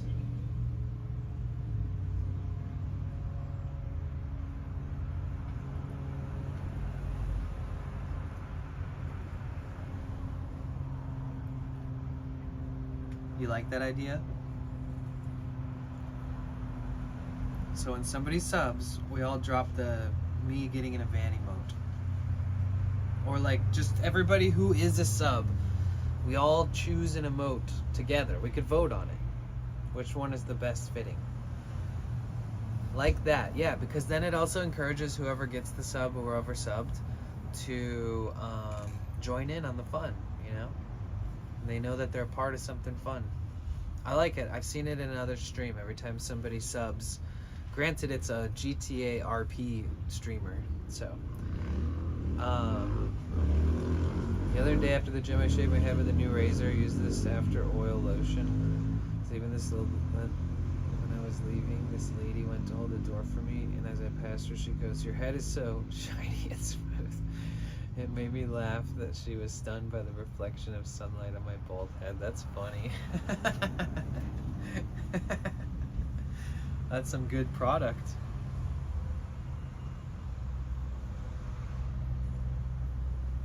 How did your head feel afterwards? Did it feel like you like the product as far as how it physically feels?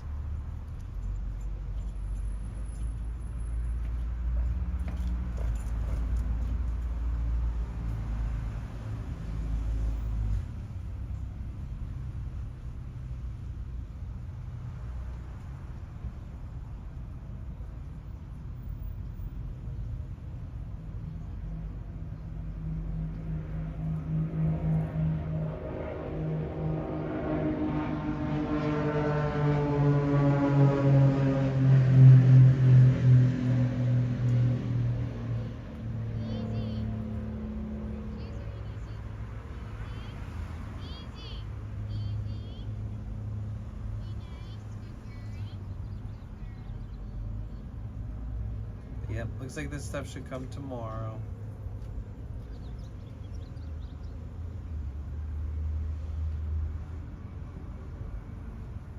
Look, all this shit's on sale right now.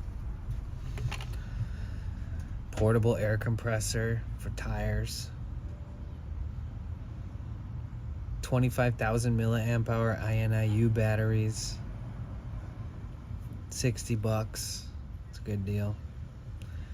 This battery jumper that'll work on diesel trucks. Jump started a shitload of times. $50 on sale. Dude, I wish I was made of money. I would buy so many things for my car right now. I have to do it periodically and efficiently.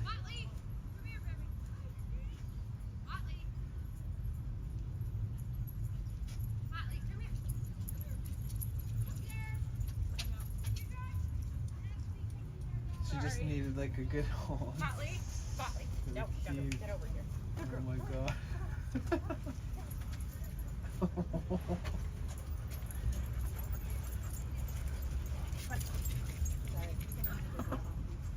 Dude, holy shit.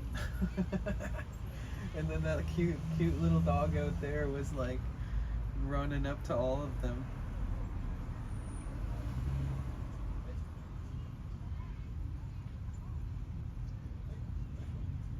I want all of them.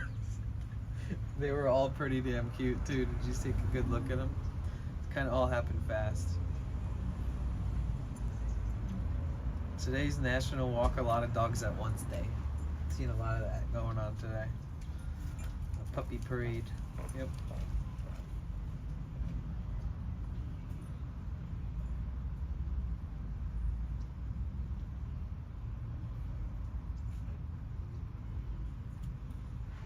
All right.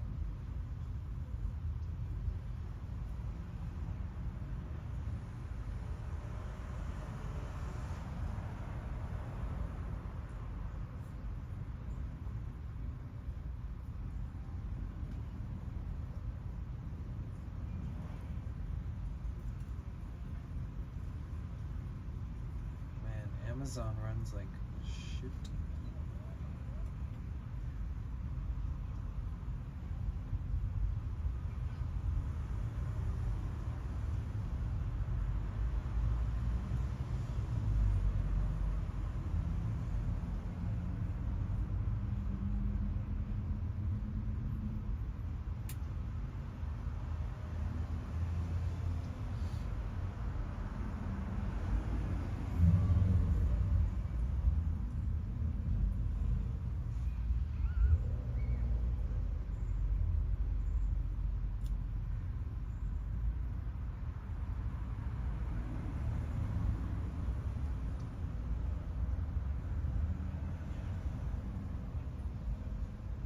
Dang it, I'm trying to.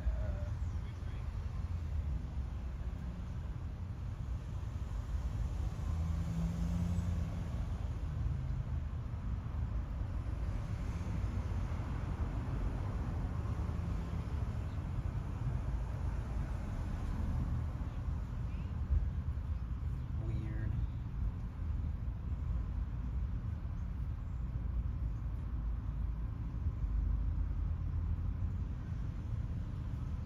How do I?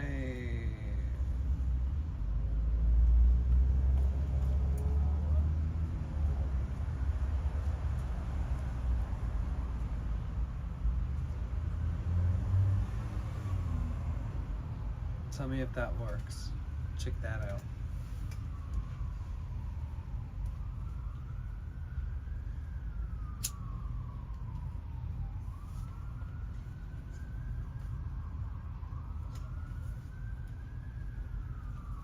Let's see.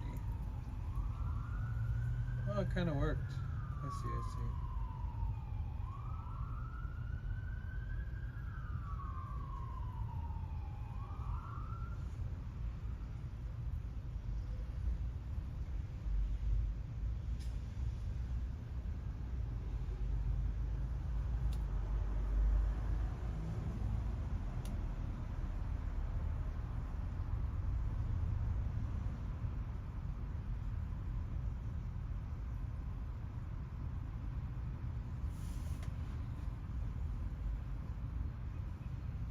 Man, my hand was hurting so much as it was healing. Just because it was like such a bad gash. Like I kept cleaning it and deep cleaning it and deep cleaning it, and it's just like this crusty gash that's like healed on the inside now. But it hurt so much. Every time I moved my hand, it was like throbbing pain. Fanny's a thing for a thing, like a full-time girlfriend. Needs a thing for a thing? I'm confused. Wait, what do you mean? Everything needs a thing. Is that what you mean? It's like a full-time girlfriend. Yeah, but a girlfriend is way cooler than a van. You know, your van keeps you sheltered, but your van can't like hug you, right? So if I have a girlfriend and they want a thing for everything in their life and they're kind of complicated or complex in that way, that's cool. That's fine.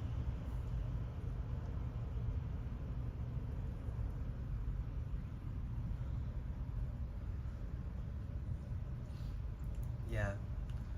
It's like, oh, I need a air pump just in case I need to put fucking air in my tires. Oh, I need a battery jumper just in case I need to jump my battery. Oh, I need a meter tester so I can check the voltage of my battery and of my alternator. Oh, I need a pressure tester so that I can pressure test everything in my system in case I have a leak. And then, oh, I need, what else? I need a new impact driver and drill. Ooh, I need, and that's like, that's just right off the top of my dome, helpful stuff. Yeah, I know, right? But it feels, but you know, you enjoy riding it. Like I enjoy driving this vehicle.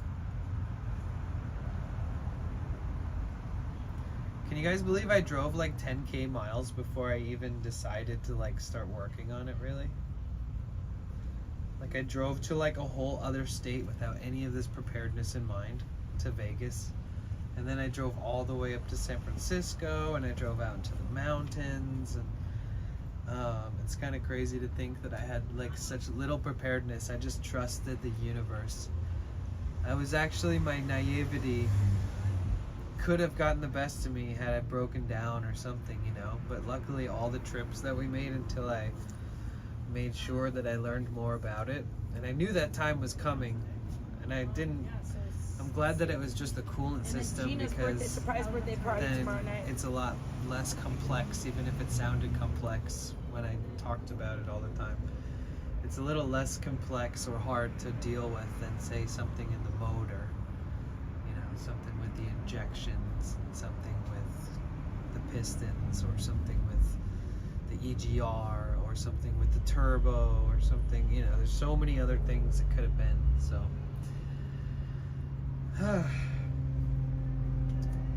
One step at a time.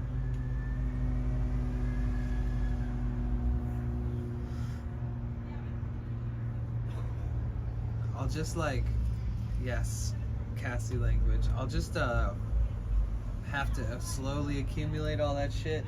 I want to go to Home Depot and buy some wood, cut some wood. Damn it, I have a saw, but the battery's dead, and I don't have a charger for the battery because I only have the saw and the battery, which is kind of a bummer. Maybe I should find where I can buy a charger for that thing, because I'm gonna need it to cut wood again. I just want to build something that has like a latch on it, that I'll cut that little piece that comes out of the side of the bed, or it extends out a little bit. I'll cut that out, and then it'll make space for like a really nice, I don't know, 2.5, 3 foot almost rectangle shaped container that'll be like for storage, store tools and random shit in it.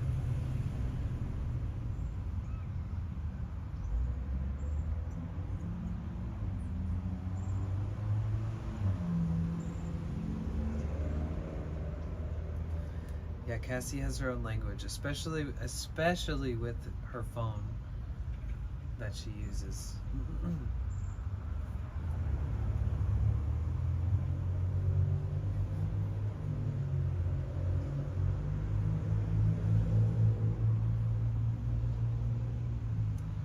I gained 48 subscribers on YouTube in 90 days. I thought I was doing horrible. I guess it's not as bad as I thought.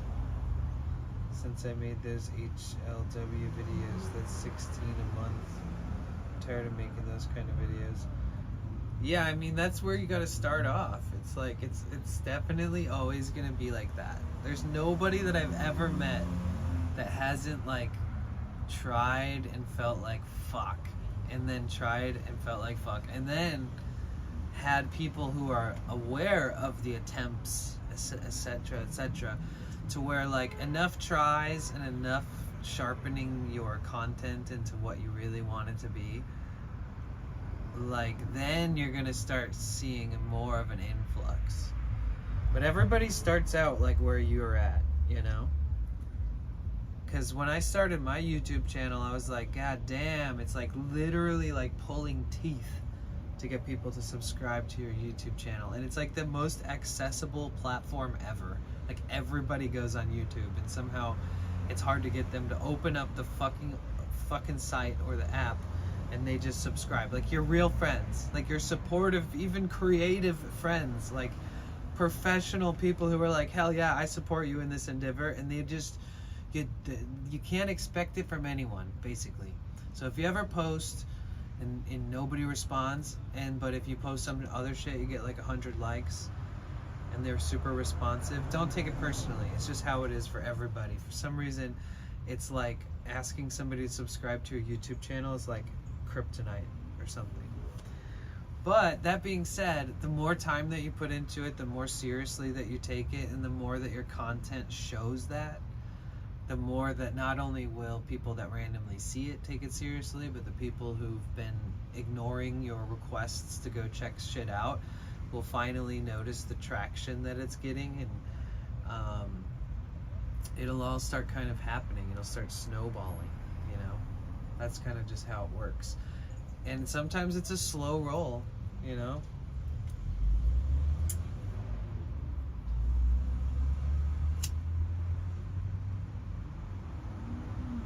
Yeah.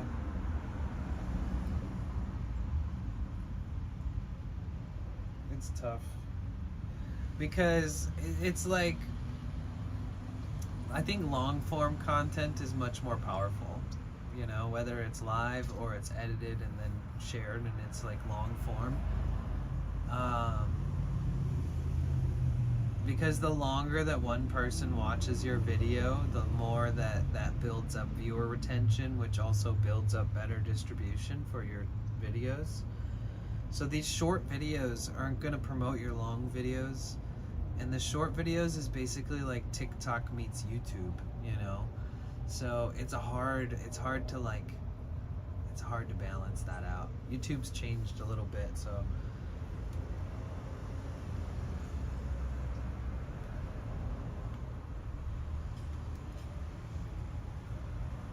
I think that if you post a bunch of shorts on YouTube and they start doing well, then you should also try to post original long form content too. Because the more content up there, the better.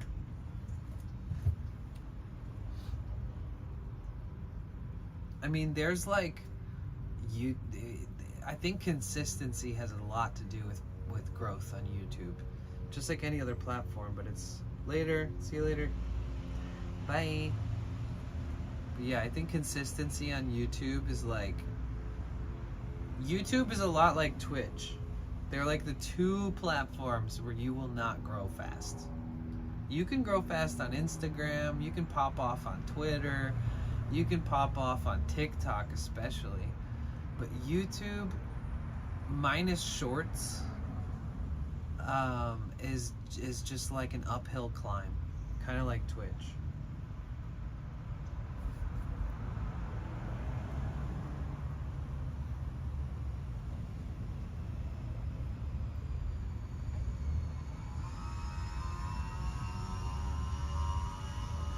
Yeah, it doesn't matter if your music is copywritten and stuff. None of that matters. Only when it's certain music, it'll limit your discoverability, and it'll only limit your discoverability from like random countries. And while I think that is silly and annoying, it won't be detrimental. Like, I think one of the things that I learned about posting content and seeing growth, and then trying to meet this new standards of my content, you know, I think that's like the point. When you start realizing what makes your content uniquely yours, then you'll start to like hone in on that in particular. And I don't know, it's kind of like a pivotal point, I feel like.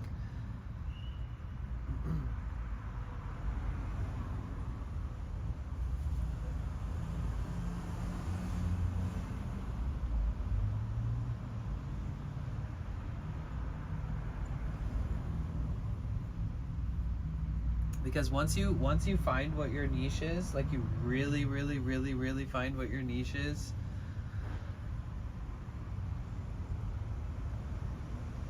you're going to like know what's your best. You're gonna be like, this is absolutely my best of this niche, of this subgenre of category of my lifestyle, or whatever you're posting.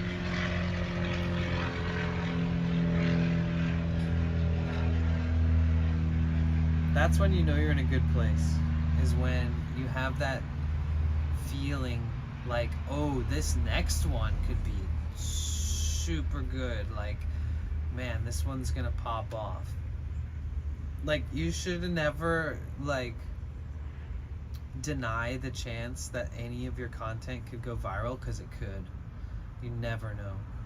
But once you really start sharpening in your skill on a certain type of content, you really start to know like what is your best. Like, I remember I had a video that got like 300,000 views or something like that, and I knew that my next video was going to be even bigger. I just knew it. I was like, shit, if that one fucking did this good, then this one's, I think this one personally is better. And then that one was like my first video to ever hit 1 million views on TikTok. And I was like, oh shit. And then I started to like really realize that, you know, you gotta love what you're doing and what you're posting about. And if it's just a bunch of copying a bunch of other people's videos and using other people's audios, then it's gonna be like hard as hell to find your flow within that madness of like TikTok, like viral recreating type stuff. But you know, if you go viral for something you love, then you can always look forward to posting the better one. You know, like if I had 100,000 followers or 150,000 followers on TikTok because of a drum video, then every time I got better at the drum, and every time I shared a new video of me playing a new technique that no one's ever fucking heard before on the planet of Earth, then I would feel extremely good about it, right? You know, I'd be like, shit, I don't even know if I've ever seen anybody do some of the shit I'm doing. But unfortunately for me, I'm not viral on TikTok for that, you know? So there's that aspect too. Oh, wait.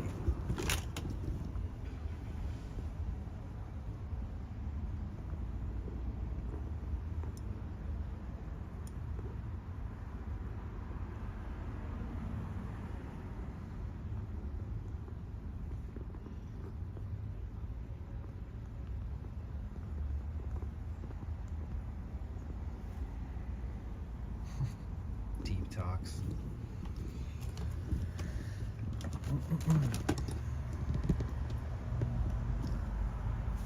But yeah.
so nice before the airplane flew over.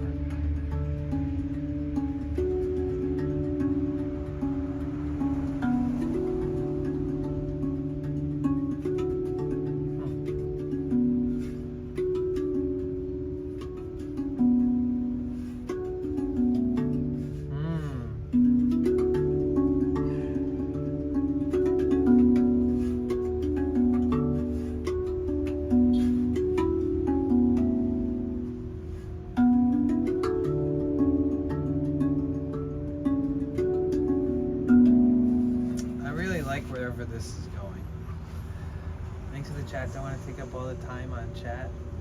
What time on chat? 72% are males.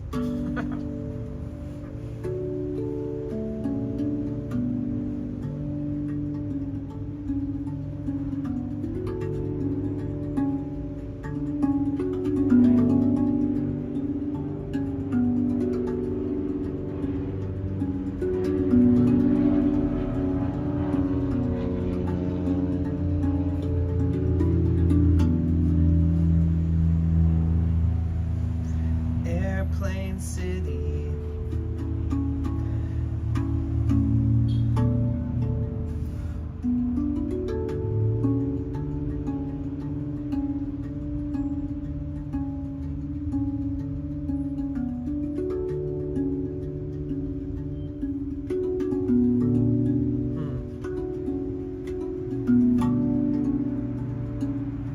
I like that. That's dramatic.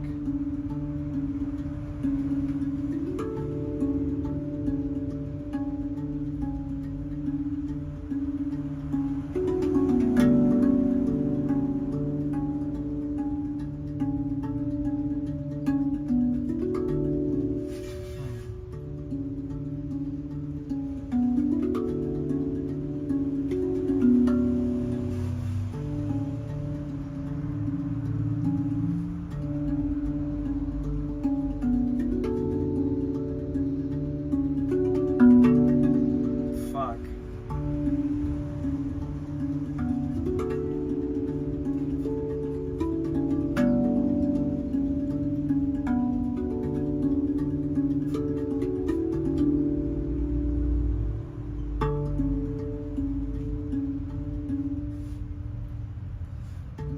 Soul Plane. The one that got me the most views, I used a song from the Midnight like you suggested. Go figure. Yeah, I mean, some music is just undeniably good. The Midnight is a good suggestion.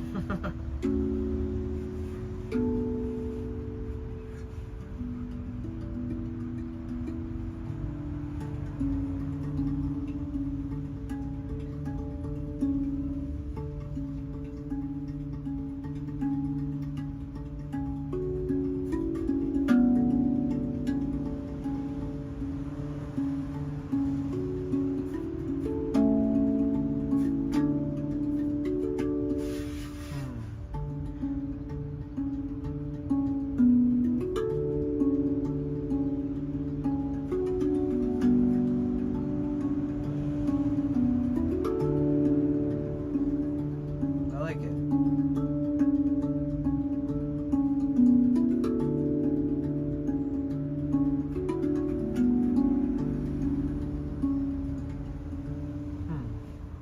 Something's going on there.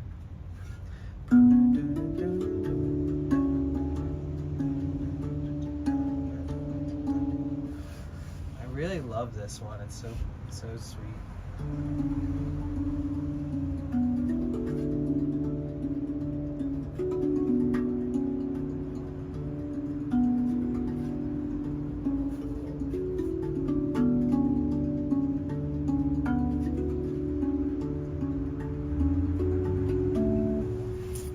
There's got to be something else I can do to this.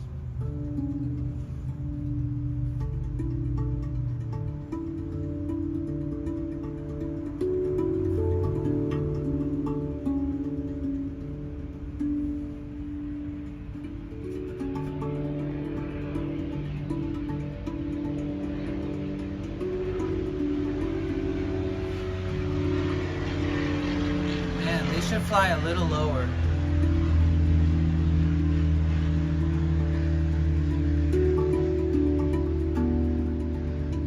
I like that. Change the octave.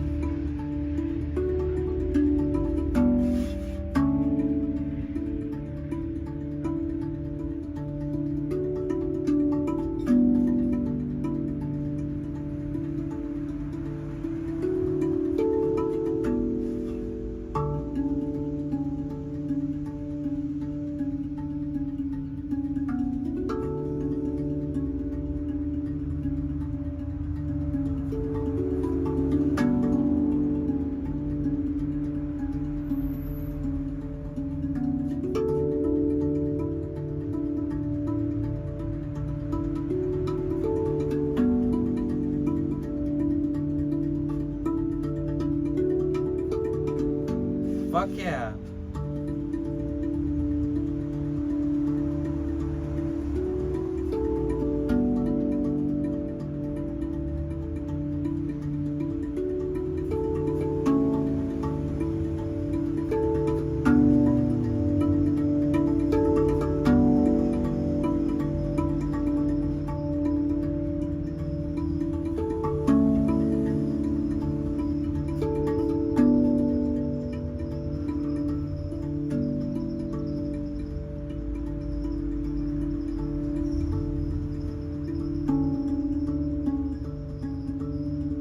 Fuck, man. I could go places with that one.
This melody. Love it so much. Probably scaring everybody off. Sorry guys. Today's one of those days.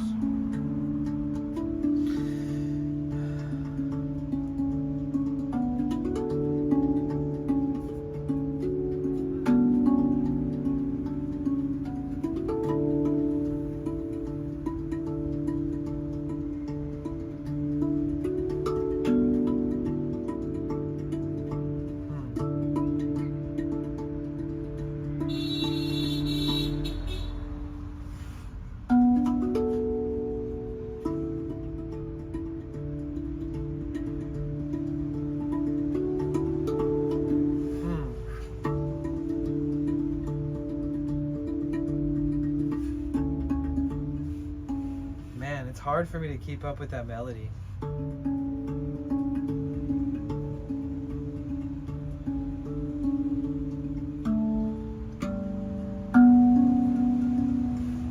Thank you, I appreciate that. I like this higher up part.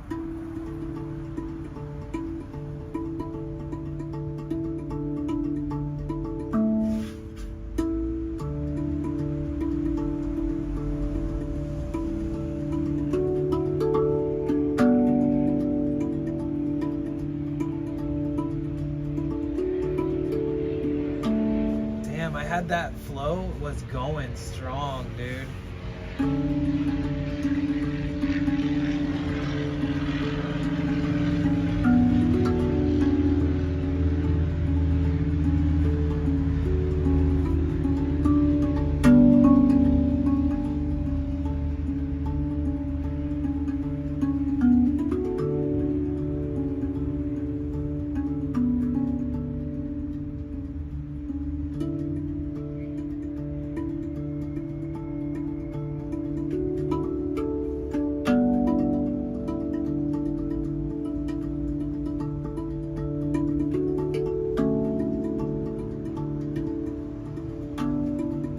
Damn.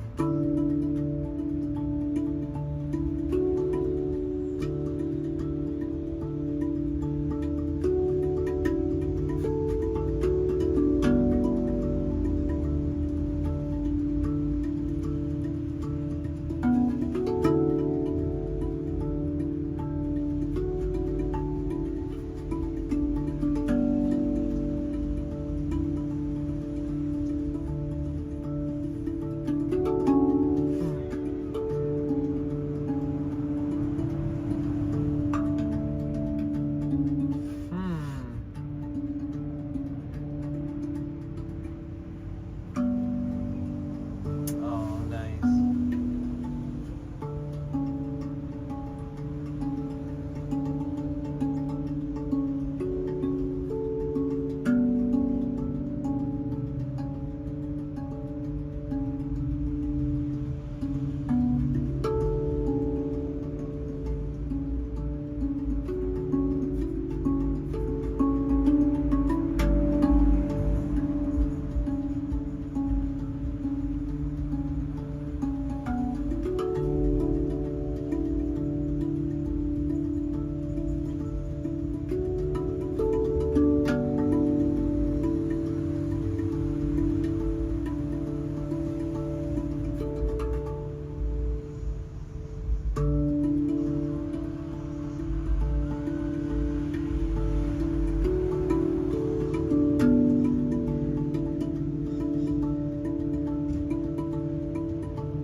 Man.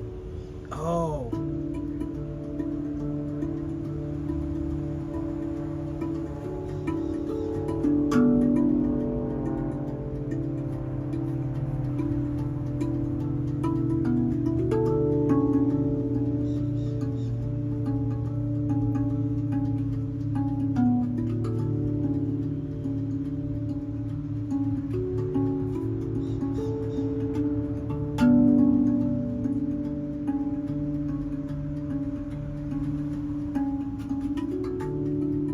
I like that. It goes from this lower thing where it's like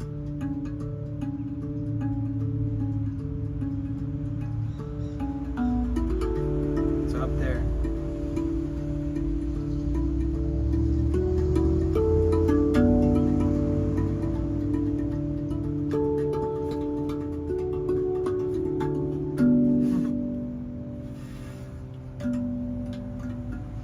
Roasted potatoes, roasted veggies with garlic and rosemary dressing I made for the veggies. That sounds amazing.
gosh, Pure Pofi! How's it going? I was just thinking about you. That's crazy. Hola, gracias por estar aquí, Pofi. Welcome.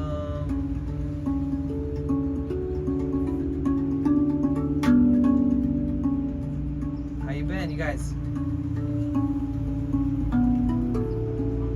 Pure Pofi's an amazing ASM artist, very relaxing, amazing streamer, one of my best friends in the whole world. Good boy. I trust this person with my life.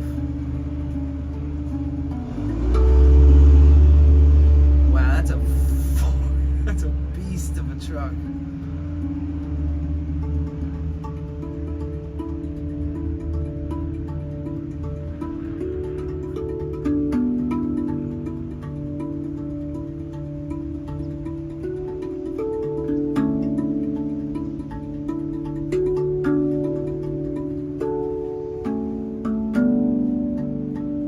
How have you been?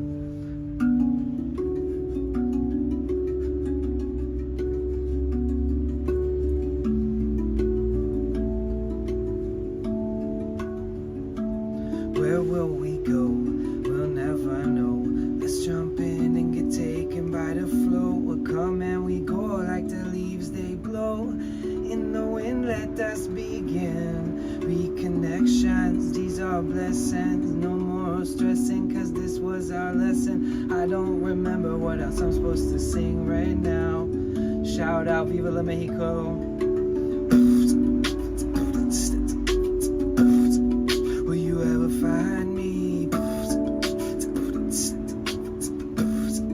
Will you ever find me?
Us with your playing. I can't wait to do that. I look so much forward to that. I was just mentioning earlier, I'm like, I want to buy land in Mexico or something. I'm going to Mexico. You guys, it's gonna happen. I feel it deep in my soul. At least something, somebody, something's calling me to Mexico. Alas, I need to heed to the call. We have land. See? There we go. All right. Hi, alias redacted. We already have the land. Let's go.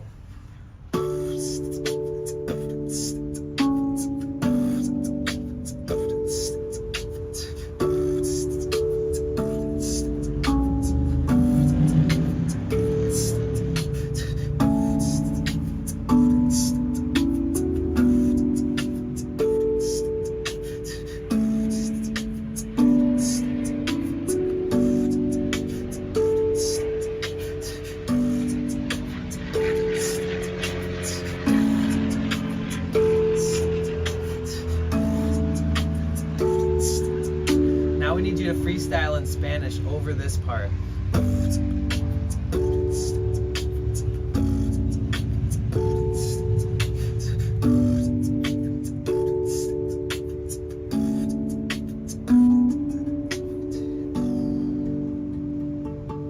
Yo quiero Taco Bell. All right, that's good.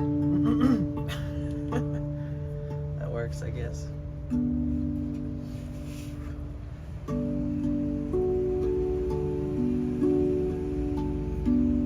Trying to go for like this drone effect with the drum. It It makes me miss piano so much. I fucking miss piano so much. I was talking about it today. I was like, oh my god. And I listened to a bunch of piano songs on stream. You guys, Pure Pofi is one of my best friends in the whole world. We lived like right next door to each other and practically with each other. Shared a bunch of equipment, a bunch of cool instruments, and streamed a bunch and did a bunch of cool collaborations. And she is one of the most special streamers on this platform. And she's very talented. She plays piano like incredibly, self-taught. She can play guitar. She does ASMR. She does like a lot of deep spiritual talk, and yeah, I don't know. She's got some deep roots, you guys. She's a really cool human being. Definitely check her out. And you'll probably see her in my streams again. We're going to Mexico, guys. Wait, okay. I made up a song about, you know how I really like that retro wave music? That's like, and it's like synths and stuff, you know? You know how I like that music a lot? Yeah, so I made up this song, and it's, so in December, I found out that I had leaking fuel coming out of my engine of my van. So I decided to write a song about it. And it came out pretty cool. It's on the drum, though. And I don't know if I can sing it. There's like so much loud noise around. Maybe I should close this for a sec.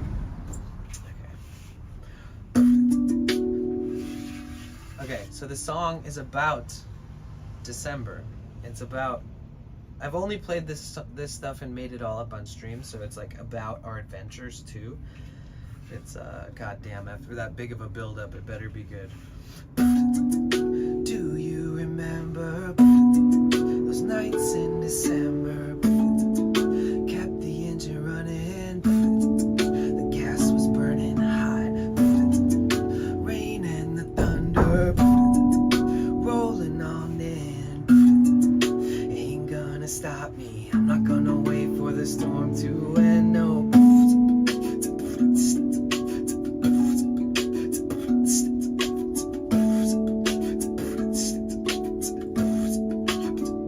What I'm doing. There's more to it, but yeah, that's the one that I made that it's so different than anything else I've made up, but it's very much painting what had happened in the lyrics. Like, do you remember those nights in December? And do you guys remember those nights in December? I wrote this song for Twitch and for myself, for the community, where I found out that my van was leaking diesel fuel, and then I found out that it was gonna rain for like 6 days in a row, and I was like, oh my god, I gotta work on my van, and it's pouring rain, and I have nowhere to go. And we just turned all that part of the journey into a cute little song. But yeah, I gotta work on my van, and then I'll go down to San Diego, and then I'll be closer to Mexico. And then we can talk about how we can make that stuff work.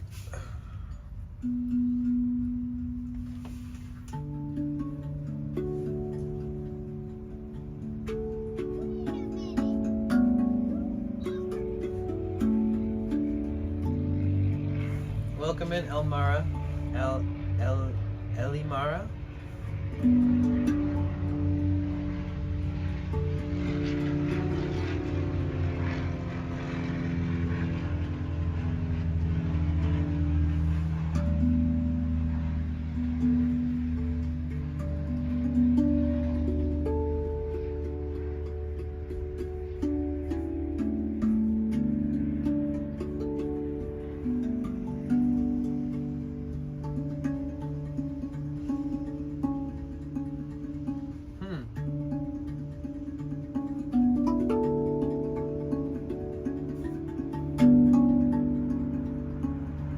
Fuck.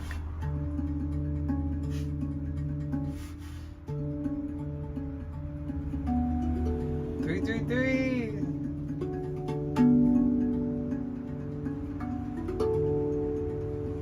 Okay.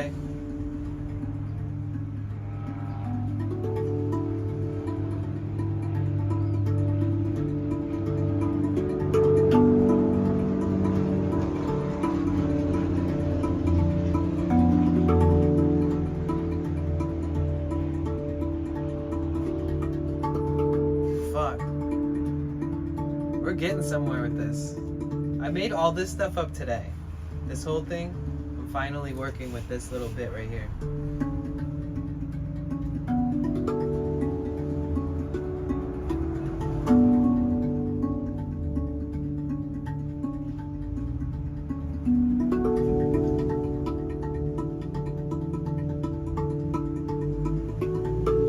Fuck.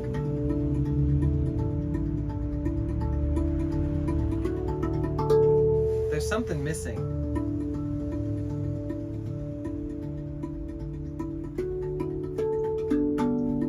There it is.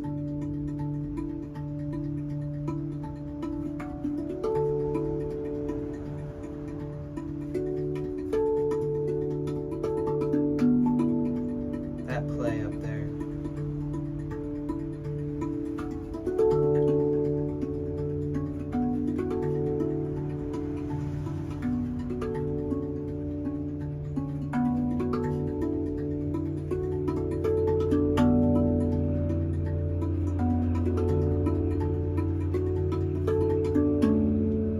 I love it. There's just so much to play with. I love you guys. It's so good to see you, Pofi. I miss you, Josie. Yeah, all I gotta do is work on my van like one more time, and then I'll know a lot more about how, you know, what's going on with this leak that I have. And then I should head down to San Diego. That's kind of already the plan. Kind of want to get away from Los Angeles a little bit. So maybe I can meet you at the border. Go to Guitar Center and play all their pianos and shit, keyboards. Oh, I want to play the drum that your friend has so bad. I know it's like needs to be fixed, but you know, the only real difference is that they're all different keys, you know? This one is a D major, but these are so much more tough. Like I could drop this upside down and I won't need to get it fixed, hopefully. But it's such a different sound, you know? Like I would love to play a hung drum, like a thin steel drum, because usually it's it goes in an upward pattern, and it's like easy to like understand the pattern that goes up and down, because there's a whole lot of like things that I don't do on this drum that I bet you I would start doing on like a thinner hand pan, like the whole like using your palm and using your knuckles on the inside for percussion and stuff is I can't really do that on this thing because it's so hard. Jesus. Thank you.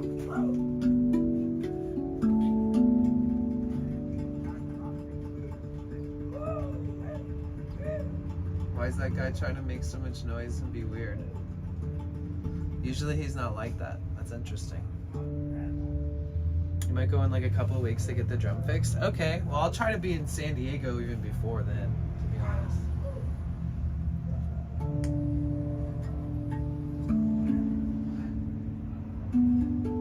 I'll keep in touch.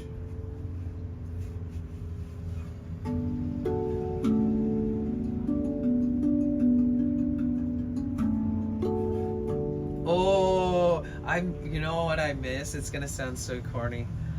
I love playing this drum and somebody hangs out and just like falls asleep to it. That's what we gotta do TwitchCon this year. Have a big group sesh.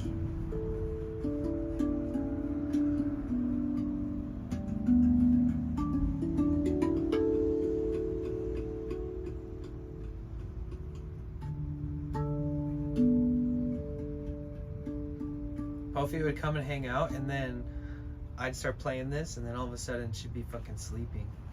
Be like, all right.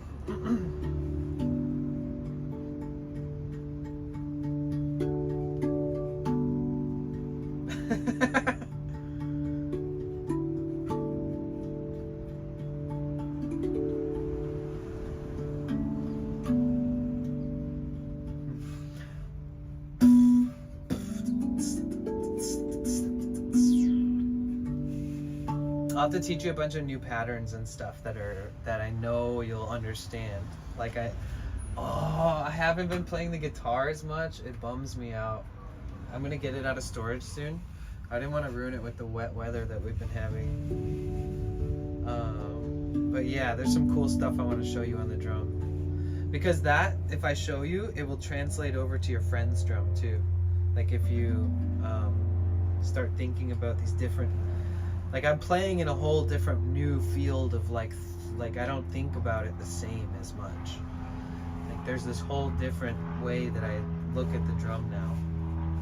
And there's a ton of different styles of playing now that I could show you. I think that one time I showed you like, and just doing that over and over and over and then getting like really comfortable. And even things like that.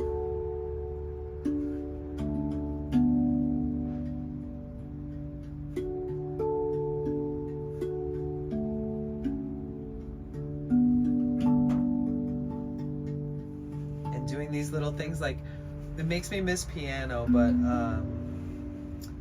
I've been doing a lot of really fun, like, back and forth crazy stuff. Hold on.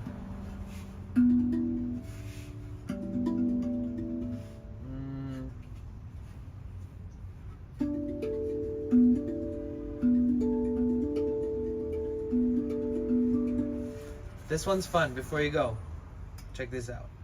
Okay, so the right hand goes.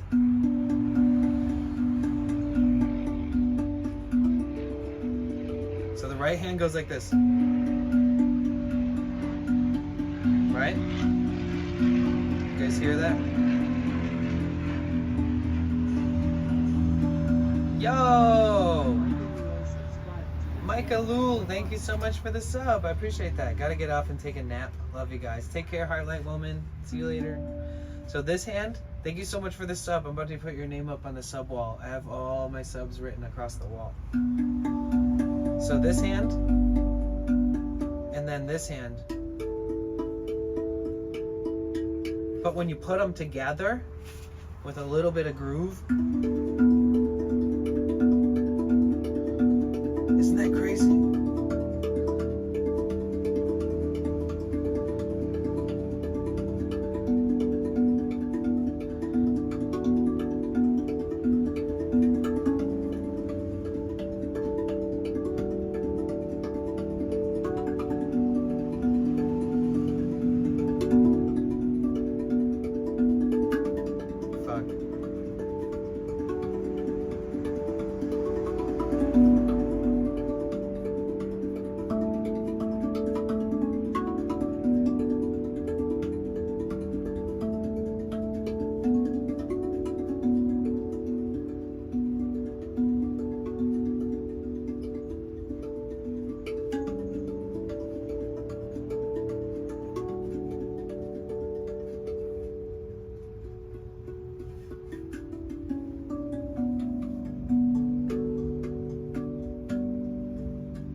Okay, I'll stop, guys. I get it.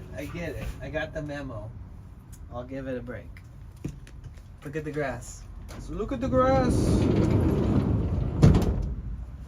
So yeah, I shouldn't have taken so many days off, because I took so many days off while I was like going through my shit the last week, when I was feeling uber stressed and like sad and all that stuff. But we conquer, we reconnect with our hearts and the hearts of the ones that we love, and we shall prevail, and we shall show the algorithm on Twitch who is the real boss here.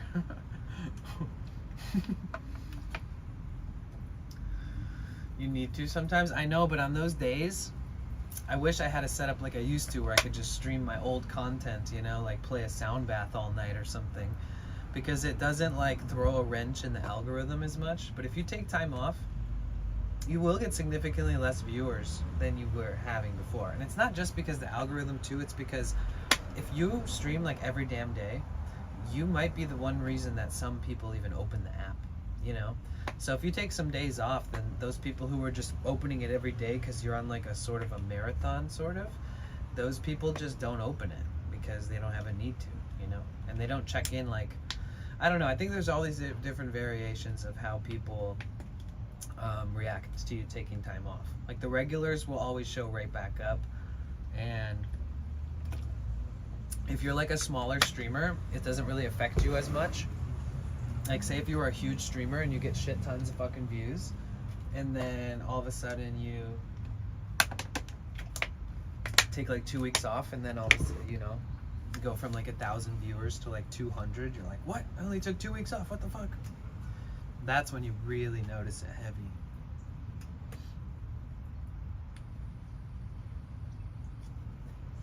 But yeah, mi casa es tu casa. Let me write M-A-I Kalule. Make Kalule.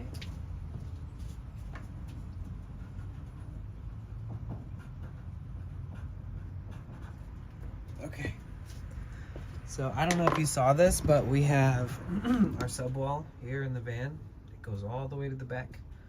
It's gonna wrap around to the other side eventually. That's the goal. We'll have this whole freaking van will be covered in those sticky notes by the end of the year.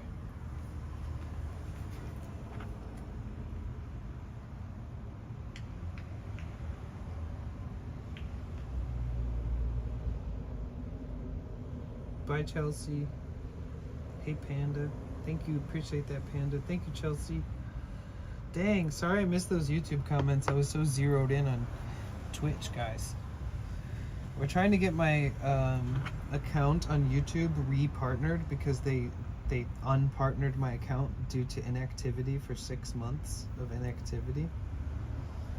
So the way that we can counter that shit, if you guys have a spare energy or a spare tab on your computer or something, you can always go to this playlist and just run it into the day and into the night and again. It's like 100 hours of videos that I made that are mine, original content. So if you guys could be so kind, you open up that playlist on a tab on your computer, maybe you watch a couple, maybe you don't. Either way, it adds view time. All I need is the view hours, like the amount of hours I need is 4,000, and I'm at 1,000 right now. So we are at the point where if we keep simulcasting over there, that we will have a nice surge in watch time. Yeah, we're at 1,100 hours of watch time in the last 365 days. So we're almost there. We're a little over a quarter of the way there. Oh man, guys, I want to just get my vehicle fixed and start walking around and adventuring every day. Not as much as hanging out in the van every damn day. When will that happen? It looks like tomorrow I'll get the new tool that I need, and then I'll talk to Luis, and I'll see if Monday, I'll talk to him on Sunday, because I don't want to bother him, you know? But I'll talk to him. I mentioned Monday might be good, Monday morning, and he said, yep, sounds good. So I'll contact him on Sunday, and I'll let him know. This is Luis, the retired Mexican man who's kind enough to let me do the work on my van on his property. That's another reason I kept thinking about Mexico, is this guy's so sweet, and he always talks about Mexico. And but yeah, so it looks like by Sunday I'll know if I'm gonna do it on Monday. But what I'm gonna do is just stream every day, so it's all good. I don't think I'll stream me working on it, but I could.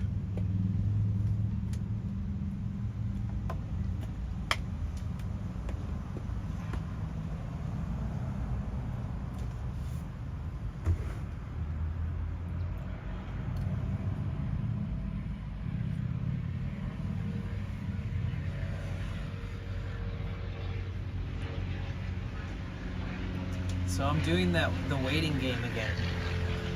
The waiting game gives me anxiety. So tomorrow the tools come, and then the next day I'll talk to Luis, and then if all goes as planned, Monday morning I'll do some stuff.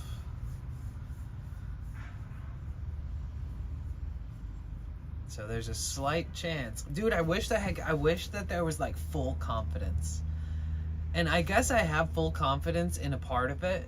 Like I have full confidence that I know every way I could test it, that I could personally test it, especially with the new pressure tester coming in.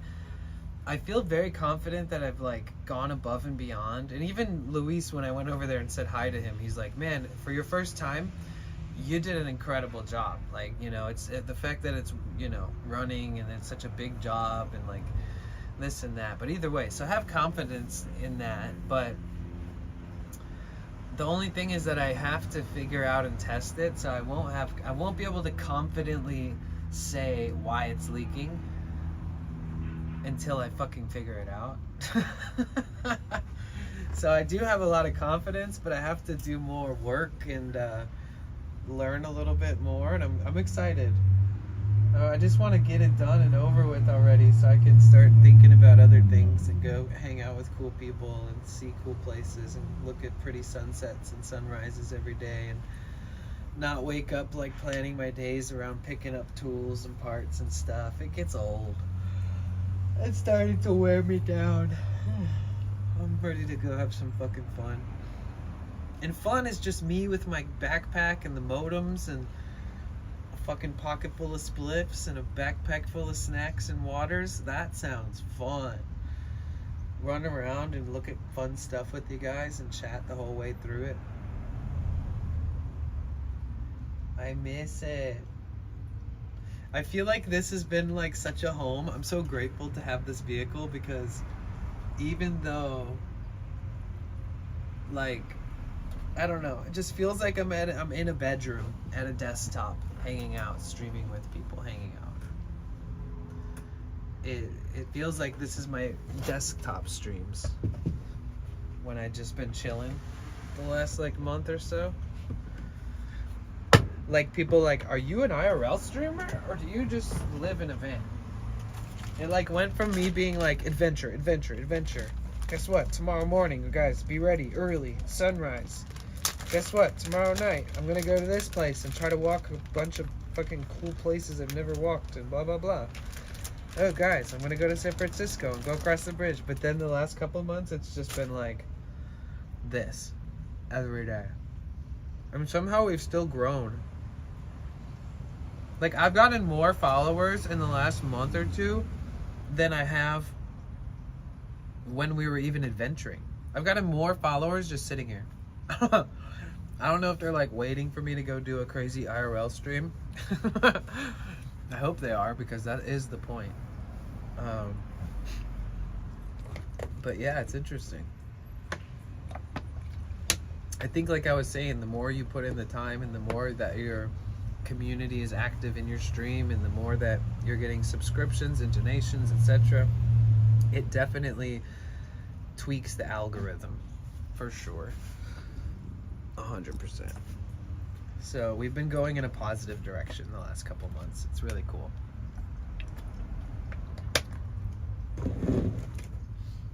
I'm sure when we're out and about and exploring, we're gonna make a lot of new friends, you know, ones that maybe wouldn't have joined if I was just sitting here talking about my engine all day, every day. Will he ever get off his butt? Will he ever get the van fix? Got people on edge. Yeah, like the people who were there when that crazy guy was there. I think that's the most on edge they are. Is being like, oh God, I wonder if Danny's okay. That guy was nuts.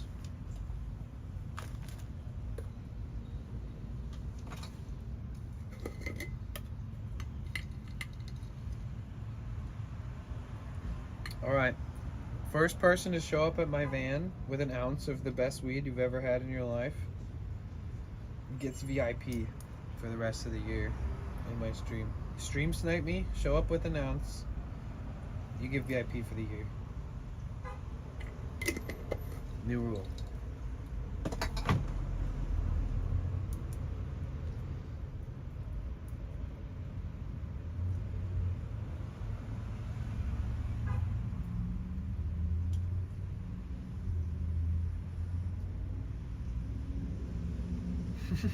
Cassie. Have to get you some wedding cake for TwitchCon.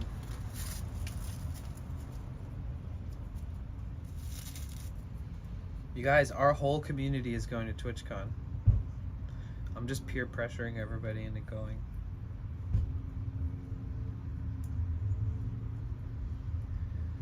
You will go.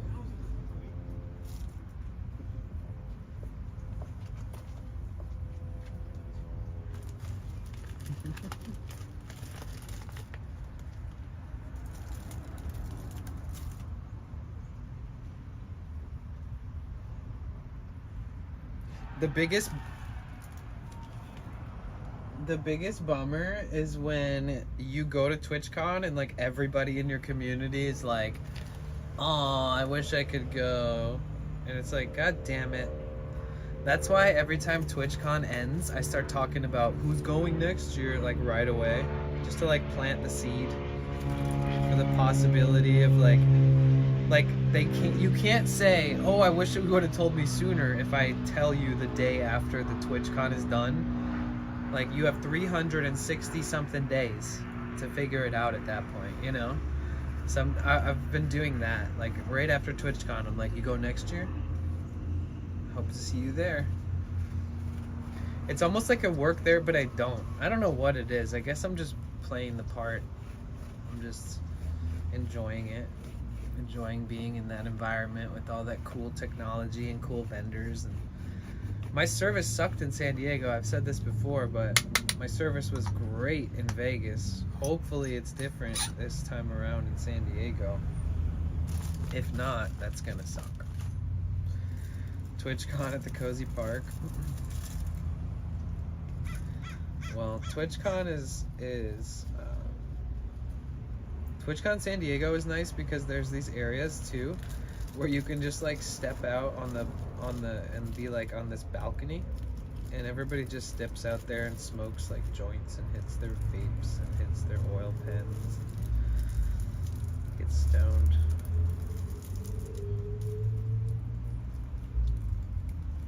Nothing better than a TwitchCon in California, I'll tell you that much. Fucking stupid ass Las Vegas. That's crazy. Nevada, bruh. I can't even believe, how dare they? Like, honestly, I could have gone without that never being a thing, you know? I could have gone without going to Vegas for TwitchCon. Like, they could have done it somewhere else for the sake of, like, my sanity. If you guys are new here, I'm an avid Nevada, Las Vegas hater. So, fuck that place. You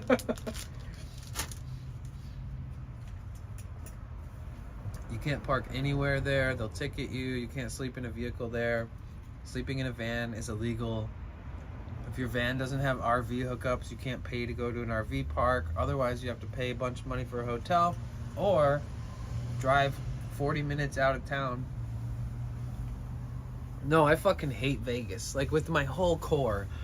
And I have a lot of friends who've always loved Vegas, so I'm not going to hate on people who like it at all. But for me, bruh, it's not for me. That place is so, like, anti-me. It's insane.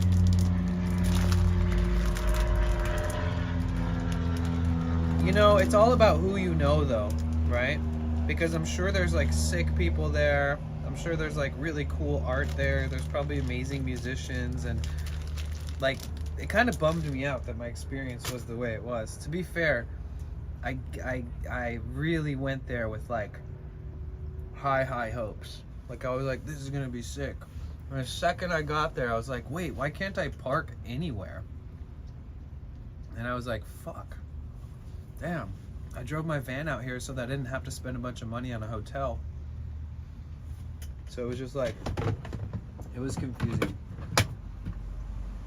But that's just America for you.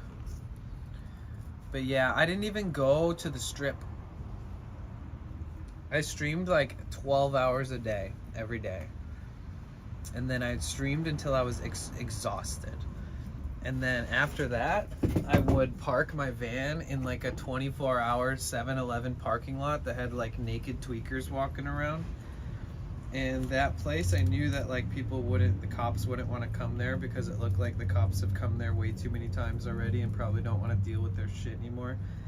So I parked in a parking lot like that. Just like tweakers and people doing sketchy shit all night long.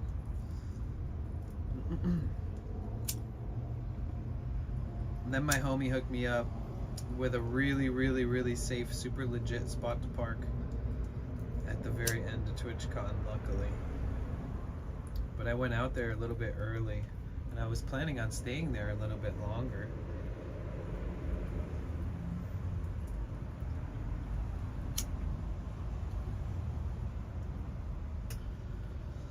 Vegas was really fun for me, and TwitchCon was really fun for me. It's just that outside of the convention center, I didn't have that much fun. Excuse me. Just smacked 2 big old dabs, really? Just back to back? You're like that? It's like that? You're not a one and done and then see how it feels kind of guy. You're just like 2 fat dab-a-roonies getting me going.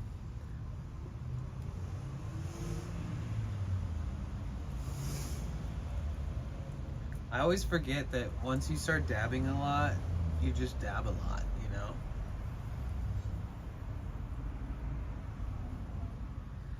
I remember I'd wake up in the middle of the night and I was like in a relationship and I was dating this girl and she's so sweet. I love her. She's so sweet. She's like married and has kids and owns land and all this stuff now. And she's really cool. Like we're still friends and stuff. But I would wake up in the middle of the night and be like, oh, I can't sleep. And I would literally just like blast out a torch, you know, take a big fucking dab. And then I'd lay back down like coughing, like choking, just lay down again next to her and fall back asleep. But the problem was that when I wake up and walk over to the dab rig and all that, and then I start blow torching and stuff, I'd wake up my partner at the time and she'd wake up. And so it's like every time I woke up, I was just such a nuisance.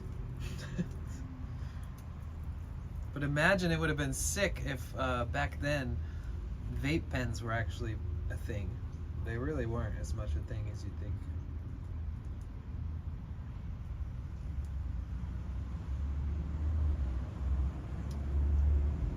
Oh, okay, nice.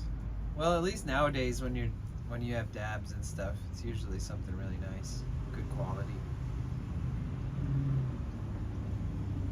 At least from what I see.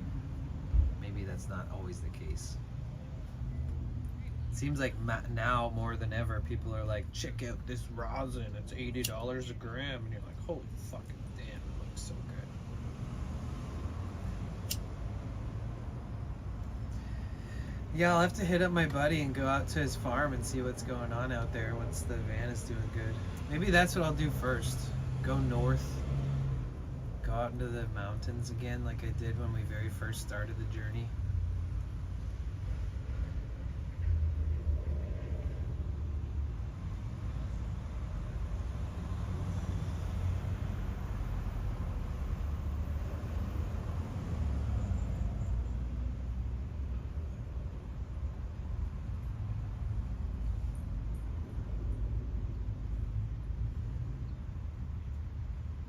Clan Boys, PB, when are you gonna stream again? You got any surprise streams coming? We gotta show the algorithm who's boss. Next time you plan on doing a stream that you like really would hope people show up to, I'll make sure I raid you or something, you know? Like if you go do a trip or if you go do like an, I don't know, who knows? I'm sure once you start getting the therapy going good on your arm, you're gonna probably want to do more stuff, even if you're working. Just keep me posted, keep me in the loop.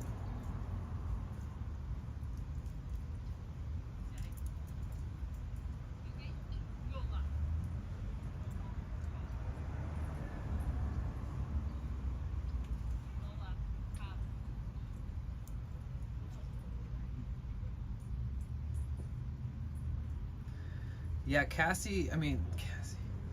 Josie, Pure Pofi, I don't know if you're here or not, but you gotta send me pictures of the land. I would love to see the pictures of the land in Mexico.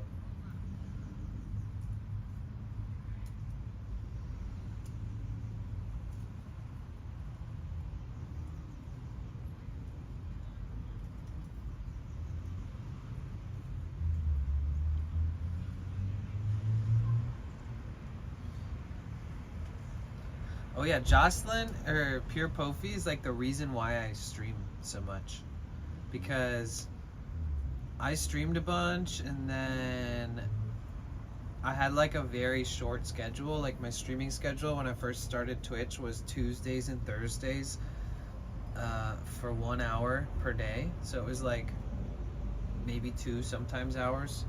So I was streaming like less than 20 hours a month. And it was all scheduled and I had people that would show up and it was good. It was cool. Great community. But when she introduced me to the ASMR community and I had a bunch of stuff and I had my drum and I got the bowls and all this stuff, I started streaming doing sound baths. And oh man, that helped me so much going through like just living in a chaotic household with a bunch of roommates that were like party animals, for lack of better words. And it was hard to like focus or get sleep and all kinds of shit. And so I started streaming doing sound baths like endlessly, just improvising sounds all day, every day. And I fell so in love with just like power streaming versus like a short, tight schedule.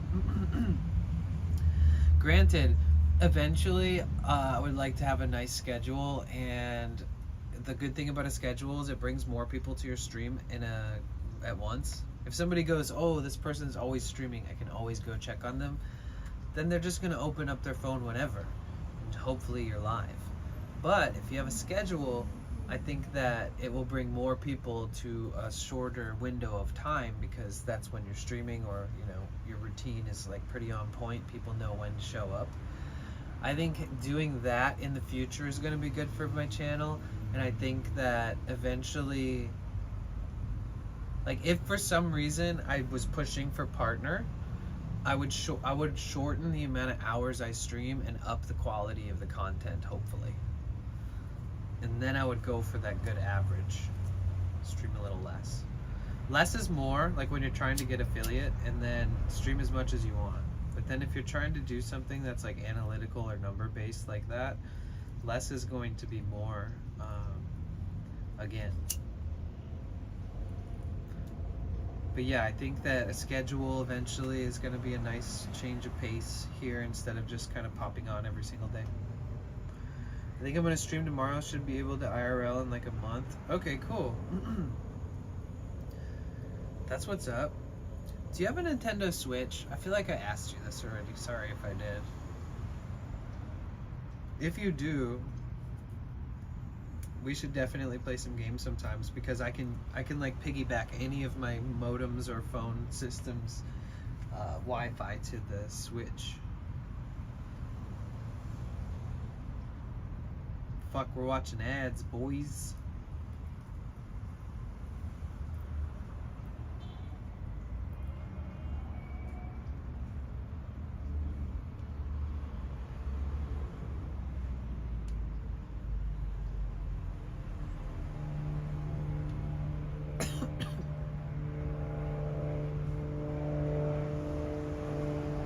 Get the edge.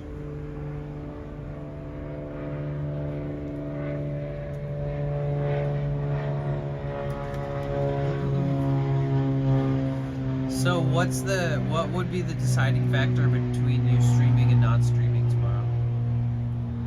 Is there anything that you need to do? Or is it just going to be like morale based? If you need some morale boost, I got you. I want you to stream. And then it gives me somebody to raid because I do plan on streaming tomorrow.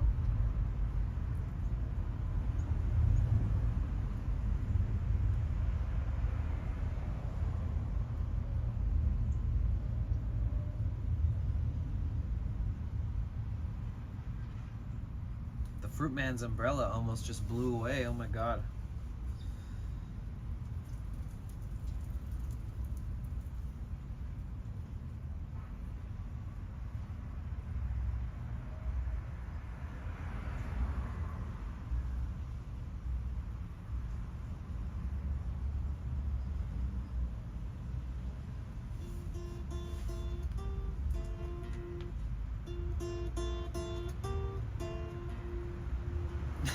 He's good.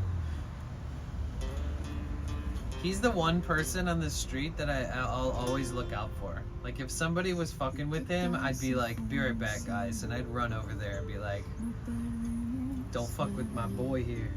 Don't fuck with the Fruit Man.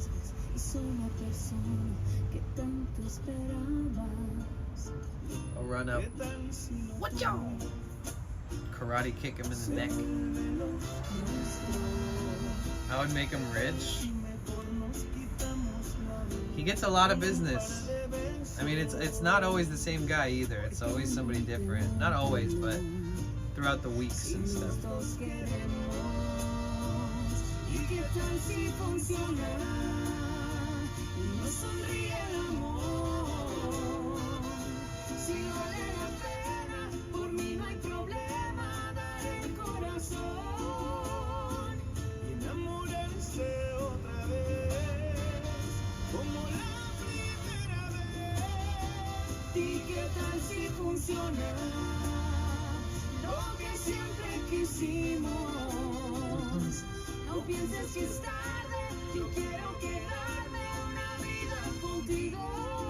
Wait, am I gonna lose the stream? No, we're good.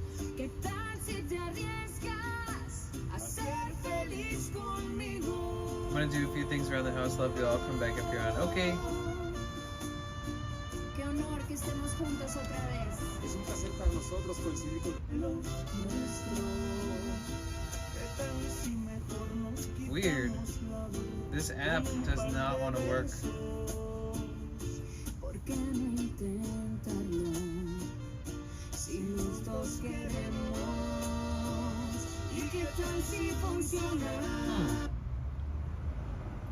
Look, my chat app just keeps closing and closing.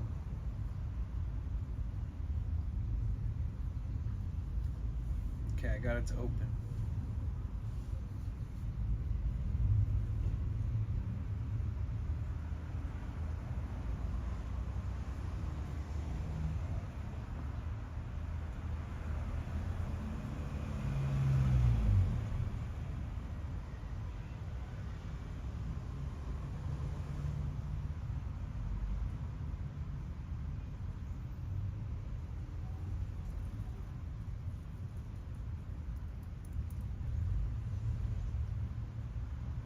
nice one. Amazing.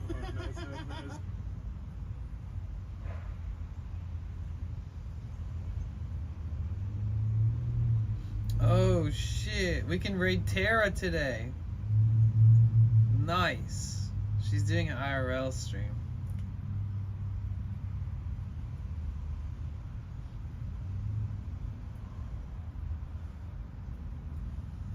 Honestly, I'll probably just like lay down and watch her stream after.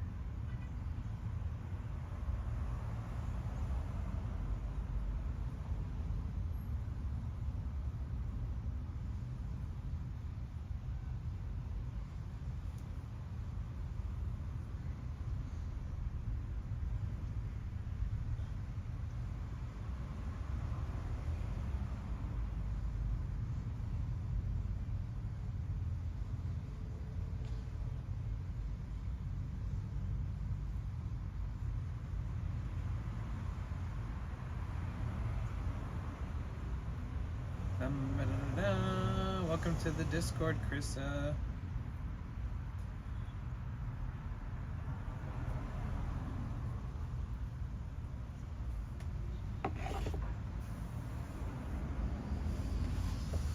Oh.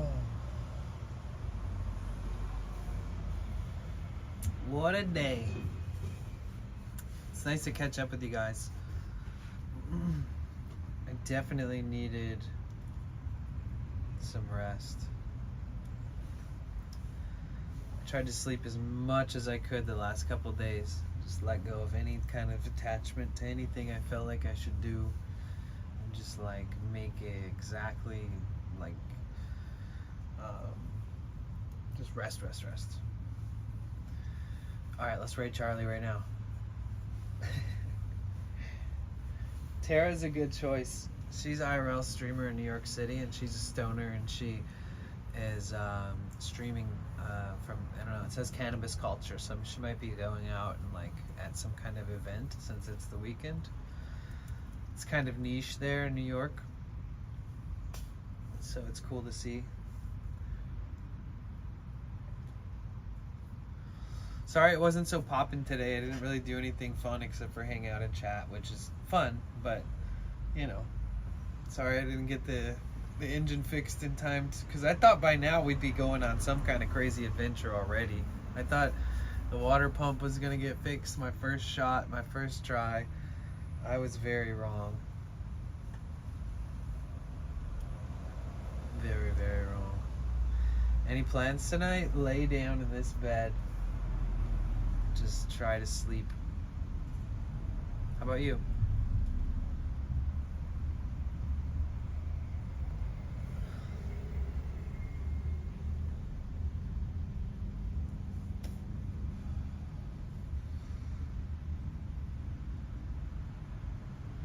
You got anything going on?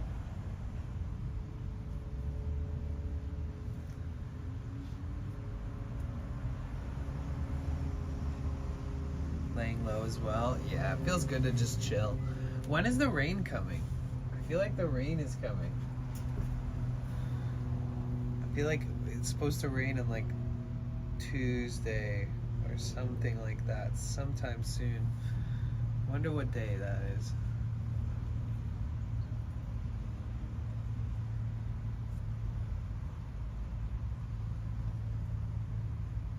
You know what it is though? It's a nice day to just close this door and lay in my bed and just listen to the wind and the cars. I know it doesn't sound as peaceful as you think, but once you just tune out, everything turns into white noise, you know? And that noise becomes comfort in a way. Tomorrow?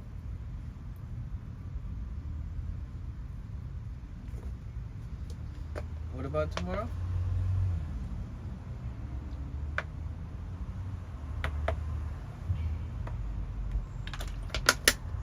PB is streaming tomorrow, guys, maybe.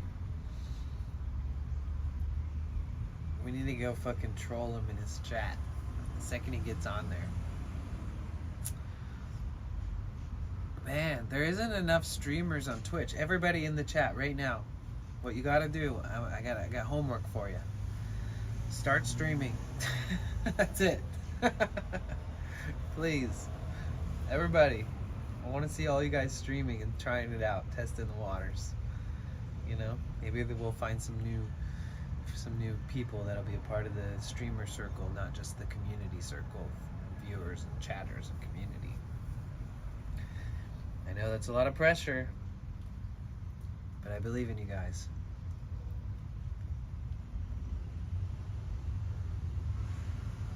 We should do a stream.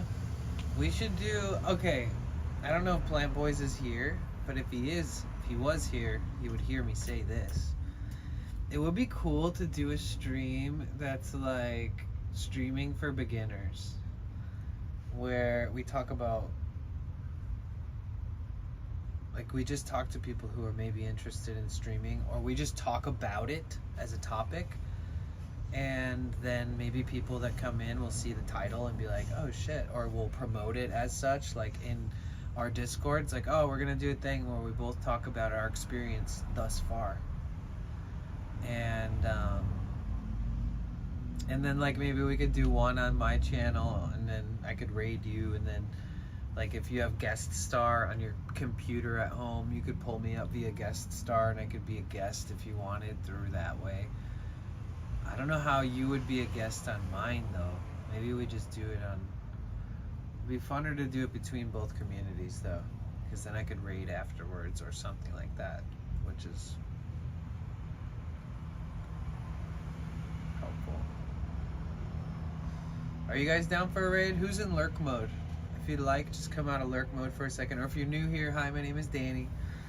I'm just hanging out. Welcome to the van. Welcome to California. Welcome to spring. Welcome to my backyard. You're always welcome here. If you're new here, I stream a lot.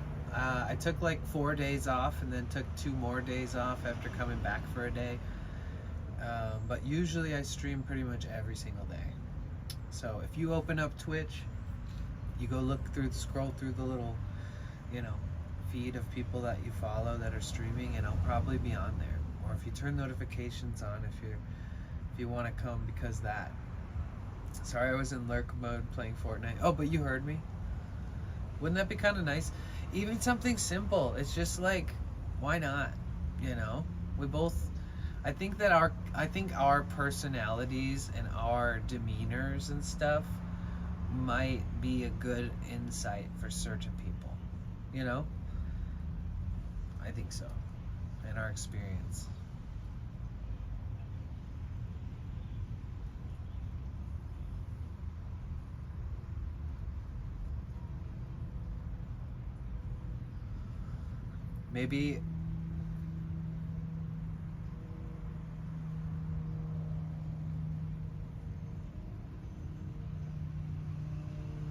Maybe I make it a segment where I plan and talk about something for like an hour or two, and then at the end of that segment we have a continuation of it and your stream. And then if you're streaming at home and you can use guest star on the browser, then through my iPhone you can pull me up as a guest just straight through the app, which is a pretty easy way. I guess you could use Discord video or whatever feels best, but it is nice to have the convenience of that app work that way. Excuse me. Yeah, that'd be fun. That, or any kind of thing like that. Anything we can come up with to just build community together. You know what I mean? I think that with our powers combined and all the other cool streamers that we really see eye to eye with, the ones that like actually try to keep in touch, and the ones that, granted people are busy and whatnot, I get it, but the ones that just have somehow gravitated closer than the rest, I feel like there's power in numbers. Like, we should all collaborate in ways that feel good, that feel beneficial or helpful or fun or whatever. Not just like, ooh, we should collab on just about anything. But yeah, I think that it would be cool if we all started thinking more in that direction.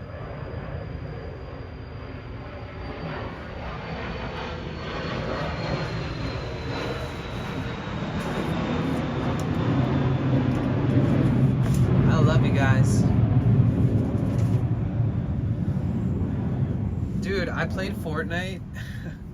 I played Fortnite and I got like first. I'm one of those. Okay, I'm one of these people. I played Fortnite and I got like first place, and I was like, what the fuck? And then I played it again and I got first place, and I was like, what the fucking fuck? And then I just quit.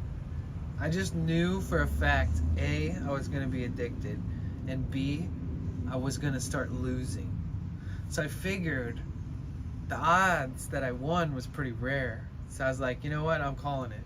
I literally played like 2 games. And I did the same thing with another game that everybody plays. Fall Guys. I did that with Fall Guys too, where you can like, where if you get to the very end and you get the crown. I fucking played Fall Guys and I got first place like 2 or 3 times. And everybody that I was playing with was like baffled. They were just like, what the fuck, you're lying. You definitely played this. And I was like, I was asking them what's going on throughout the game. Like literally I looked at the crown and was like, what is that? You know? I was like, what do you even do? What's the point? What's the end goal in this map? And they're like, you gotta get the crown, you gotta jump into the crown or whatever. And I was like, oh god, okay. There's definitely somebody's gonna speed run and get to that thing before me. But somehow the odds were in my favor. And I fucking slayed. And I got a bunch of crowns. And people were like, oh my god, you're so good at Fall Guys. I never played it again, ever. Yeah, those are the only 2 games I did that with, but I definitely did that with Fortnite and Fall Guys. I deleted both of them, honestly. Fortnite on the Switch, it takes up like 24 gigs or 30 or something crazy like that, just for Fortnite. It's like, I'm sorry, I can't do that. I need Hollow Knight, you know, I need games that'll make me want to pull my hair out and stuff. They're so much more fun.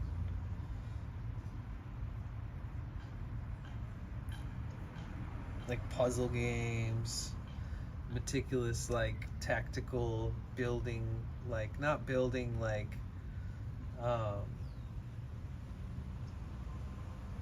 but like building tactic and building skills and stuff.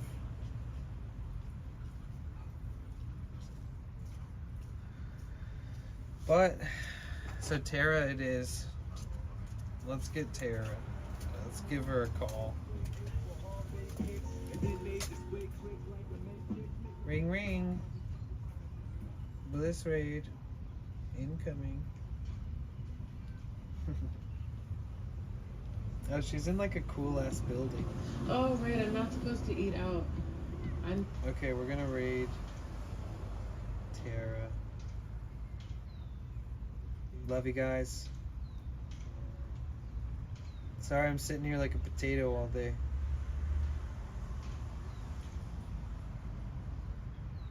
Tara's awesome. She'll appreciate the raid. Alright, I'll see you guys there. Countdown begins. Wait, did it work properly? I don't even know if it worked. Hold on.